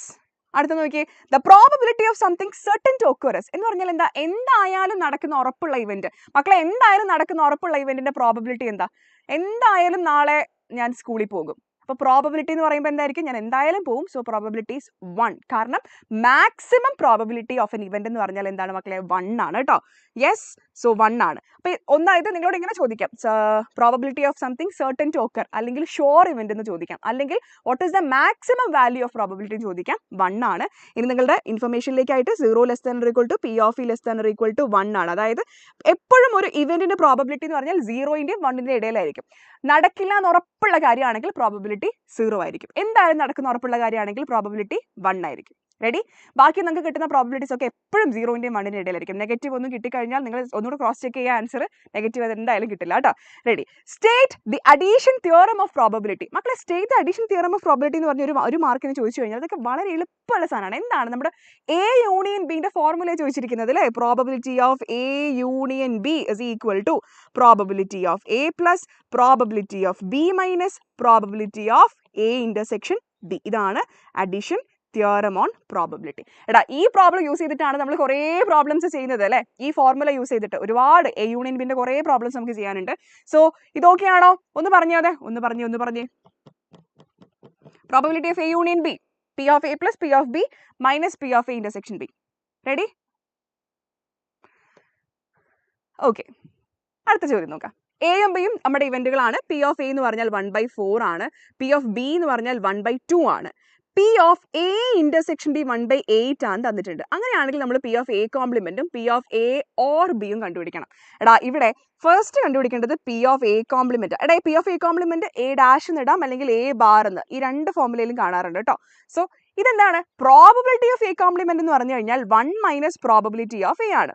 Okay, ഇവിടെ പ്രോബബിലിറ്റി ഓഫ് A നമുക്ക് 1/4 അല്ലേ? So 1 minus 1/4 which is equal to 3/4 ആണ് നമുക്ക് ആൻസർ കിട്ടുക.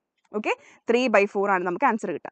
അടുത്ത ക്വസ്റ്റ്യൻ നോക്കിക്കേ, P of A or B. A or B എന്ന് പറഞ്ഞു കഴിഞ്ഞാൽ probability of A union B ആണ് വേണ്ടത്. നമ്മൾ എന്ത് യൂസ് ചെയ്യും? P of A union B is equal to P of A plus P of B minus P of A intersection B.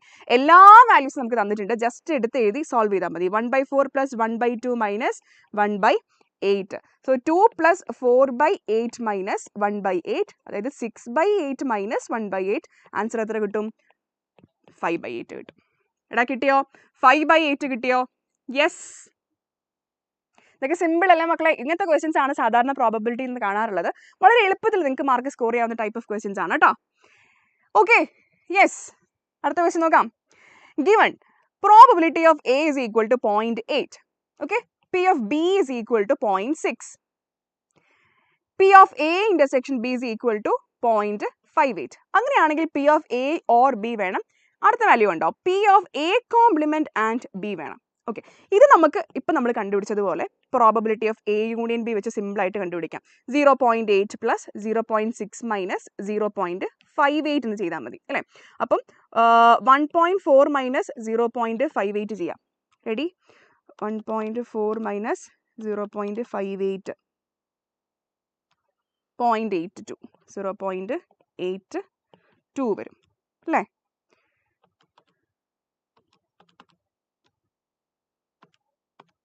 Yes, 0.82. ഇനി അടുത്ത നോക്കിയേ, ഇതാണ് നമുക്ക് ഇവിടെ പഠിക്കാനുള്ള പുതിയൊരു formula. Probability of A complement and B complement എന്ന് പറഞ്ഞാൽ probability of A complement intersection B complement ആണ്. Okay, probability of A complement intersection B complement. മക്കളെ നമുക്കറിയാം, നിങ്ങൾ സെറ്റ് പഠിക്കുമ്പോൾ പഠിച്ചിട്ടുണ്ട്. അതായത് പ്രോബബിലിറ്റി ഓഫ് അല്ലെങ്കിൽ A union B whole complement എന്ന് പറഞ്ഞാലാണ് A complement intersection B complement നമുക്ക് കിട്ടുന്നത്. Yes yes yes yes yes എടാ, നിങ്ങൾ നാളേക്കുള്ള ബിറ്റ് ഉണ്ടാക്കാനുള്ള പരിപാടിയാണോ? എടാ, ആ സമയത്ത് ഇത് ഇരുന്ന് പഠിച്ചു കഴിഞ്ഞാൽ നിങ്ങൾക്ക് എളുപ്പത്തിൽ മാർക്ക്, ടെൻഷൻ ഇല്ലാണ്ട് മാർക്ക് സ്കോർ ചെയ്യാടാ. Come on guys. Probability of A complement intersection B complement. മക്കളെ, A complement intersection B complement എന്ന് പറഞ്ഞാൽ എ യൂണിയൻ ബിന്റെ ഹോൾ കോംപ്ലിമെന്റ് ആണ്. അപ്പൊ അതാണ് നമ്മൾ ഇവിടെ അപ്ലൈ ചെയ്യേണ്ടത്, probability of A union B whole complement. ഇനി എ കോംപ്ലിമെന്റ് നമ്മൾ നേരത്തെ എങ്ങനെ കണ്ടുപിടിച്ചത്? 1 മൈനസ് പ്രോബബിലിറ്റി ഓഫ് എ വെച്ചിട്ടാണ് കണ്ടുപിടിച്ചത്. അപ്പൊ അതേപോലെ 1 minus probability of A union B ഇവിടെ ചെയ്താൽ മതി. ഇനി എ യൂണിയൻ ബി നമ്മളിവിടെ ഓൾറെഡി കണ്ടുപിടിച്ചല്ലോ. സോ 1 മൈനസ് 0.82 ചെയ്യാം. സോ 1 മൈനസ് 0.82 ചെയ്ത് കഴിഞ്ഞാൽ ആൻസർ എത്രയാണ്? 0.18. ഓക്കെ, 0.18. ഓക്കെ ഗൈസ്, ഇവിടെ നമുക്കൊരു ആക്സിഡന്റ് നടന്നിരിക്കുന്നു. നേരത്തെ റുഷ്താംസിന് കൊണ്ടുവച്ച വെള്ളം തട്ടി ഫോണിലും ഐപാഡിലൊക്കെ ആയിരിക്കുന്നു. ഓക്കെ, കുഴപ്പമില്ലാതെ ആയിരിക്കും അല്ലേ. Okay, ready? ഇതൊക്കെയാണോ? ഒന്ന് പറഞ്ഞേ. യെസ്. ആ, ഓക്കെ. അങ്ങനെയാണെങ്കിൽ നെക്സ്റ്റ് ക്വസ്റ്റ്യൻ നോക്കിയേ. A bag contains 10 red, 15 black and 5 yellow balls. A ball is drawn at random from the bag. What is the probability that it's a red ball, not a black ball, a black or yellow ball? മക്കളെ, ഇതൊക്കെ ശരിക്കും simple ആയിട്ടുള്ള സാധനങ്ങൾ. നിങ്ങൾക്ക് തന്നിരിക്കുന്ന question നേരെ എടുത്ത് എഴുതി മാർക്ക് സ്കോർ ചെയ്യാൻ പറ്റുന്ന സാധനങ്ങളാണ്. ഇവിടെ നോക്കിയേ, നമുക്ക് ഒരു ബാഗിൽ 10 റെഡും 15 ബ്ലാക്കും 5 യെല്ലോ ബോൾസും ഉണ്ട്. ഓക്കെ, ഇതിൽ നമ്മൾ ഒരു ബോൾ എടുക്കുമ്പോൾ അതൊരു റെഡ് ബോൾ ആവാനുള്ള പ്രോബബിലിറ്റി ആണ് ചോദിച്ചേക്കുന്നത്. അപ്പൊ നോക്കിയാൽ നമുക്ക് ആദ്യം വേണ്ടത് probability of getting A red ball എന്ന് പറഞ്ഞു കഴിഞ്ഞാൽ എത്ര റെഡ് ബോൾ ഉണ്ടോ ഡിവൈഡഡ് ബൈ സാമ്പിൾ സ്പേസിൽ എത്ര ബോൾ ഉണ്ട് എന്നുള്ളതാണ്. ടോട്ടലി നമുക്ക് എത്ര ബോൾ ഉണ്ട് സാമ്പിൾ സ്പേസിൽ, എത്ര ബോൾ ഉണ്ടെന്ന് നോക്കിയേ. 10 പ്ലസ് 15 പ്ലസ് 5 20 പ്ലസ് 10 30 ബോൾസ് ആണുള്ളത്. ഇതിൽ എത്ര റെഡ് ഉണ്ട്? 10. സോ 10/30 ആണ്, അല്ലെങ്കിൽ 1/3 ആണ് നമുക്കൊരു റെഡ് ബോൾ കിട്ടാനുള്ള പ്രോബബിലിറ്റി. ക്ലിയർ? റെഡ് ബോൾ കിട്ടാനുള്ള പ്രോബബിലിറ്റി. ഇനി നോട്ട് ബ്ലാക്ക് ബോൾ, അതായത് ബ്ലാക്ക് ബോളിന്റെ കോംപ്ലിമെന്റ് ആണ് നമുക്ക് വേണ്ടത്. പ്രോബബിലിറ്റി ഓഫ് ബി കോംപ്ലിമെന്റ് എന്ന് പറഞ്ഞാൽ എന്താ? 1 മൈനസ് പ്രോബബിലിറ്റി ഓഫ് ബി ആണ് നമുക്ക് വേണ്ടത് അല്ലെ. 1 മൈനസ് പ്രോബബിലിറ്റി ഓഫ് ബി. ഇനി ഒരു ബ്ലാക്ക് ബോൾ കിട്ടാനുള്ള പ്രോബബിലിറ്റി നോക്കി. 15 ബ്ലാക്ക് ബോൾ നമുക്കുണ്ട്. സോ പി ഓഫ് ബി എന്ന് പറഞ്ഞാൽ 15/30 ആണ്. That is 1 minus 1/2. എത്ര തന്നെയായിരിക്കും? 1/2 തന്നെയായിരിക്കും വരിക. ഓക്കെ, 1/2. ഇനി അടുത്തത് ബ്ലാക്ക് ഓർ യെല്ലോ ബോൾ. അപ്പൊ ഇവിടെ നോക്കിയാൽ മക്കളെ, ഓർ വന്നു കഴിഞ്ഞാൽ ഏതാ? ഒരു ബ്ലാക്ക് കിട്ടുക അല്ലെങ്കിൽ ഒരു യെല്ലോ ബോൾ കിട്ടുക. Probability of black or yellow. Or എന്ന് പറഞ്ഞു കഴിഞ്ഞാൽ ഏതാ വരിക? യൂണിയൻ ആണ് നമ്മുടെ ഇവന്റ് വരുന്നത് അല്ലെ. So probability of B union Y ആണ് നമുക്ക് വേണ്ടത്. അതായത് probability of B plus probability of yellow minus probability of B intersection Y ആയിരിക്കും. ഓക്കെ, അപ്പൊ ഇവിടെ നോക്കടാ, പ്രോബബിലിറ്റി ഓഫ് ബി എന്താ നമ്മൾ നേരത്തെ കണ്ടുപിടിച്ചത്? 15/30 ആണ് അല്ലെ. 15/30 പ്ലസ് യെല്ലോ കിട്ടാനുള്ള പ്രോബബിലിറ്റി എത്രയാണ്? നമുക്ക് എത്ര യെല്ലോ ബോൾ ഉണ്ട്? 5 യെല്ലോ ബോൾ ഉണ്ട്. ടോട്ടലി നമുക്ക് 30 ഉണ്ട്. So 5/30 minus probability of B intersection Y. എടാ മക്കളെ, ഇവിടെയാണ് നമുക്ക് കുറച്ച് ഒരു ഇന്റർസെക്ഷൻ വരുമ്പോഴേക്കാണ് നമുക്ക് കൺഫ്യൂഷൻ വരാറ് സാധാരണ. ഇവിടെ നമ്മൾ റെഡ് ബോൾ ഉണ്ട്, ബ്ലാക്ക് ബോൾ ഉണ്ട്, യെല്ലോ ബോൾ ഉണ്ട്. ഈ ബി ഇന്റർസെക്ഷൻ വൈ എന്ന് പറഞ്ഞാൽ എന്താ? നമ്മൾ ഒരു ബോൾ എടുത്തു കഴിഞ്ഞാൽ അത് ഒരേ സമയത്ത് ബ്ലാക്കും ആവണം യെല്ലോ ആവണം. അങ്ങനത്തെ ബോൾസ് നമുക്ക് ഉണ്ടോ? അങ്ങനത്തെ കോമ്പിനേഷൻസ് ഒന്നും നമുക്കില്ല അല്ലേ. റെഡ് ബോൾ ആണെങ്കിൽ റെഡ് ആയിരിക്കും, അല്ലെങ്കിൽ ബ്ലാക്ക് ആയിരിക്കും, അല്ലെങ്കിൽ യെല്ലോ ആയിരിക്കും. ഇന്റർസെക്ഷൻ എന്ന് പറഞ്ഞ സാധനം ഇവിടെ നടക്കില്ല. ഒരേ സമയത്ത് ബോൾ ബ്ലാക്കും യെല്ലോവും ആവില്ല. അപ്പൊ ഇത് ഡിസ്ജോയിന്റ് അല്ലെങ്കിൽ മ്യൂച്വലി എക്സ്ക്ലൂസീവ് ആയിട്ടുള്ള ഇവന്റുകളാണ്. മ്യൂച്വലി എക്സ്ക്ലൂസീവ് ആയിട്ടുള്ള ഇവന്റ് ആണ്. മ്യൂച്വലി എക്സ്ക്ലൂസീവ് ആണെങ്കിൽ എന്താ? ഇന്റർസെക്ഷൻ 5 ആണ്. ഇങ്ങനത്തെ കേസസ് ഇല്ല. സോ ഇത് 0 ആയിട്ട് വരും. അപ്പൊ ഇവിടെ നമുക്ക് ഇവിടുത്തെ കേസ് ഈ രണ്ടെണ്ണം മാത്രം ആഡ് ചെയ്താൽ മതി. P of B plus P of yellow. So 20/30 അല്ലെങ്കിൽ 2/3 ആയിരിക്കും നമ്മുടെ ആൻസർ വരാം. ഓക്കെ, 2/3 ആണ് നമ്മുടെ ആൻസർ വരാം. ക്ലിയർ? അപ്പോൾ ഇങ്ങനത്തെ കേസിൽ ശ്രദ്ധിക്കുക, ഇന്റർസെക്ഷൻ വരുന്ന സമയത്ത് ഡിസ്ജോയിന്റ് ഇവന്റുകളാണ്. ഒരു ബോൾ എടുക്കുമ്പോൾ ഒരേ സമയത്ത് 2 പെയിന്റ് ഉണ്ടാവില്ല. പക്ഷേ ഇന്റർസെക്ഷൻ വരുന്ന കേസസ് ഏതൊക്കെയായിരിക്കും അറിയാം? വാല്യൂസ് വരുന്നത് നിങ്ങൾ കാർഡ് എടുക്കുന്ന സമയത്തൊക്കെ വരും. അതിലും ശ്രദ്ധിക്കേണ്ട കേസ് ഉണ്ട്. നമുക്ക് അത് വെച്ച് ചെയ്യാം. ഈ ക്വസ്റ്റ്യൻ നോക്കിയാൽ മതി. നമുക്ക് 52 കാർഡ്സ് ഉണ്ട്. 52 കാർഡ്സിൽ നിന്ന് നമ്മൾ ഒരു കാർഡ് എടുക്കുകയാണെങ്കിൽ അതൊരു കിങ് അല്ലെങ്കിൽ ഒരു ക്വീൻ ആവാനുള്ള പ്രോബബിലിറ്റി ആണ് ചോദിച്ചേക്കുന്നത്. ഫസ്റ്റത്തെ കണ്ടീഷൻ. ഓക്കെ, അതായത് probability of king or queen. അപ്പം കെ യൂണിയൻ ക്യൂ എന്ന് പറഞ്ഞാൽ എന്താ? നമ്മുടെ ഫോർമുല പ്രകാരം probability of K plus probability of Q minus probability of K intersection Q. Okay, അപ്പൊ ഇവിടെ ശ്രദ്ധിച്ച് നമുക്ക് 52 കാർഡ്സിൽ എത്ര കിങ് ഉണ്ട്? നമുക്ക് ടോട്ടലി 13 13 13 4 സെറ്റിൽ ഓരോ കിങ് വീതം 4 കിങ് ഉണ്ട്. So probability of getting A king എന്ന് പറഞ്ഞാൽ എന്താ മക്കളെ? 4/52 ആണ്. 52 എണ്ണത്തിൽ 4 എണ്ണമാണ് കിങ്. പിന്നെ എത്ര ക്വീൻ ഉണ്ട്? നമുക്ക് 52 എണ്ണത്തിൽ എത്ര ക്വീൻ ഉണ്ട്? ഇതേപോലെ തന്നെ 4 ക്വീൻ ഉണ്ട്. 4/52 ആണ്. ഇനി ഇവിടെ നോക്കിയേ, intersection K intersection Q. K intersection Q.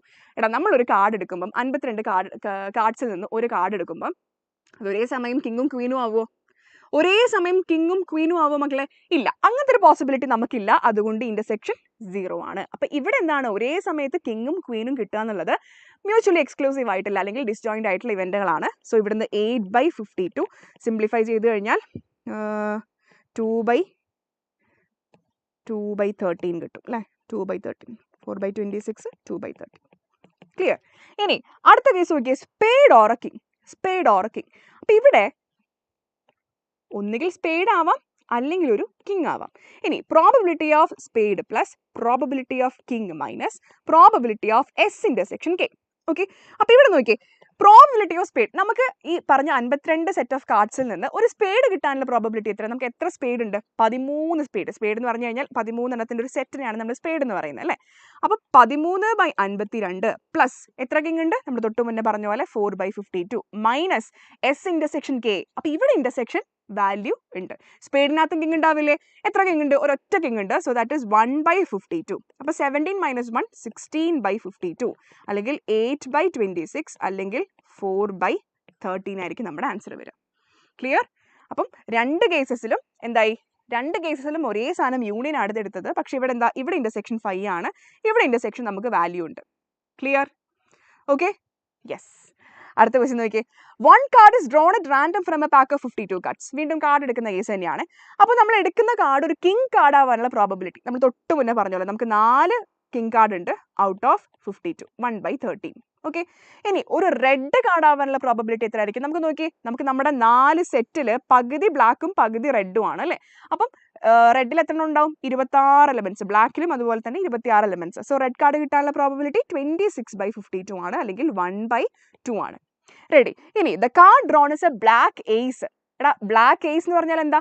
Ace എന്ന് പറഞ്ഞു കഴിഞ്ഞാൽ നമ്പർ 1 എന്ന് പറയുന്ന കാർഡിന് പകരമുള്ള കാർഡാണ് അല്ലേ? അപ്പം ബ്ലാക്ക് സ്പേഡിലും അതുപോലെ തന്നെ ക്ലബിലും നമുക്ക് എന്തുണ്ടാവും? ഓരോരോ ഏസ് വീതം ഉണ്ടാവും. ഓരോരോ ഏസ് വീതം 2 ഏസ്. സോ 2/52 അല്ലെങ്കിൽ 1/26. ഇനി ക്ലബ് ആൻഡ് ക്വീൻ. ക്ലബിൽ എത്ര ക്വീൻ ഉണ്ട്? ക്ലബ് എന്ന് പറയുന്നത് ഒരു ബ്ലാക്ക് സെറ്റ് ആണ്. ബ്ലാക്കിൽ എത്ര ക്വീൻ ഉണ്ട്? ബ്ലാക്കിലല്ല, ക്ലബിൽ ഒരു ക്വീൻ ഉണ്ടാവും. സോ 1/52. കണ്ടോ? സിമ്പിൾ ആയിട്ട് നമുക്ക് ചെയ്യാം. ചാർട്ട് സുര, എന്ത് പറ്റിയ കൂട്ടാ? ലോഡ് ആവുന്നില്ലേ? ബാക്കി ആർക്കെങ്കിലും ആ പ്രശ്നമുണ്ടോ? യെസ്. അടുത്ത ചോദ്യം നോക്കിക്കേ, 2 dice. ഇത് ക്വസ്റ്റ്യൻ ചോദിച്ചിട്ടുള്ളതാണ് മക്കളെ. ക്വസ്റ്റ്യൻ പേപ്പറിൽ നമ്മൾ എടുത്ത ക്വസ്റ്റ്യൻ തന്നെയാണ്. ശ്രദ്ധിക്കുക. 2 dice ആർ ത്രോൺ വൺസ്. നമ്മൾ ഒരു ഡൈ എറിയുമ്പോൾ നമുക്ക് കിട്ടുന്ന ഔട്ട്കംസ് എന്താ? 1 2 3 4 5 6 ആണ് അല്ലേ? 2 ഡൈസ് എറിയുമ്പോൾ നമുക്ക് എന്തൊക്കെ വരാം? അതായത് ഒരു ഡൈയിൽ 1 വരുമ്പം മറ്റേ ഡൈയിൽ 1 വരാം, 2 വരാം, 3 വരാം, 4 വരാം, 5 വരാം, 6 വരാം, അങ്ങനെ വരാം. ഇനി രണ്ടാമത്തെ ഒരു ഡൈ വരുമ്പം അതിലെന്ത് വരാം? 1 വരാം, 2 വരാം, 3 വരാം, 4 വരാം, 5 വരാം, അങ്ങനെ വരാം. അങ്ങനെ 6 പോസിബിലിറ്റീസ് നമുക്ക് എന്തുണ്ട്? ഇത്രയും ഔട്ട്കംസ് വരുന്നുണ്ട് അല്ലേ? 1 2 3 4 5 6 1 2 3 4 5 6 എല്ലാ പോസിബിലിറ്റീസും കൂടെ നമുക്ക് ടോട്ടലി 36 ഔട്ട്കംസ് വരുന്നുണ്ട്. ഓക്കെ, സോ നമ്മുടെ സാമ്പിൾ സ്പേസിലെ നമ്പേഴ്സ് ഓഫ് എലമെന്റ്സ് എന്ന് പറഞ്ഞു കഴിഞ്ഞാൽ 36 ആണ്. റെഡി? ഇനി നമുക്ക് എന്താണ് നമ്മുടെ event? C, both die show the same number. അതായത് ഒന്ന് വീഴാണെങ്കിൽ മറ്റതിൽ 1 വീഴണം, ഒന്നിൽ 2 വീഴാണെങ്കിൽ മറ്റതിൽ 2 വീഴണം. അതായത് ഈ കാണുന്ന 1 1 2 2 3 3 4 4 5 6 എന്ന് പറയുന്ന ഔട്ട്കംസ് ആണ് നമുക്ക് വേണ്ടത്. ഇത്രയും ഔട്ട്കംസ് ആണ് നമുക്ക് ഫേവറബിൾ ആയിട്ട് വരുന്ന ഔട്ട്കംസ്. അത് എത്ര എണ്ണം ഉണ്ട്? 6 എണ്ണം ഉണ്ട് അല്ലേ? സോ ഫസ്റ്റ് ഇവന്റ്, ഫസ്റ്റത്തത് probability of getting same number എന്നുള്ളതിൽ 6/36 അല്ലെങ്കിൽ 1/6 ആയിരിക്കും പ്രോബബിലിറ്റി. ഓക്കെ, അടുത്തത് the sum of the numbers showed is 8. നമ്മളിപ്പം ഒന്നിൽ 1 വേണം, ഒന്നിൽ 1 വേണം. അപ്പോൾ ഇതിൻ്റെ രണ്ടിന് സം എത്രയാ? 2 ആണ്. അപ്പോൾ അതേപോലെ സം നമുക്ക് 8 കിട്ടുന്ന രീതിയിലുള്ള ഔട്ട്കംസ്, അതിൻ്റെ പ്രോബബിലിറ്റിയാണ് വേണ്ടത്. നിങ്ങളിവിടെ നോക്കി, ഇവിടുന്ന് 6 + 2 8 ആണ്, 5 + 3 8 ആണ്, 4 + 4 8 ആണ്, 3 + 5 8 ആണ്, 2 + 6 8 ആണ്. അപ്പം ഈ ഔട്ട്കംസ് ആണ് നമുക്ക് 8 കിട്ടുന്ന രീതിയിലുള്ള ഔട്ട്കംസ് നമുക്ക് ഫേവറബിൾ ആയിട്ട്. എത്ര ഉണ്ട് മക്കളെ? 1 2 3 4 5 ഔട്ട്കംസ് ആണുള്ളത്. So sum is equal to 8 ആവുന്നതിൽ നമുക്ക് 5/36 ആയിരിക്കും നമ്മുടെ ഔട്ട്കം വരുന്നത്. ക്ലിയർ? 5/36 ആയിരിക്കും നമ്മുടെ ഔട്ട്കം. ക്ലിയർ അല്ലേ? ഓക്കെ അല്ലേ? യെസ് എന്ന് പറഞ്ഞേ. എടാ ഓക്കെ ആണോ? ഓക്കെ ആണോ മക്കളെ? പറഞ്ഞേടാ. യെസ്. ഓക്കെ, അടുത്ത question. A box contains 5 red, 10 blue, 15 green balls. Okay, അപ്പോൾ ഒരു ബോക്സിൽ ടോട്ടൽ എത്ര ബോൾസ് ഉണ്ട്? ബോക്സിനകത്ത് 15 15 30 ബോൾസ് ഉണ്ട്. ഓക്കെ, നമ്മുടെ സാമ്പിൾ സ്പേസിലുള്ള എലിമെന്റ്സിന്റെ എണ്ണം 30 ആണ്. ഓക്കെ, ഇനി 3 ബോൾസ് നമ്മൾ എടുക്കുകയാണ്. മക്കളെ, നമ്മൾ സാധാരണ ഒരു ബോളൊക്കെ എടുക്കുന്ന കേസസിലാണ് നമ്മളിങ്ങനെ നമ്പർ വെച്ചിട്ട് ഇങ്ങനെ ചെയ്ത് പോവാം. അപ്പോൾ ഇവിടെ നമ്മൾ എന്ത് ചെയ്യുന്നുണ്ട്? 3 ബോൾസ് എടുക്കുന്നുണ്ട്. Okay, 3 balls. അപ്പോൾ ഇവിടെ നമ്മൾ കോമ്പിനേഷൻസ് യൂസ് ചെയ്യണം. നമ്മൾ പറഞ്ഞ പെർമ്യൂട്ടേഷൻ ആൻഡ് കോമ്പിനേഷൻ ഇല്ലേ, അതിൻ്റെ കൺസെപ്റ്റ് ആണ് ഇവിടെ യൂസ് ചെയ്യേണ്ടത്. അപ്പോൾ നിങ്ങൾ ശ്രദ്ധിക്കേണ്ടത് എവിടെയാണ് പെർമ്യൂട്ടേഷനും കോമ്പിനേഷനും യൂസ് ചെയ്യേണ്ടതെന്ന് വെച്ച് കഴിഞ്ഞാൽ, നമുക്കിങ്ങനെ ഒന്നിൽ കൂടുതൽ ഔട്ട്കംസ് നമ്മൾ എടുക്കുന്ന സമയത്തേക്കാണ് നമുക്ക് ചെയ്യേണ്ടി വരിക. ഇവിടെ എങ്ങനെ അപ്ലൈ ചെയ്യേണ്ടതെന്ന് നോക്കിയാൽ, നമ്മൾ 3 ബോൾസ് എടുക്കുകയാണെങ്കിൽ what is the probability of getting 3 green balls? അതായത് നമ്മൾ എടുക്കുന്ന 3 ബോൾസും ഗ്രീൻ ആവുക, അതാണ് നമ്മുടെ പ്രോബബിലിറ്റി. അതാണ് ആദ്യത്തെ event. So probability of getting 3 green balls. അതായത് ടോട്ടലി എത്ര ഗ്രീൻ ബോൾ ഉണ്ട്? 15 ഗ്രീൻ ബോൾ ഉണ്ട് അല്ലേ? 15 ഗ്രീൻ ബോൾ ഉണ്ട്. അതിൽ നിന്ന് നമ്മൾ എടുക്കുന്നത് 3ഉം എന്ത് തന്നെയായിരിക്കണം? ഗ്രീൻ ആയിരിക്കണം. സോ 15C3 ആണ് നമുക്ക് അത് എടുക്കാനുള്ള നമ്പർ ഓഫ് വേസ് എന്ന് പറയുന്നത്. ഡിവൈഡഡ് ബൈ ടോട്ടലി നമുക്ക് എത്ര ബോൾസ് ഉണ്ട്? 30 ബോൾസ് ഉണ്ട്. അതിൽ നിന്ന് 3 നമ്മൾ എടുക്കുന്നത്. സോ 15C3/30C3 ആണ് നമ്മുടെ ആൻസർ. റെഡി? ഇനി അടുത്ത ക്വസ്റ്റ്യൻ നോക്കി. 2 ബ്ലൂ ആയിരിക്കണം, 1 റെഡ് ആയിരിക്കണം. 2 ബ്ലൂ ആയിരിക്കണം, 1 റെഡ് ആയിരിക്കണം. അങ്ങനെ വരുമ്പം probability of 2 blue and 1 red. അതായത് എത്ര ബ്ലൂ ബോൾ ഉണ്ട് നമുക്ക്? ടോട്ടലി നമുക്ക് 10 ബ്ലൂ ബോൾ ഉണ്ട്. അതിൽ നിന്ന് നമ്മൾ 2 എടുക്കണം. അതിൻ്റെ കൂടെ മസ്റ്റായിട്ട് എന്ത് കൂടി ഉണ്ടായിരിക്കണം? 1 റെഡ് ബോൾ കൂടി ഉണ്ടായിരിക്കണം. ആ റെഡ് ബോൾ നമ്മൾ എവിടെ നിന്ന് എടുക്കുന്നത്? 5 റെഡ് ബോളിൽ നിന്ന് 1 എടുക്കുന്നത്. So 5C1 divided by 30C3. മക്കളെ, ഇത് മസ്റ്റ് ആണ്. അതായത് ഇവിടെ നമ്മൾ എടുക്കുന്ന 3 കാർഡ്സിൽ 2 റെഡും 2 ബ്ലൂവും 1 റെഡും ആണ് അല്ലേ? അപ്പോൾ 10 നിന്ന് 2. ആ 10 റെഡിൽ നിന്ന് 2 എടുത്തു. അതിൻ്റെ കൂടെ മൾട്ടിപ്ലിക്കേഷൻ ആണ്, അഡീഷണൽ അല്ല, മൾട്ടിപ്ലിക്കേഷൻ ആണ്. അതിൻ്റെ കൂടെ 5C1 വരും. 5 റെഡ് ബോളിൽ നിന്ന് 1 കൂടെ നമ്മൾ എടുത്തു. റെഡി? ഇതാണ് നമ്മുടെ പ്രോബബിലിറ്റി വരിക. ഇനി നോ ഗ്രീൻ ബോൾസ്. അപ്പോൾ എന്ത് ചെയ്താൽ മതി? 3 ഗ്രീൻ ബോൾസ് കിട്ടുന്നതിൻ്റെ കോംപ്ലിമെൻ്റ് എടുത്താൽ മതി. ഓക്കെ, മൂന്നാമത്തത് പ്രോബബിലിറ്റി ഓഫ് നോ ഗ്രീൻ എന്ന് പറഞ്ഞു കഴിഞ്ഞാൽ 1 - ഈ സാധനം 15C3 ഡിവൈഡഡ് ബൈ 30C3. ഇത് ചെയ്താൽ മതി. ക്ലിയർ? Okay, yes. അപ്പോൾ ഇത് എപ്പോഴാണ് കോമ്പിനേഷൻ എപ്പോഴാണ് യൂസ് ചെയ്യേണ്ടത്? 3 കോർഡ്സ് അല്ലെങ്കിൽ ഒന്നിൽ കൂടുതൽ ബോൾസ് അല്ലെങ്കിൽ ഒന്നിൽ കൂടുതൽ സാധനങ്ങൾ നമ്മൾ ഇങ്ങനെ എടുക്കുന്ന സമയത്താണ് കോമ്പിനേഷൻസ് യൂസ് ചെയ്തിട്ട് നമുക്ക് ചെയ്യേണ്ടി വരിക. റെഡി അല്ലേ? ഓക്കെ, അടുത്ത ക്വസ്റ്റ്യൻ നോക്കിയടാ. ഇത് നമ്മുടെ പ്രോബബിലിറ്റിയിലെ ലാസ്റ്റ് ക്വസ്റ്റ്യൻ ആണ്. നമുക്ക് അത് കഴിഞ്ഞിട്ട് എന്ത് ചെയ്യാണ്ട് കണ്ടീഷൻ പ്രോബബിലിറ്റി പഠിക്കാനുണ്ട്. ഇവിടെ നോക്കിയേ, ഇത് ഇതുവരെ ഇങ്ങനെ ലൈക്ക് അങ്ങനെ ചോദിച്ച് കണ്ടിട്ടില്ല. പക്ഷെ നമുക്ക് ഇത് ഇങ്ങനെ ഒരു പ്രതീക്ഷിക്കാവുന്ന ഒരു ടൈപ്പ് ഓഫ് ക്വസ്റ്റ്യൻ ആണ്. അവർക്ക് വേണമെങ്കിൽ ഒരു രസം തോന്നിയിട്ട് ഇടാൻ സാധ്യതയുള്ള ഒരു ടൈപ്പ് ഓഫ് ക്വസ്റ്റ്യൻ ആണ്. ഇത് വേർഡ് പ്രോബ്ലം ആണ്. നമ്മൾ ഇത്രയും നേരം ചെയ്ത കാര്യങ്ങൾ തന്നെ, പക്ഷെ ഒന്ന് സ്റ്റേറ്റ്മെന്റ് ആയിട്ട് തന്നോന്നേയില്ല. അതായത് ഒരു കൊമേഴ്സ് ക്ലാസ്സിൽ 60 കുട്ടികളുണ്ട്. ഓക്കെ, ഈ 60 കുട്ടികളിൽ 30 പേര് BCOMലേക്ക് ഓപ്റ്റ് ചെയ്തു, 32 പേര് BBAക്ക് ഓപ്റ്റ് ചെയ്തു, 24 പേര് രണ്ടും ഓപ്റ്റ് ചെയ്തു. ഓക്കെ, ഇനി നമ്മൾ ഈ പറഞ്ഞ 60 കുട്ടികളിൽ നിന്ന് ഒരാളിങ്ങനെ റാൻഡം ആയിട്ട് എടുക്കുമ്പം ആ കുട്ടി BCOM അല്ലെങ്കിൽ BBA ചൂസ് ചെയ്യാനുള്ള പ്രോബബിലിറ്റി എന്താണ്? രണ്ടും ചൂസ് ചെയ്യാതിരിക്കാനുള്ള പ്രോബബിലിറ്റി. BCOM എടുത്തിട്ടില്ല, BBA എടുത്തിട്ടില്ല, വേറെ എന്തെങ്കിലുമാണ് പോയത്.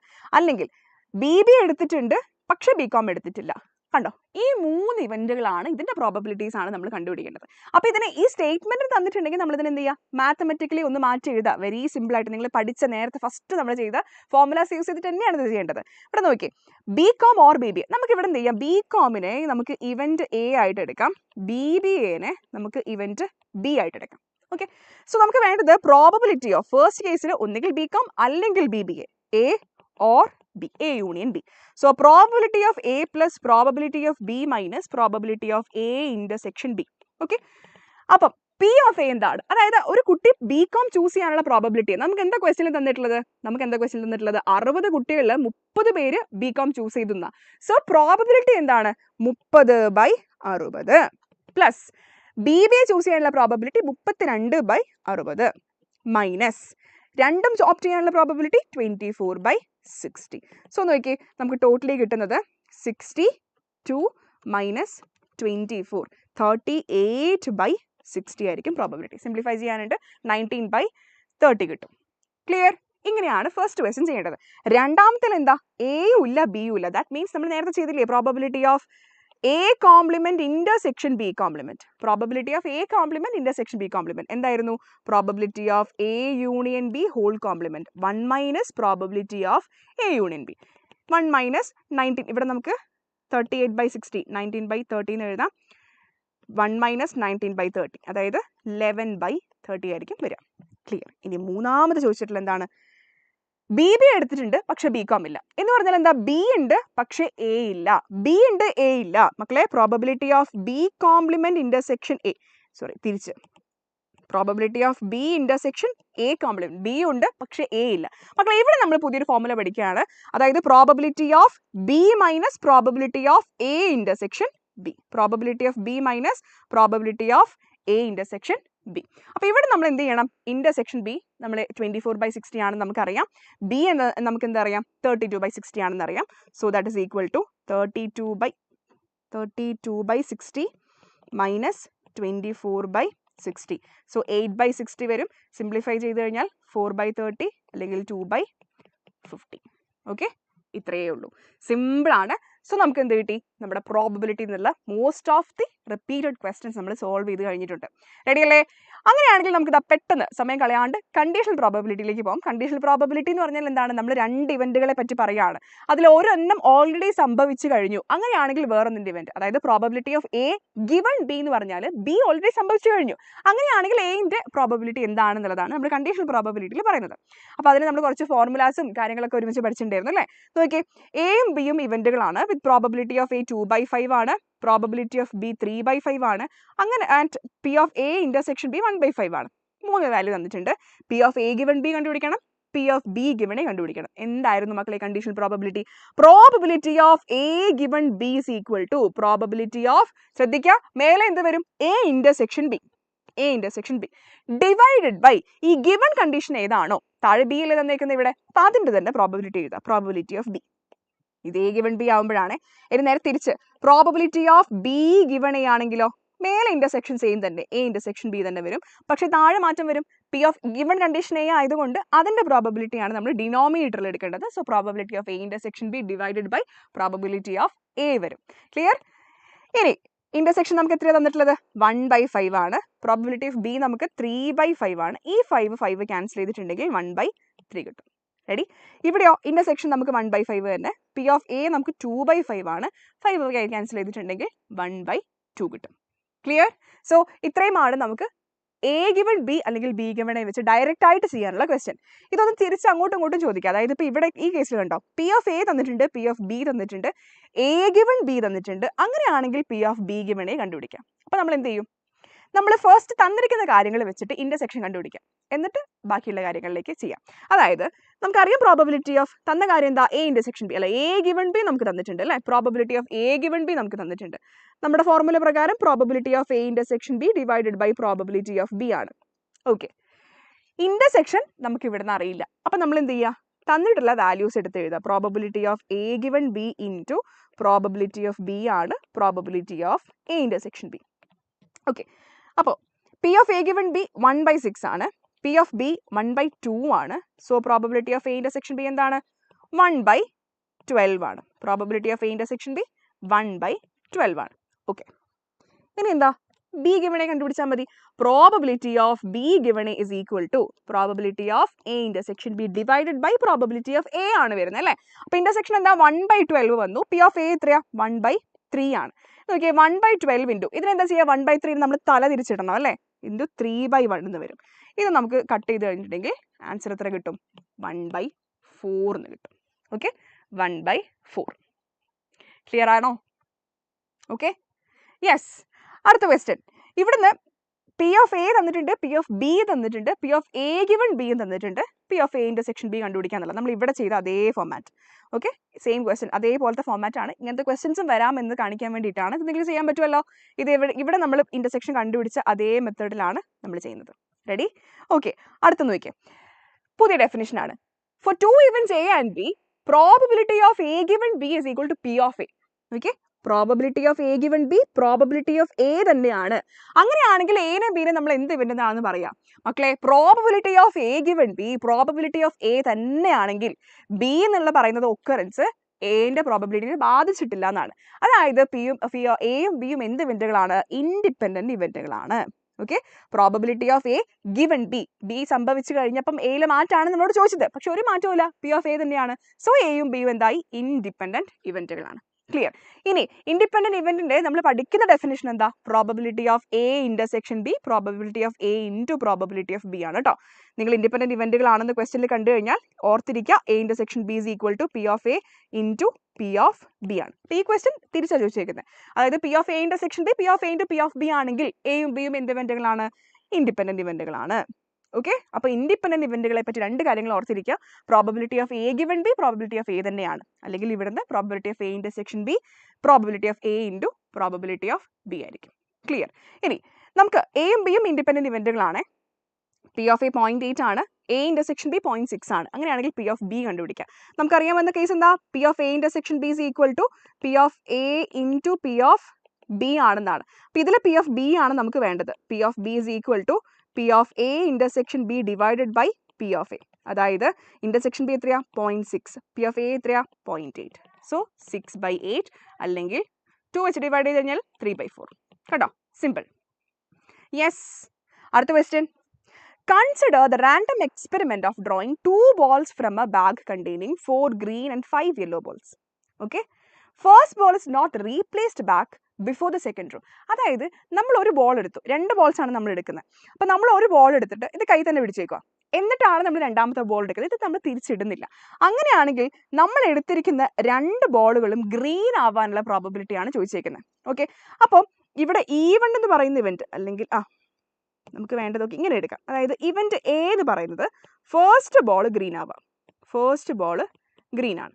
ഇവന്റ് ബി എന്ന് പറയുന്നത് സെക്കൻഡ് നമ്മൾ എടുത്ത ബോളും ഗ്രീൻ ആവണം. നമുക്ക് എന്താ വേണ്ടേ? 2 ബോളും ഗ്രീൻ ആവണം. നമുക്ക് വേണ്ടത് എന്തിന്റെ പ്രോബബിലിറ്റിയാണ്? എയും നടക്കണം ബിയും നടക്കണം. ഫസ്റ്റ് ബോളും ഗ്രീൻ ആവണം, സെക്കൻഡ് ബോളും ഗ്രീൻ ആവണം. So probability of A intersection B ആണ് നമുക്ക് വേണ്ടത്. ഓക്കെ, ഇനി നമ്മുടെ മൾട്ടിപ്ലിക്കേഷൻ തിയറം പ്രകാരം ഇത് probability of A into probability of B given A ആണ്. സിമ്പിൾ ആയിട്ട് പറഞ്ഞു കഴിഞ്ഞാൽ ഒന്നുമില്ല, കൂടുതൽ ആലോചിക്കാനൊന്നുമില്ല, നിങ്ങൾ കൺസെപ്റ്റ് വൈസ് ആലോചിച്ചാൽ മതി. അതായത് ഫസ്റ്റ് ബോൾ ഗ്രീൻ കിട്ടുക എന്ന് പറഞ്ഞു കഴിഞ്ഞാൽ ഫസ്റ്റ് ബോൾ, അതായത് നമുക്ക് ടോട്ടലി 9 ബോൾ ഉണ്ട്, അതിൽ 4 എണ്ണം ഗ്രീൻ ഉണ്ട്. അപ്പോൾ നമ്മൾ ഫസ്റ്റ് ഒരു ബോൾ എടുക്കുമ്പോൾ ഒരു ഗ്രീൻ കിട്ടാനുള്ള പ്രോബബിലിറ്റി എത്രയാ? 4/9 ഇൻറ്റു ഈ ഗ്രീൻ ബോൾ നമ്മൾ കൈ പിടിച്ചേക്കുവാണേ. ഇനി ബോക്സിൽ എത്ര ബോൾസ് ഉണ്ട്? ടോട്ടലി 8 ബോളേ ഉള്ളൂ. അതിൽ എത്ര ഗ്രീൻ ബോൾ ഉണ്ടാവും? ഒരെണ്ണം നമ്മൾ കൈ പിടിച്ചേക്കുമല്ലേ, അപ്പോൾ 4 - 1 3 ബോൾസ് അവിടെ ഉണ്ടാവും. സോ ഇത് സോൾവ് ചെയ്ത് കഴിഞ്ഞാൽ യു ഗോട്ട് ദി ആൻസർ. അപ്പോൾ ഈ 9ഉം 3യും കൂടെ ക്യാൻസൽ ചെയ്യാം, ഇവിടെ ഒരു 3 വരും. ഈ 4ഉം 8ഉം കൂടെ ക്യാൻസൽ ചെയ്ത് കഴിഞ്ഞാൽ ഇവിടെ ഒരു 2 വരും. So your answer is 1/6. കണ്ടോ, 1/6. Okay, yes. അടുത്ത ക്വസ്റ്റ്യൻ.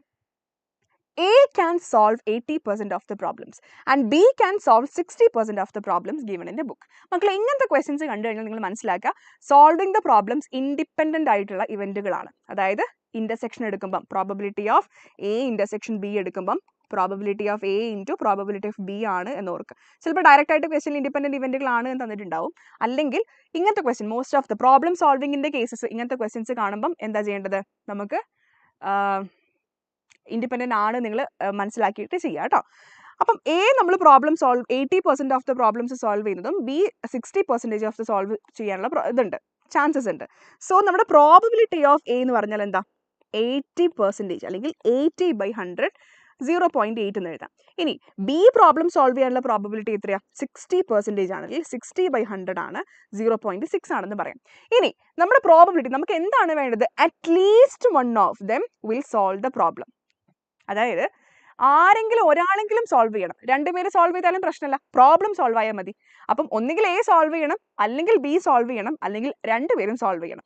അപ്പോൾ നമ്മുടെ പ്രോബബിലിറ്റി എന്താ നമ്മൾ ശരിക്കും എടുക്കേണ്ടത്? Probability of A union B ആണ്. അറ്റ്ലീസ്റ്റ് വൺ, എ അല്ലെങ്കിൽ ബി, അല്ലെങ്കിൽ രണ്ടുപേരായാലും കുഴപ്പമില്ല. അപ്പോൾ probability of A union B, P of A 0.8 plus 0.6 P of B minus, ഇവിടെയാണ് നമ്മുടെ probability of A intersection B വരുന്നത്, P of A into P of B. അപ്പോൾ ഇന്റർസെക്ഷൻ എന്ത് വരും? 0.8 into 0.6 that is equal to 0.56. മനസ്സിലായോ? അതാണ് independent ഇവന്റ്സിലെ വ്യത്യാസം വരുന്നത്. ഈ വാല്യൂ ആണ് നമ്മൾ ഇവിടെ ഇടേണ്ടത്. ക്ലിയർ? അപ്പോൾ ഇവിടെ നോക്കി 0.8 പ്ലസ് 0.6 ഓക്കെ മൈനസ് 0.56 വരും അല്ലേ? So answer is 0.84. 0.84. Yes. Okay, ഇനി നമ്മുടെ കണ്ടീഷണൽ പ്രോബബിലിറ്റിയിലുള്ള ലാസ്റ്റ് ടൈപ്സ് ഓഫ് ചോദ്യങ്ങളാണ്. അതായത് നമുക്ക് ബേസ് തിയറം അല്ലെങ്കിൽ ടോട്ടൽ പ്രോബബിലിറ്റി തിയറം വെച്ച് ചെയ്യാനുള്ള ടൈപ്പ് ഓഫ് ക്വസ്റ്റ്യൻസ് ആണ്. അപ്പോൾ നോക്കി, ഒരു ചോദ്യം നമ്മളിവിടെ എന്ത് ചെയ്യുന്നു? ടോട്ടൽ പ്രോബബിലിറ്റി തിയറം വെച്ച് ചെയ്യുന്നു. ഇതേ ക്വസ്റ്റ്യൻ നിങ്ങൾക്ക് വേണമെങ്കിൽ ബേസ് തിയറത്ത് ചോദിക്കാം. അത് വരുമ്പോൾ നിങ്ങൾ എങ്ങനെയാണ് ആ ക്വസ്റ്റ്യൻ അപ്രോച്ച് ചെയ്യേണ്ടത്? ഈ രണ്ട് കാര്യങ്ങളാണ് നമ്മൾ ഇനി പഠിക്കാൻ പോകുന്നത്. നോക്കിയടാ, ഒരു കോഫി ഷോപ്പിൽ 3 കോഫി മെഷീൻസ് ഉണ്ട്, എയും ബിയും സിയും. അതിനകത്ത് എ കോഫി പ്രൊഡ്യൂസ് ചെയ്യുന്നത് 25%, ബി പ്രൊഡ്യൂസ് ചെയ്യുന്നത് 35% ആൻഡ് സി പ്രൊഡ്യൂസ് ചെയ്യുന്നത് 40%. ഇനി എ ഉണ്ടാക്കിയതിലെ തന്നെ 3%, ബി ഉണ്ടാക്കിയതിലെ 2%, സി ഉണ്ടാക്കിയതിൽ 5% കാപ്പി എന്താണ്? ഡിഫക്റ്റീവ് ആണ്, പൊട്ട കാപ്പിയാണ്, കുടിക്കാൻ നമുക്ക് പറ്റില്ല. ഓക്കെ, അപ്പൊ അങ്ങനെയാണെങ്കിൽ നമ്മളൊരു കോഫി എടുത്തൊരു സപ്ലയർക്ക് കൊടുത്തു. ആരുണ്ടാക്കിയതൊന്നും നമുക്ക് അറിയത്തില്ല. ആ കോഫി ഡിഫക്റ്റീവ് ആവാനുള്ള പ്രോബബിലിറ്റിയാണ് നമ്മളോട് ചോദിച്ചേക്കുന്നത്. ഓക്കെ, ഇങ്ങനെ ഒരു ഇവന്റ് നടക്കാനുള്ള നമുക്ക് ഒരു സാമ്പിൾ സ്പേസ് തന്ന് എയും ബിയും സിയും നമ്മൾ പറയുന്നത് പാർട്ടീഷൻസ് എന്നാണ് കേട്ടോ. ഇവന്റ് E1 E2 E3 എന്ന് പറയുന്നത് പാർട്ടീഷൻസ് ആണ്. എത്ര പാർട്ടീഷൻസ് വേണമെങ്കിലും ഉണ്ടാവാം. അപ്പൊ നമ്മളോട് ചോദിക്കുന്നത് കുറേ പാർട്ടീഷൻസ് ഉണ്ട്, അതിന്റെയൊക്കെ പ്രോബബിലിറ്റി നമുക്ക് തന്നു. ഇനി ഇവിടെ ഒരു ഇവന്റ് നടക്കാനുള്ള പ്രോബബിലിറ്റി, ഓക്കെ, ഇവിടുന്ന് ഏതിലോ ഒരു കോഫി എടുത്തപ്പോൾ ഡിഫക്റ്റീവ് ആയി. ഓക്കെ, ആ ഡിഫക്റ്റീവ് ആവാനുള്ള പ്രോബബിലിറ്റി ചോദിച്ചു കഴിഞ്ഞാൽ നിങ്ങൾ ചെയ്യേണ്ടത് ടോട്ടൽ പ്രോബബിലിറ്റി തിയറമാണ്. ഇതേ ചോദ്യം നമ്മളോട് ചോദിക്കുന്നത് നമുക്ക് തന്നു ഒരു ഗിവൺ കണ്ടീഷൻ ഉണ്ട്. അതായത് നമ്മൾ ഒരു കോഫി എടുത്ത് കസ്റ്റമർക്ക് കൊടുത്തപ്പോൾ അത് ഡിഫക്റ്റീവ് ആയി, കണ്ടോ, ഫൗണ്ട് ടു ബി ഡിഫക്റ്റീവ്, അതൊരു ഗിവൺ കണ്ടീഷൻ ആയി. എന്നിട്ട് നമ്മളോട് ചോദിക്കുന്നത് ആ കോഫി ഉണ്ടാക്കിയത് മെഷീൻ ബി അല്ലെങ്കിൽ മെഷീൻ എ അല്ലെങ്കിൽ മെഷീൻ സി ആവാനുള്ള പ്രോബബിലിറ്റിയാണ്. മനസ്സിലായോ?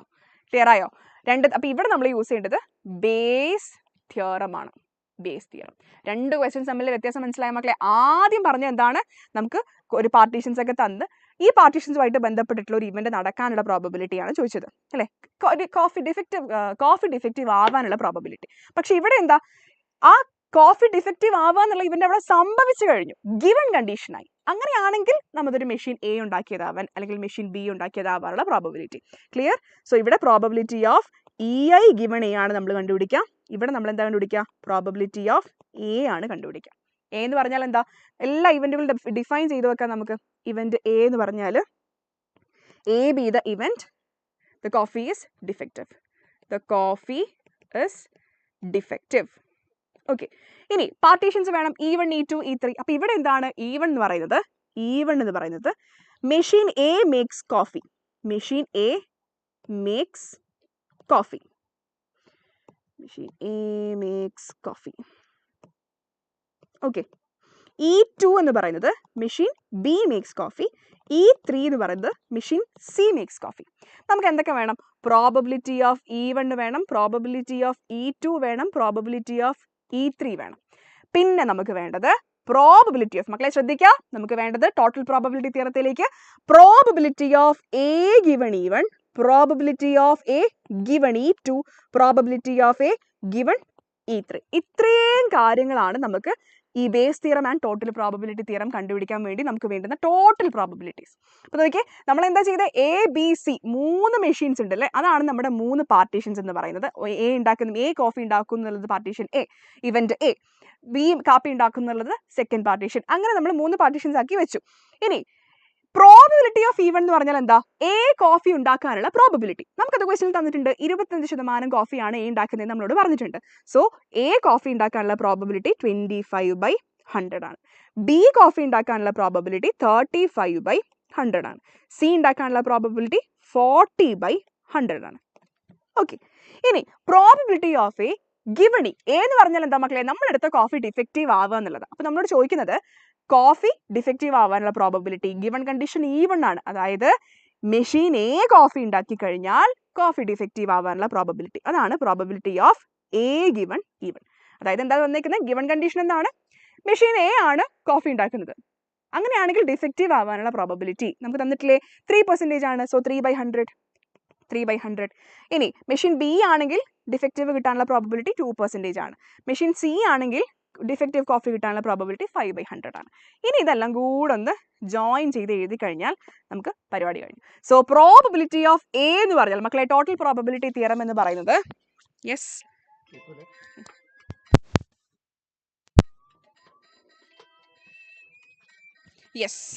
ടോട്ടൽ പ്രോബബിലിറ്റി തിയറത്തിന്റെ ഫോർമുല എന്ന് പറയുന്നത് ശ്രദ്ധിക്കാൻ മക്കളെ probability of even into probability of A given even.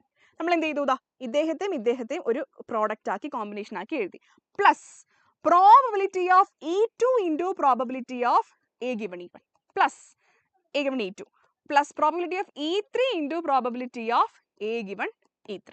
Clear? മനസ്സിലായോ? അപ്പോൾ ഇവിടെ നമ്മൾ എന്താ ചെയ്യുന്നത് P of E1 into P of A given even അതിനൊരു കോമ്പിനേഷൻ ആയിട്ട് മൾട്ടിപ്ലൈ ചെയ്ത് എഴുതി P of E2 into P of A given E2 അത് അടുത്ത കോമ്പിനേഷൻ ആക്കി എഴുതും.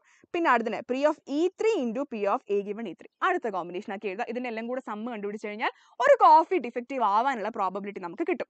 ഓക്കെ, പി ഓഫ് E1 എത്രയാ 25/100 into 25/100 into P of A given E1 3/100 അല്ലേ 3/100 plus P of E2 35/100 into P of A given E2 എത്രയാ 2/100 plus P of E3 എന്താ മക്കളെ 40/100 into 5/100. Okay, ഇത്രയും ചെയ്ത് കഴിഞ്ഞാൽ നമുക്ക് എന്ത് കിട്ടും? ഇത്രയും ചെയ്ത് കഴിഞ്ഞാൽ നമുക്ക് നമ്മുടെ കറക്റ്റ് ആൻസർ കിട്ടും. 25 × 3 75 പ്ലസ് 35 × 2 70 പ്ലസ് 40 × 5 200 ഡിവൈഡഡ് ബൈ 10,000 ആണ് നമുക്ക് കിട്ടുക അല്ലേ. 75 പ്ലസ് 70 പ്ലസ് 200.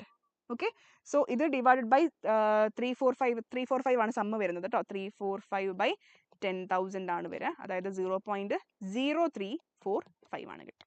ക്ലിയർ? ഇത്രയുമാണ് നമുക്ക് വരുന്ന ആൻസർ. ഇതിപ്പോൾ എന്താ നമ്മൾ കണ്ടുപിടിച്ചേ? നമ്മുടെ കോഫി ഡിഫക്റ്റീവ് ആവാനുള്ള പ്രോബബിലിറ്റി. ഈ ക്വസ്റ്റ്യൻ നിങ്ങളോട് ചോദിക്കുന്നത് നമുക്കൊരു കോഫി ഡിഫക്റ്റീവ് ആയി എന്ന് ഗിവൺ കണ്ടീഷൻ തന്നിട്ട് അത് ഉണ്ടാക്കിയത് ഏത് മെഷീനാണ്, അല്ലെങ്കിൽ ഇന്ന് എ മെഷീൻ ആവാൻ ബി മെഷീൻ ആവാൻ സി മെഷീൻ ആവാനുള്ള പ്രോബബിലിറ്റി ചോദിച്ചു കഴിഞ്ഞാൽ നിങ്ങൾ ബേസ് തിയറമാണ് ചെയ്യേണ്ടത്. അതായത് ഗിവൺ കണ്ടീഷൻ കോഫി ഡിഫക്റ്റീവ് ആയി എന്നുള്ളത് ഗിവൺ തന്നു കഴിഞ്ഞാൽ പ്രോബബിലിറ്റി ഓഫ് EI ഗിവണെയാണ് നിങ്ങൾ കണ്ടുപിടിക്കേണ്ടത്. അപ്പം അതിൻ്റെ പ്രോബബിലിറ്റി എന്ന് പറഞ്ഞാൽ സിമ്പിളാണ് ചെയ്യേണ്ടത്. Probability of E1 into probability of EI. ഇവിടെ ഇപ്പം മേലെ E1 ആണെന്നുണ്ടെങ്കിൽ E1, E2 ആണെങ്കിൽ E2, എ ഗിവൺ EI. കണ്ടോ? ഇപ്പം നമ്മൾ ഇവിടെ നോക്കുന്നത് മെഷീൻ ബി ആണ്. മെഷീൻ ബി എന്ന് പറയുന്നത് നമ്മൾ നേരത്തെ എടുത്ത ഇവന്റ് ഏതായിരുന്നു? E2 ആണ് അല്ലേ. അതായത് നമ്മൾ ഇവിടെ കണ്ടുപിടിക്കാൻ പോകുന്നത് പ്രോബബിലിറ്റി ഓഫ് E2 ഗിവണെയാണ്. അപ്പം മേലെ എന്ത് വരും? P of E2 into P of A given E2 divide by നമ്മുടെ സമ്മേഷൻ മൊത്തത്തിൽ ഈ സമ്മ്. ഇപ്പം നമ്മൾ കണ്ടുപിടിച്ചില്ലേ ഇതിൻ്റെ പ്രോബബിലിറ്റി? ഈ സമ്മ് മൊത്തത്തിൽ നമ്മൾ ഡിനോമിനേറ്ററിൽ ചെയ്യാം. ക്ലിയർ? സോ ഇവിടെ P of E2 into P of A given E2 divided by P of A വരും. പി ഓഫ് E2 എന്തായിരുന്നു? പി ഓഫ് E2 എന്ന് പറഞ്ഞു കഴിഞ്ഞാൽ 35/100 ഇൻറ്റു 2/100. 35/100 ഇൻറ്റു 2/100 അതാണ് മേലെ വരിക. താഴെ എന്ത് വരും? ആ ടോട്ടൽ സമ്മ് വരും. ടോട്ടൽ സമ്മ് എന്താ? ഈ സാധനം മൊത്തം വരും. ക്ലിയർ? ആ മൊത്തത്തിൽ നമുക്ക് ഇവിടെ 3.035 ആയതുകൊണ്ട് നമുക്ക് അങ്ങനെ വെക്കാം. അപ്പം ഇവിടെ 70 നമുക്ക് വരുന്ന ന്യൂമറൽ വാല്യൂസ് എന്ന് പറഞ്ഞു കഴിഞ്ഞാൽ 70/10,000 ഡിവൈഡഡ് ബൈ 345/10,000. ഇത് രണ്ടും ക്യാൻസൽ ചെയ്തിട്ടുണ്ടെങ്കിൽ 70 ഡിവൈഡഡ് ബൈ 345 എന്ന് കിട്ടും അല്ലേ. ദാറ്റ് ഈസ് ഈക്വൽ ടു 0.202 എന്ന് കിട്ടും. ക്ലിയർ? ഇതാണ് നമ്മുടെ ആൻസർ വരിക. റെഡി? ഓക്കെ, അപ്പോൾ ഈ രണ്ട് ക്വസ്റ്റ്യൻസ് തമ്മിലുള്ള റിലേഷൻ നിങ്ങൾക്ക് മനസ്സിലായെന്ന് വിചാരിക്കുകയാണ്. ഇനി ഒരൊറ്റ ക്വസ്റ്റ്യനും കൂടെ കഴിഞ്ഞ് കഴിഞ്ഞാൽ നമ്മുടെ കണ്ടീഷൻ പ്രോബബിലിറ്റി കഴിഞ്ഞു. ഇവിടെ നോക്കി, ഇങ്ങനത്തെ ഒരു ക്വസ്റ്റ്യനും കൂടെ വരാനുള്ള സാധ്യതയുണ്ട് മക്കളെ. ഒരു ബാഗിൽ 7 റെഡും 3 ബ്ലാക്ക് ബോളും ആണുള്ളത്. വേറൊരു ബാഗിൽ 4 റെഡും 6 ബ്ലാക്ക് ബോളും ആണുള്ളത്. ഓക്കെ, അപ്പോൾ നമ്മുടെ കയ്യിൽ എത്ര ബാഗ്സ് ഉണ്ട്? 2 ബാഗ് ഉണ്ട്. അപ്പോൾ ഇങ്ങനെ ബാഗ് ബോക്സും ഒക്കെ കണ്ടു കഴിഞ്ഞാൽ ഇതാണ് നമ്മുടെ പാർട്ടീഷൻസ്. E1 എന്ന് പറഞ്ഞു കഴിഞ്ഞാൽ ചൂസിങ് ഫ്രം ബാഗ് 1 എടുക്കുക. E2 രണ്ടാമത്തെ പാർട്ടീഷൻ. നമ്മൾ നേരത്തെ machines ABC E1 E2 E3 എടുത്ത പോലെ ഇവിടെ നമ്മൾ എടുക്കുന്നത് ബാഗ് 1 ബാഗ് 2 എന്നുള്ളത്. അതിൽ നിന്ന് സാധനങ്ങൾ എടുക്കുക എന്നുള്ളത് എന്താണ്? E1 E2 ആയിട്ട് എടുക്കാം. ഇവിടെ choosing from bag 2. E1 E2 നമുക്ക് കിട്ടി. ഇനി എന്താ വേണ്ടത്? നമ്മൾ ഇതിൽ നിന്നൊരു ബോൾ എടുത്തു. ഏത് ബാഗിൽ നിന്ന് നമുക്ക് അറിയത്തില്ല. ഏതിൽ നിന്നോ ഒരു ബോൾ എടുത്തു കഴിഞ്ഞപ്പം അത് റെഡ് ബോൾ ആയി. അങ്ങനെയാണെങ്കിൽ നമ്മൾ എടുത്തത് ഫസ്റ്റ് ബാഗിൽ നിന്നാവാനുള്ള probability. So given condition A എന്താണ്? Chosen is a red ball. Chosen is a red ball. നമുക്ക് വേണ്ട എന്താണ്? നമ്മൾ എടുത്തത്, അതായത് ഗിവൺ കണ്ടീഷൻ എ ആണ്, നമ്മൾ എടുത്ത ബോൾ റെഡ് ആയി, അങ്ങനെയാണെങ്കിൽ അത് ഫസ്റ്റ് ബാഗിൽ നിന്നാവാനുള്ള പ്രോബബിലിറ്റി E1 ഗിവൺ എ ആണ് നമുക്ക് വേണ്ടത്. നമ്മുടെ ഫോർമുല പ്രകാരം എന്തായിരുന്നു? Probability of E1 into probability of A given E1 divided by sum മൊത്തം എഴുതണം അല്ലേ? സമ്മ് എങ്ങനെയാ വരിക? പി ഓഫ് എന്ന് പറഞ്ഞാൽ probability of E1 into probability of A given E1 plus probability of E2 into probability of A given E2. Okay, ഇനി ഇതിന്റെ ഓരോ വാല്യൂസും വേണം. എടാ 2 ബാഗ് എടുക്കാനുണ്ട്. 2 ബാഗിൽ നിന്ന് ഒരെണ്ണം നമുക്ക് ചൂസ് ചെയ്യാനുള്ള പ്രോബബിലിറ്റി എന്താ? പ്രോബബിലിറ്റി ഓഫ് E1 എന്താ? 2 ബാഗിൽ നിന്ന് ചൂസ് ചെയ്യാന്ന് പറഞ്ഞാൽ 1/2. പ്രോബബിലിറ്റി ഓഫ് E2 എന്ന് പറഞ്ഞാലും 1/2. ഇനി probability of A given E1, അതായത് നമ്മളോട് പറഞ്ഞിട്ടുണ്ട് ഒന്നാമത്തെ ബാഗിൽ നിന്നാണ് എന്ന്. അങ്ങനെയാണെങ്കിൽ റെഡ് ബോൾ കിട്ടാനുള്ള പ്രോബബിലിറ്റി നോക്കിയേ. ഒന്നാമത്തെ ബാഗിൽ ടോട്ടലി 10 ബോൾ ഉണ്ട്. അതിൽ നിന്ന് റെഡ് ബോൾ കിട്ടണമെങ്കിൽ ഏതൊക്കെയാണ് വരിക? 7 ഔട്ട്കംസ് ആണ് 7/10. ഇനി probability of A given E2, അതായത് രണ്ടാമത്തെ ബാഗിൽ 10 ബോൾ ഉണ്ട്. അതിൽ റെഡ് ബോൾ കിട്ടണമെങ്കിൽ പ്രോബബിലിറ്റി 4/10. സിമ്പിൾ. ഇനി ഇതെല്ലാം കൂടെ എന്ത് ചെയ്താൽ മതി? നമുക്ക് നമ്മുടെ വാല്യൂസിലേക്ക് ആഡ് ചെയ്താൽ മതി. Probability of E1 given A is equal to probability of E1 1/2 into 7/10 divided by 1/2 into 7/10 plus 1/2 into 4/10. എടാ ഈ 2 into 10 ഇതിലെല്ലാത്തിലും കോമൺ ആയിട്ടുള്ളത് കൊണ്ട് നമുക്ക് ഡിലീറ്റ് ചെയ്ത് കളയാം. So 7/7 plus 4 that is equal to 7/11. Simple. കഴിഞ്ഞു. ഓക്കെ, സോ ഇത്രയേ ഉള്ളൂ നമ്മുടെ കണ്ടീഷണൽ പ്രോബബിലിറ്റി. സോ നമുക്ക് എന്ത് ചെയ്യാം? നമുക്ക് സ്റ്റോപ്പ് ചെയ്യാം. നമുക്ക് റുഷ്ദ മിസ്സിനെ വിളിക്കാം. റുഷ്ദ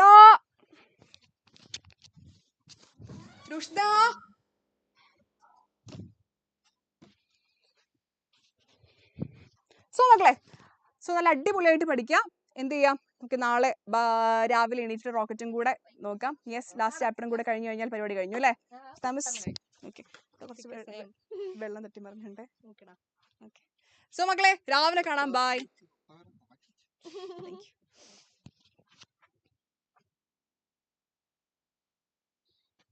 എല്ലാവരും നാളെ 4 മണിക്ക് എഴുന്നേൽക്കണം. എനിക്ക് വർത്താനം പറയാൻ പറ്റുന്നില്ല സ്വാതി, നാവ് കുഴയുന്നു. ഓക്കെടാ, അപ്പോൾ നമ്മുടെ ലാസ്റ്റ് ചാപ്റ്റർ ആണ് സാമ്പിളിംഗ് ടെക്നിക്സ്. നമുക്ക് വേഗം പഠിക്കാം കേട്ടോ. സാമ്പിളിംഗ് ടെക്നിക്സിൽ ആദ്യത്തെ ക്വസ്റ്റ്യൻ നമ്മൾ മോഡൽ എക്സാമിൻ്റെ ക്വസ്റ്റ്യൻസ് ഡിസ്കസ് ചെയ്യുമ്പോൾ സെൻസസ് സ്റ്റഡി ഇൻവോൾവ്സ് ഓപ്ഷൻസ് നോക്കിക്കേ. 50% subjects of the population, each and every subject comprising the population. ഒരു മിനിറ്റ് എടാ. Yes, each and every subject comprising the population, any number of subjects, none of the above. സെൻസസിന്റെ പ്രത്യേകത എന്താണ്? വേഗം ഒന്ന് comment ചെയ്തേ. സെൻസസിന്റെ പ്രത്യേകത എന്ന് പറഞ്ഞാൽ യെസ്, സെൻസസിൽ നമ്മൾ അണ്ടർ സ്റ്റഡിയുള്ള ഓരോ ഒബ്സർവേഷനും കൺസിഡർ ചെയ്യും. സോ ഒരാളെ പോലും ഒഴിവാക്കാണ്ട് കംപ്ലീറ്റ് ആയിട്ട് എന്യൂമറേറ്റ് ചെയ്യുന്നതാണ് നമ്മൾ സെൻസസ് എന്ന് പറയുക. Which means each and every subject comprising the population നമ്മുടെ സെൻസസ് സ്റ്റഡീൻ്റെ അണ്ടറിൽ വരും. ഓക്കെ, സാമ്പിൾ ആകുമ്പോഴാണ് നമ്മൾ എന്ത് ചെയ്യുക? ഒരു ക്രോസ് സെക്ഷൻ എടുക്കുക. ഇപ്പോൾ 100-ൽ നിന്നൊരു 10 എടുത്താൽ സാമ്പിളിംഗ് ആയി. പക്ഷേ സെൻസസ് ആണെങ്കിൽ ആ 100 ആൾക്കാരെ കുറിച്ചും നമ്മൾ സ്റ്റഡി നടത്തണം. Okay right. അങ്ങനെയാണെങ്കിൽ അടുത്ത ക്വസ്റ്റ്യൻ നോക്കിക്കോളൂ. If a population consist of 5 numbers 2, 3, 6, 8 and 11, draw all possible samples of size 2 using simple random sampling without replacement. പ്രത്യേകം ശ്രദ്ധിക്കുക, വിത്തൗട്ട് റീപ്ലേസ്മെന്റ് ആണ്. നമ്മുടെ പേഴ്സ് എങ്ങനെയാണ് വരിക? നമുക്ക് 5 പേരുള്ള ഒരു പോപ്പുലേഷൻ ആണ് തന്നിട്ടുള്ളത്. സൈസ് 2 ഉള്ള സാമ്പിൾസ് ആണ് നമ്മളോട് ഉണ്ടാക്കാൻ പറഞ്ഞിട്ടുള്ളത്. 2, 3, 6, 8, 11 സൈസ് 2 ഉള്ള സാമ്പിൾസ് നമ്മൾ ഉണ്ടാക്കിയെടുക്കണം. എന്ന് വെച്ചാൽ എനിക്ക് ആദ്യം സാമ്പിൾ ആയിട്ട് 2, 3 എടുക്കാം. ഇവിടുത്തെ പ്രത്യേകത എന്താണെന്ന് വെച്ചാൽ ഞാൻ ആദ്യം എടുക്കുന്നത് 2 ആണേ. 2 എടുത്താൽ പിന്നെ എനിക്ക് കോമ്പിനേഷൻസ് 2, 3, 2, 6, 2, 8 എന്ന് പറഞ്ഞ് എടുക്കാം. ഈ 2 പിന്നെ ഞാൻ തിരിച്ച് വെക്കാൻ പാടില്ല, കാരണം വിത്തൗട്ട് റീപ്ലേസ്മെന്റ് ആണ്. 2 വൺസ് ഞാൻ എടുത്തു കഴിഞ്ഞാൽ പിന്നെ 2നെ തിരിച്ചു വെക്കുന്ന പരിപാടി ഇല്ല. അപ്പോൾ 2 ഫസ്റ്റ് എടുത്തു കഴിഞ്ഞാൽ 2, 3 എന്ന് പറയുന്ന പേരുണ്ടാക്കാം, 2, 6 ഉണ്ടാക്കാം, 2, 8 ഉണ്ടാക്കാം, 2, 11 ഉണ്ടാക്കാം. റൈറ്റ്. ഇനി 2 ഞാൻ മാറ്റി വെക്കുകയാണ്, കാരണം 2ന്റെ കോമ്പിനേഷൻസ് ഒക്കെ കഴിഞ്ഞു. 2നെ ഇനി എടുക്കുന്ന പരിപാടിയില്ല. അടുത്തത് ഞാൻ 3 ആണ് കൺസിഡർ ചെയ്യുക. 3യുടെ കൂടെ 2 ഞാൻ എടുക്കില്ല, 2യുടെ പരിപാടി കഴിഞ്ഞു. ഇനി ഞാൻ 3യുടെ കൂടെ 6 എടുക്കാം, 3യുടെ കൂടെ 8 എടുക്കാം, 3യുടെ കൂടെ 11 എടുക്കാം. അതായത് ബാക്കിയുള്ളവരൊക്കെ 3യുടെ കൂടെ 3, 3 എന്ന് പറയുന്ന ഒരു കോമ്പിനേഷൻ ഇല്ല കേട്ടോ, കാരണം നമ്മൾ തിരിച്ചു വെക്കുന്നില്ല. സോ 3, 6, 3, 8, 3, 11. 3യുടെ പരിപാടികളൊക്കെ കഴിഞ്ഞാൽ 3നെയും മാറ്റി വെക്കണം. അടുത്തത് 6 എടുക്കുക, 6ന്റെ കൂടെ 8ന് വരാം, 11 വരാം. സോ 6, 8, 6, 11. ഇത് കഴിഞ്ഞാൽ 6നെയും മാറ്റി വെക്കുക. അവസാനം 8 ഉണ്ട്, 8ൻ്റെ കൂടെ 11 മാത്രമേ വരാൻ പറ്റുള്ളൂ. സോ 8, 11 എന്ന് പറയുന്ന കോമ്പിനേഷൻ കൂടി ആകുമ്പോഴേക്ക് നമ്മുടെ എല്ലാ കോമ്പിനേഷൻസും ആയി. നോക്കിക്കേ, 1, 2, 3, 4, 5, 6, 7, 8, 9, 10 കോമ്പിനേഷൻസ് ഇവിടെ വന്നു. വിത്തൗട്ട് റീപ്ലേസ്മെന്റ് എന്ന് പറയുമ്പോൾ ഇവിടെ 5 നമ്പർ ഓഫ് സാമ്പിൾസും 2 സൈസും അല്ലേ സാമ്പിൾ സൈസും. അപ്പോൾ 5C2 that is equal to 10 ആണ് നമുക്ക് നമ്പർ ഓഫ് എന്ത് കിട്ടുക, നമ്മുടെ പോസിബിൾ സാമ്പിൾസ് എന്ന് വരിക. സോ 10 ഇവിടെ നമ്മൾ ഫൈൻഡ് ചെയ്തു. 2 എടുക്കുക, എല്ലാ കോമ്പിനേഷൻസും എടുക്കുക. 2 മാറ്റി വെച്ചിട്ട് 3 എടുക്കുക, കോമ്പിനേഷൻസ് എടുക്കുക. അങ്ങനെ 2, 3 ഉണ്ടെങ്കിൽ പിന്നെ 3, 2 ഉണ്ടാവില്ല കേട്ടോ. ഇതിപ്പോൾ വിത്ത് റീപ്ലേസ്മെന്റ് ആണെങ്കിൽ 2, 3 ഉണ്ടെങ്കിൽ 3, 2 ഉണ്ടാവും. അവിടെ നമുക്ക് 5 സ്ക്വയർ 25 കോമ്പിനേഷൻസ് ആണ് ഉണ്ടാവുക. പക്ഷേ എക്സാമിന് നിങ്ങളോട് അധികവും ചോദിക്കാറുള്ളത് ഈ വിത്തൗട്ട് റീപ്ലേസ്മെന്റ് കേസാണ്. വിത്ത് റീപ്ലേസ്മെന്റ് ആകുമ്പോൾ നിങ്ങൾക്ക് തിരിച്ചു മറിച്ച് എല്ലാ കോമ്പിനേഷൻസും എഴുതാം. 5, 3, 3, 5, 2, 5, 2, 3, അതേപോലെ 2, 2, 5, 5 ഇവരൊക്കെ എഴുതാൻ പറ്റും. അപ്പം നിങ്ങൾക്ക് എത്ര കിട്ടും? 25 കോമ്പിനേഷൻസ് കിട്ടും. അതായത് ഓരോ എലമെന്റും ബാക്കി എല്ലാവരുമായിട്ട് മാച്ച് ചെയ്ത് കൊടുത്താൽ മതി. റൈറ്റ്? അങ്ങനെയാണെങ്കിൽ അടുത്ത ക്വസ്റ്റ്യൻ നോക്കിക്കോളൂ. Name 3 non probability sampling methods. നമുക്കറിയാം 2 ടൈപ്സ് ഓഫ് സാമ്പിളിംഗ് മെത്തേഡ്സ് ഉണ്ട് അല്ലേ? പ്രോബബിലിറ്റി സാമ്പിളിംഗ് മെത്തേഡ്സും ഉണ്ട്, നോൺ പ്രോബബിലിറ്റിയും ഉണ്ട്. നോൺ പ്രോബബിലിറ്റി സാമ്പിളിംഗ് മെത്തേഡ്സ് എന്ന് പറഞ്ഞാൽ 3 എണ്ണമാണ്. Convenience sampling, judgement sampling, quota sampling. So note ചെയ്ത് വെക്കുക. Convenience sampling, judgement sampling, quota sampling. അടുത്ത ക്വസ്റ്റ്യൻ എന്താണ്? Write any 2 situations where sampling survey is preferable to census. സെൻസസിനെക്കാളും സാമ്പിളിംഗ് പ്രിഫറബിൾ ആയിട്ടുള്ള situations ആണ് പറയാൻ പറഞ്ഞിട്ടുള്ളത്. ഞാൻ 2 കേസസ് ആയിട്ട് സിറ്റുവേഷൻസ് പറയുന്നുണ്ട്. ആദ്യത്തത് ഞാൻ ജനറൽ ആയിട്ട് പറയാണ്, രണ്ടാമത്തത് ഞാൻ സ്പെസിഫിക് ആയിട്ടുള്ള സിറ്റുവേഷൻ എടുത്തിട്ട് പറയാം. ഏത് രീതിയിലും നിങ്ങൾക്ക് ആൻസർ ചെയ്യാം. അപ്പോൾ ഇവിടെ ഞാൻ ആദ്യം കൊടുത്തിട്ടുള്ളത് if the population is infinite or large. നമ്മുടെ സിറ്റുവേഷനെ പോപ്പുലേഷൻ ഭയങ്കര ഇൻഫൈനൈറ്റ് ആണ്, നമുക്ക് ഫൈനൈറ്റ് അല്ല, അല്ലെങ്കിൽ ഭയങ്കര ലാർജ് ആണ്. അങ്ങനെയുള്ള സിറ്റുവേഷൻസിൽ നമുക്ക് സെൻസസിനെക്കാളും പ്രിഫറബിൾ എന്താ? സാമ്പിളിംഗ് ആണ്. കാരണം സെൻസസ് എന്ന് പറഞ്ഞാൽ ഇൻഫൈനൈറ്റ് ആയിട്ടുള്ള പോപ്പുലേഷനിൽ എല്ലാവരെയും നമുക്ക് കൺസിഡർ ചെയ്യാൻ പറ്റില്ല. അപ്പം നമ്മൾ സെൻസസ് എടുക്കും, അതിൻ്റെ ഒരു ക്രോസ് സെക്ഷൻ ചെറിയൊരു പോർഷൻ എടുക്കും. അപ്പോൾ അങ്ങനെയുള്ള സിറ്റുവേഷൻസിൽ സെൻസസ് ആണ് പ്രിഫറബിൾ. അതുപോലെ if the units under study are destroyed in the course of inspection. നമ്മുടെ എന്താ പറയുക, ആ ഒരു കോഴ്സ് ഓഫ് സ്റ്റഡിയിൽ അല്ലെങ്കിൽ കോഴ്സ് ഓഫ് ഇൻസ്പെക്ഷനിൽ നമ്മൾ പഠിക്കുന്ന കാര്യങ്ങൾ ഡിസ്ട്രോയ് ആയിട്ടുണ്ട്, നശിച്ചിട്ടുണ്ടെങ്കിൽ നമുക്ക് എന്തായാലും മൊത്തം ഡേറ്റ എടുക്കാൻ പറ്റില്ല. അപ്പോൾ പിന്നെ നമുക്ക് അവൈലബിൾ ആയിട്ടുള്ള ഡേറ്റ വെച്ചിട്ട് കാര്യങ്ങൾ എന്താ പറയുക കൺക്ലൂഡ് ചെയ്യാൻ പറ്റുള്ളൂ. അതുകൊണ്ട് തന്നെ അവിടെ സെൻസസ് ആയിരിക്കും, സെൻസസിനേക്കാളും സാമ്പിളിംഗ് ആയിരിക്കും പ്രിഫറബിൾ. സോ പോപ്പുലേഷൻ ഇൻഫൈനൈറ്റ് അല്ലെങ്കിൽ ലാർജ് ആകുമ്പോൾ, അല്ലെങ്കിൽ യൂണിറ്റ്സ് അണ്ടർ സ്റ്റഡി ഡിസ്ട്രോയിഡ് ആകുമ്പോൾ. അടുത്തത് നമുക്ക് സ്പെസിഫിക് ആയിട്ട് 2 കേസസ് പറയുകയാണെങ്കിൽ നിങ്ങൾക്ക് ഇങ്ങനെ ആൻസർ ചെയ്യാം. Today's average life of bulbs in A bulb manufacturing company. നമ്മുടെ ഒരു ബൾബ് മാനുഫാക്ചറിങ് കമ്പനിയിൽ ബൾബിന്റെ ആവറേജ് ലൈഫ് മെഷർ ചെയ്യാമെന്ന് വിചാരിക്കാം. ഒരിക്കലും നമ്മൾ ഉണ്ടാക്കുന്ന അല്ലെങ്കിൽ പ്രൊഡ്യൂസ് ചെയ്യുന്ന എല്ലാ ബൾബും എടുത്ത് ചെക്ക് ചെയ്യാൻ പറ്റുമോ? ഇത് പൊട്ടുന്നുണ്ടോ, ഇത് നല്ലതാണോ, ഇത് വർക്ക് ചെയ്യുന്നുണ്ടോ, ഇത് കത്തുന്നുണ്ടോ എന്ന് എല്ലാ ബൾബും എടുത്ത് ചെക്ക് ചെയ്യാന്ന് വെച്ചാൽ നടക്കുമോ? സെൻസസ് എന്ന് പറഞ്ഞാൽ എല്ലാവരും എടുത്ത് ചെക്ക് ചെയ്യാന്നുള്ളതാണല്ലോ. ബൾബിന്റെ കേസിൽ ഒരിക്കലും നടക്കില്ല അല്ലേ? സോ ഈ രീതിയിൽ ഈ കേസിലൊക്കെ നമുക്ക് എന്താ ചെയ്യാൻ പറ്റും? ഒരേപോലെ പ്രൊഡ്യൂസ് ചെയ്ത ബൾബുകളാണ് 100 എണ്ണം. അതൊന്നും ഒരു 5 എണ്ണം എടുത്ത് നമ്മൾ ചെക്ക് ചെയ്യും, എന്നിട്ട് നമ്മൾ ജനറലൈസ് ചെയ്യും, കുഴപ്പമൊന്നുമില്ല. സോ ആ രീതിയിൽ ഈ ഒരു കേസിൽ ഫ്രജൈൽ ആയിട്ടുള്ള കേസസിലൊക്കെ നമുക്ക് നല്ലത് എന്താണ്? ഇപ്പോൾ ഒരു ഗ്ലാസ് അല്ലെങ്കിൽ ചോക്കിന്റെ ക്വാളിറ്റിയാണ് നമ്മൾ ടെസ്റ്റ് ചെയ്യുന്നതെന്ന് വിചാരിക്കുക. നമുക്ക് എല്ലാ ചോക്കും എടുത്ത് പൊട്ടുന്നുണ്ടോ, പൊടിയുന്നുണ്ടോ എന്ന് ചെക്ക് ചെയ്യാൻ പറ്റുമോ? ഇല്ല. നമുക്ക് അവിടെ 1, 2 ക്വാളിറ്റി എടുത്ത് ക്വാളിറ്റി ചെക്ക് ചെയ്യാം, ബാക്കി നമുക്ക് ജനറലൈസ് ചെയ്യാം. മൊത്തത്തിൽ കുഴപ്പമൊന്നുമില്ല എന്നുള്ള രീതിയിൽ. അപ്പോൾ അതൊക്കെ നമ്മുടെ സെൻസസിനെക്കാളും സാമ്പിളിംഗ് പ്രിഫറബിൾ ആയിട്ടുള്ള സിറ്റുവേഷൻസ് ആണ്. അതേപോലെ ഇനി opinion poll on various political leaders of Kerala. Political ലീഡേഴ്സിനെ കുറിച്ച് നമ്മൾ ഒപ്പീനിയൻ പോൾസ് ഒക്കെ എടുക്കാറുണ്ട്. നമ്മൾ എല്ലാവരുടെയും അഭിപ്രായം എടുക്കാറില്ല, ഏകദേശം കുറച്ച് ആൾക്കാരുടെ എടുത്ത് ജനറലൈസേഷനിൽ എത്താറാണ്. ഇതൊക്കെ സാമ്പിളിംഗ് പ്രിഫറബിൾ ആയിട്ടുള്ള സിറ്റുവേഷൻസ് ആണ്. അടുത്തത് briefly explain simple random sampling. What are the methods of collecting simple random sampling. SRSനുള്ള 2 മെത്തേഡ്സ് ഏതൊക്കെയാണെന്നാണ് നമുക്കറിയാം. സിമ്പിൾ റാൻഡം സാമ്പിളിംഗ് വിത്ത് റീപ്ലേസ്മെന്റും വിത്തൗട്ട് റീപ്ലേസ്മെന്റും ആണ്. എന്താ ഈ സിമ്പിൾ റാൻഡം സാമ്പിളിംഗ് എന്ന് പറഞ്ഞാൽ? നമ്മൾ ഏതൊരു ഒബ്സർവേഷൻ എടുക്കാനുള്ള പ്രോബബിലിറ്റി സെയിം ആവുന്ന രീതിയിൽ. അതായത് നമുക്ക് ഇങ്ങനെ പറയാം, simple random sampling is A probability sampling in which each unit in the population has N equal chance of being included.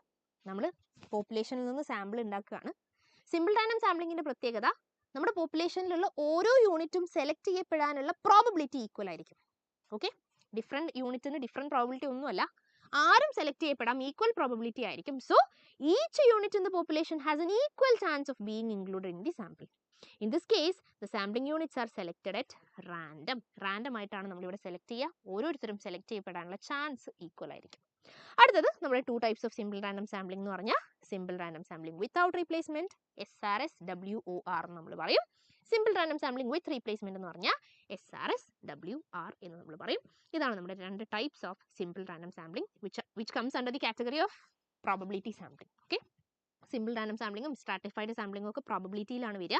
Non പ്രോബബിലിറ്റിയിലാണ് നമ്മൾ പറഞ്ഞത് നമ്മുടെ കോട്ട സാമ്പിളിങ്ങും ജഡ്ജ്മെന്റ് സാമ്പിളിങ്ങും ഒക്കെ വരിക. സോ ഇവിടെ നോക്കിക്കോളൂ, which of the following is probability sampling പറഞ്ഞു വെച്ചിട്ടേ ഉള്ളൂ. സോ ഇതിൽ ഏതാണ് ഒരു പ്രോബബിലിറ്റി സാമ്പിളിംഗ് എന്നാണ് ചോദിക്കുന്നത്? കോട്ട, കൺവീനിയൻസ്, സ്ട്രാറ്റിഫൈഡ്, ജഡ്ജ്മെന്റ്. നമ്മളിപ്പോൾ പറഞ്ഞിട്ടേ ഉള്ളൂ കോട്ട സാമ്പിളിങ്ങും കൺവീനിയൻസ് സാമ്പിളിങ്ങും ജഡ്ജ്മെന്റ് സാമ്പിളിങ്ങും ഒക്കെ നോൺ പ്രോബബിലിറ്റി സാമ്പിളിംഗ് ആണ്. പ്രോബബിലിറ്റി സാമ്പിളിംഗ് കുറച്ചുകൂടി സയന്റിഫിക് ആയിട്ടുള്ള മെത്തേഡ്സ് ആണ്. അവിടെ കറക്റ്റ് ഒരു ചാൻസ് ഒക്കെ നോക്കിയിട്ടാണ് നമ്മൾ കാര്യം ചെയ്യുക, കുറച്ചുകൂടി സയന്റിഫിക് ആണ്. സോ സ്ട്രാറ്റിഫൈഡ് സാമ്പിളിംഗ് ആണ് ഇവിടെ പ്രോബബിലിറ്റി സാമ്പിളിങ്ങിന്റെ അണ്ടറിൽ വരുന്ന ഒരു കേസ്. ഓക്കെ, അങ്ങനെയാണെങ്കിൽ എടാ മോർണിംഗ് 6 o'clock കേട്ടോ ബൂസ്റ്റർ വരിക. അടുത്തത് distinguish between sampling and non sampling errors. നമുക്ക് 2 ടൈപ്പ് ഓഫ് എറേഴ്സ് ഉണ്ട്, സാമ്പിളിംഗ് എറേഴ്സും നോൺ സാമ്പിളിംഗ് എറേഴ്സും. ഇവരെ തമ്മിൽ ഡിസ്റ്റിംഗ്വിഷ് ചെയ്യാനാണ് പറഞ്ഞിട്ടുള്ളത്. ശ്രദ്ധിക്കുക, സാമ്പിളിംഗ് എറേഴ്സ് എന്ന് പറഞ്ഞാൽ seen in sample surveys due to the fact that only a part of the population is used for inquiry. Sampling error എന്ന് പറഞ്ഞാൽ പേര് പോലെ തന്നെ നമ്മൾ കൺസിഡർ ചെയ്യുന്നത് സാമ്പിൾ ആണല്ലോ, മൊത്തം പോപ്പുലേഷനെ എടുക്കുന്നില്ല, സാമ്പിളേ എടുക്കുന്നുള്ളൂ. അപ്പോൾ സാമ്പിൾ വെച്ചിട്ടാണ് നമ്മൾ മൊത്തം പോപ്പുലേഷന്റെ സ്വഭാവം പറയുന്നത്. അതുകൊണ്ടാണ് ഈ സാമ്പിളിംഗ് എറർ അവിടെ വരുന്നത്. അതായത് സാമ്പിൾ വെച്ച് മൊത്തം കാര്യം പറയുമ്പോൾ ഉണ്ടാവുന്ന സ്വാഭാവികമായിട്ട് ഉണ്ടാവുന്ന എറർ ഇല്ലേ, മൊത്തം കൺസിഡർ ചെയ്യാണ്ട് സാമ്പിൾ മാത്രം എടുത്ത് കൺക്ലൂഷനിലേക്ക് എത്തുമ്പോൾ അവിടെ സ്വാഭാവികമായിട്ട് എറർ ഉണ്ടാവും. കാരണം നമ്മൾ എല്ലാവരെയും നോക്കുന്നില്ല, എല്ലാ വാല്യൂസും എടുക്കുന്നില്ല. സോ അങ്ങനെ വരുന്ന എറേഴ്സ് ആണ് സാമ്പിളിംഗ് എറേഴ്സ്. സാമ്പിളിംഗ് എറേഴ്സ് എന്ന് പറഞ്ഞാൽ due to the fact that only a part of the population is used for enquiry. അടുത്തത് ആബ്സെന്റ് ഇൻ സെൻസസ്. സെൻസസിൽ ഈ പ്രശ്നമില്ല, കാരണം എല്ലാവരും എടുക്കുന്നുണ്ട് സെൻസസിൽ. സോ സാമ്പിളിംഗ് എറർ സെൻസസിൽ ഉണ്ടാവില്ല, നോട്ട് ചെയ്യാം കേട്ടോ. ഇനി can be detected, measured and control. Sampling error ഒക്കെ നമുക്ക് ഒരു പരിധി വരെ ഡിറ്റക്ട് ചെയ്യാൻ പറ്റും, മെഷർ ചെയ്യാൻ പറ്റും, കൺട്രോൾ ചെയ്യാനും പറ്റും, കുറയ്ക്കാനൊക്കെ പറ്റും കേട്ടോ. Cannot be completely eliminated. Complete ആയിട്ട് നമുക്ക് എലിമിനേറ്റ് ചെയ്യാൻ പറ്റില്ല, കാരണം എത്രയായാലും നമ്മൾ പോപ്പുലേഷനിൽ നിന്നൊരു സാമ്പിൾ ആണ് കൺസിഡർ ചെയ്യുന്നത്. സോ അവിടെ മിസ്റ്റേക്സ് വരാനുള്ള ചാൻസ് ഒക്കെ ഉണ്ട്. കംപ്ലീറ്റ്ലി എലിമിനേറ്റ് ചെയ്ത് പെർഫെക്റ്റ് ആക്കാനൊന്നും നമുക്ക് പറ്റില്ല. And error decreases as sample size increases. നമ്മൾ എടുക്കുന്ന സാമ്പിളിന്റെ സൈസ് കൂടുന്നതിനനുസരിച്ച്, ഇപ്പോൾ 100 ആൾക്കാരുടെ സ്വഭാവം മനസ്സിലാക്കാൻ വേണ്ടി നമ്മൾ 5 സാമ്പിൾ എടുക്കുകയാണ്, വെറും 5 മെമ്പേഴ്സിന്റെ സാമ്പിൾ എടുക്കുന്നത്, അതിനേക്കാളും നല്ലതായിരിക്കും ഒരു 20 ആൾക്കാരുടെ സാമ്പിൾ എടുക്കുന്നത്. അതിനേക്കാളും നല്ലതായിരിക്കും നമ്മളൊരു 50 ആൾക്കാരുടെ സാമ്പിൾ എടുത്തിട്ട് ചെക്ക് ചെയ്യുമ്പോൾ കുറച്ചുകൂടി പ്രിസൈസ് ആയിട്ട് നമുക്ക് അവരുടെ ക്യാരക്ടേഴ്സ് പറയാൻ പറ്റും. സോ ഈ രീതിയിൽ സാമ്പിൾ സൈസ് കൂടുന്നതിനനുസരിച്ചിട്ട് എറർ കുറയുകയാണ് ചെയ്യുക. So error decreases as sample size increases. ഇനി നോൺ സാമ്പിളിംഗ് എറർ എന്ന് പറഞ്ഞാൽ എന്താ? സാമ്പിൾ എടുത്തിട്ടുണ്ടാവുന്ന എറർ ആണല്ലോ സാമ്പിളിംഗ് എറർ. ഇതല്ലാണ്ടേയും എറർ സംഭവിക്കാമല്ലോ സെൻസസിലൊക്കെ. സോ ഇതല്ലാത്ത എറർ, അതായത് errors other than sampling errors in a survey. വേറെ പല പ്രശ്നങ്ങളും ഉണ്ടാവാം. നമ്മളിപ്പോൾ ടൈപ്പ് ചെയ്തതിൽ മിസ്റ്റേക്കോ ഡേറ്റ കളക്ട് ചെയ്തതിലുള്ള മിസ്റ്റേക്കോ അങ്ങനെയൊക്കെ വരാം. സോ ഇതൊക്കെ നോൺ സാമ്പിളിംഗ് എറേഴ്സ് ആണ്. ഇത് 2 ഡേറ്റയിലും ഉണ്ടാവാം, സെൻസസ് ആയാലും സാമ്പിളിംഗ് ആയാലും ഈ നോൺ സാമ്പിളിംഗ് എറേഴ്സ് വരാൻ പറ്റും. And error increase with increase in sample size. ഇവിടുത്തെ കേസിൽ സാമ്പിൾ സൈസ് കൂടുന്നതിനനുസരിച്ച് മിസ്റ്റേക്കും കൂടാനാണ് ചാൻസ്. കാരണം ഒരുപാട് ഡേറ്റ ഡീൽ ചെയ്യുമ്പോൾ ചിലപ്പോൾ മിസ്റ്റേക്ക് കൂടാനുള്ള ചാൻസ് കൂടും. സോ ആ രീതിയിൽ എറർ ഇൻക്രീസ് ചെയ്യും വെൻ സാമ്പിൾ സൈസ് ഇൻക്രീസസ്. ഇനി അടുത്ത question, the number of SRS without replacement. ഓ നടുക്ക് വന്ന വിത്തൗട്ട് റീപ്ലേസ്മെന്റ് ആണ്. Of size n taken from a population of size n. അപ്പോൾ പോപ്പുലേഷൻ സൈസ് ക്യാപിറ്റൽ എന്നും സാമ്പിൾ സൈസ് സ്മോൾ എന്നും ആണെങ്കിൽ എത്രയാണ് number of SRS without replacement? NCN ആണ് കേട്ടോ. സോ NCN ആണ് ആൻസർ. ഇതേ സംഗതി SRS വിത്ത് റീപ്ലേസ്മെന്റ് ആണെങ്കിൽ ആൻസർ n⁻n എന്നാണ് വരിക. നോട്ട് ചെയ്ത് വെക്കാം. അങ്ങനെയാണെങ്കിൽ അടുത്ത ചോദിച്ചിട്ടുള്ളത് write note on systematic sampling. Systematic സാമ്പിളിങ്ങിനെ കുറിച്ചൊരു നോട്ട് എഴുതാൻ വേണ്ടിയിട്ടാണ്. സോ എന്താ ഈ സിസ്റ്റമാറ്റിക് സാമ്പിളിംഗ് എന്ന് പറഞ്ഞാൽ, നമ്മൾ പോപ്പുലേഷനിൽ നിന്ന് ഒരു ഒബ്സർവേഷൻ റാൻഡം ആയിട്ട് എടുക്കും, ഒരു യൂണിറ്റിന് റാൻഡം ആയിട്ട് എടുക്കും. അത് കഴിഞ്ഞാൽ പിന്നെ നമ്മളൊരു ഫിക്സ്ഡ് ഇന്റർവെല്ലിൽ സിസ്റ്റമാറ്റിക് ആയിട്ടാണ് ബാക്കി സാമ്പിൾസ് എടുക്കുക. ഒരു 5 ഗ്യാപ്പിൽ അടുത്തയാൾ, പിന്നെയും 5 ഗ്യാപ്പിൽ അടുത്തയാൾ. ഈ രീതിയിൽ ആദ്യം നമ്മൾ റാൻഡം ആയിട്ട് എടുക്കുമെങ്കിലും പിന്നെ നമ്മളൊരു ഫിക്സ്ഡ് ഇന്റർവെല്ലിലാണ് ബാക്കി യൂണിറ്റ്സ് കളക്ട് ചെയ്യുക. സോ നോക്കിക്കോളൂ, A sampling method in which 1 unit is selected at random and the remaining units are selected at an interval of predetermined length. ചിലപ്പോൾ 5 ആയിരിക്കും ലെങ്ത്, ചിലപ്പോൾ 10 ആയിരിക്കും ലെങ്ത്. അപ്പോൾ ആദ്യം ഒരാൾ എടുത്തു കഴിഞ്ഞാൽ പിന്നെ നമ്മളൊരു 5 ഡിസ്റ്റൻസിൽ അല്ലെങ്കിൽ 10 ഡിസ്റ്റൻസിൽ ഇങ്ങനെ അടുത്ത ആളുകളെ എടുത്തുകൊണ്ടിരിക്കും. സോ ആദ്യത്തെ ആളെ നമ്മൾ സെലക്ട് ചെയ്യും, selected at random. Remaining units are selected at an interval of predetermined length. മുന്നേ നമ്മൾ തീരുമാനിക്കുന്ന ഒരു ലെങ്ത് പ്രകാരമാണ് ബാക്കിയുള്ളവരെ നമ്മൾ ചൂസ് ചെയ്യുക. ഇതിനെയാണ് നമ്മൾ സിസ്റ്റമാറ്റിക് സാമ്പിളിംഗ് എന്ന് പറയാം. Okay, yes. അങ്ങനെയാണെങ്കിൽ എനിക്ക് തോന്നുന്നു ഇത് നമ്മുടെ ലാസ്റ്റ് ക്വസ്റ്റ്യൻ ആണോ? Yes. What are the advantages of sampling over census? സെൻസസിനേക്കാളും സാമ്പിളിങ്ങിനുള്ള അഡ്വാൻറ്റേജസ് എന്താണെന്നാണ് ചോദിക്കുന്നത്. സിമ്പിളായിട്ട് നമുക്ക് പറയാം, സാമ്പിളിങ്ങിൻ്റെ പ്രത്യേകത it saves time and money. കാരണം നമ്മൾ മൊത്തം പോപ്പുലേഷൻ കൺസിഡർ ചെയ്യുന്നില്ല, കുറച്ചേ കൺസിഡർ ചെയ്യുന്നുള്ളൂ. നമ്മുടെ സമയം ലാഭമാണ്, പൈസയും ലാഭമാണ്. Saves time and money. Save time, energy, money ഒക്കെ ലാഭമാണ് അല്ലേ. അടുത്തത്, when population is too large or items are destructive in nature, sampling alone can be adopted.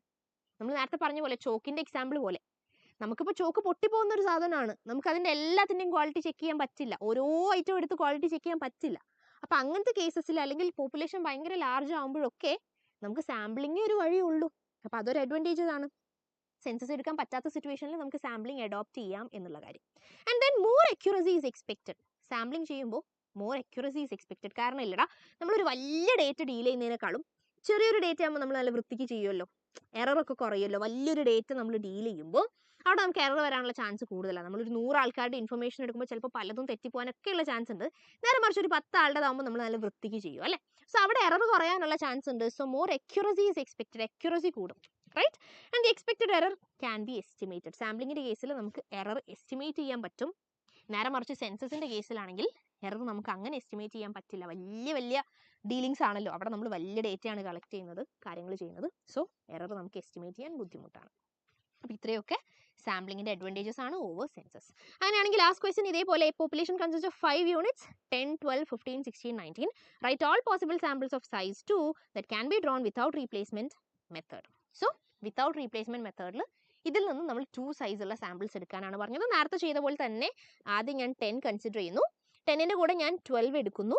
10ൻ്റെ കൂടെ എനിക്ക് 15 എടുക്കാം, 16 എടുക്കാം, 19 എടുക്കാം. നേരത്തെ ക്ലിയർ ആവാത്തവർ ഇപ്പോൾ ശ്രദ്ധിക്കാം കേട്ടോ. അതുകൊണ്ടാണ് ഞാൻ ഈ ക്വസ്റ്റ്യൻ 2 തവണ ചെയ്യുന്നത്, നിങ്ങൾക്ക് കൂടുതൽ ക്ലിയർ ആവാൻ വേണ്ടിയിട്ട്. സോ 10ൻ്റെ കൂടെ ഞാൻ 12, 15, 16, 19 എടുത്തു. 10ൻ്റെ പരിപാടി കഴിഞ്ഞു. കാരണം 10 നമ്മൾ എടുത്തു കഴിഞ്ഞു, മാറ്റി വെച്ചു. വിത്തൗട്ട് റീപ്ലേസ്മെൻ്റ് ആണ്, റീപ്ലേസ് ചെയ്യുന്ന പരിപാടി ഇല്ല, മാറ്റി വെക്കണം. ഇനി എനിക്ക് 12 എടുക്കാം.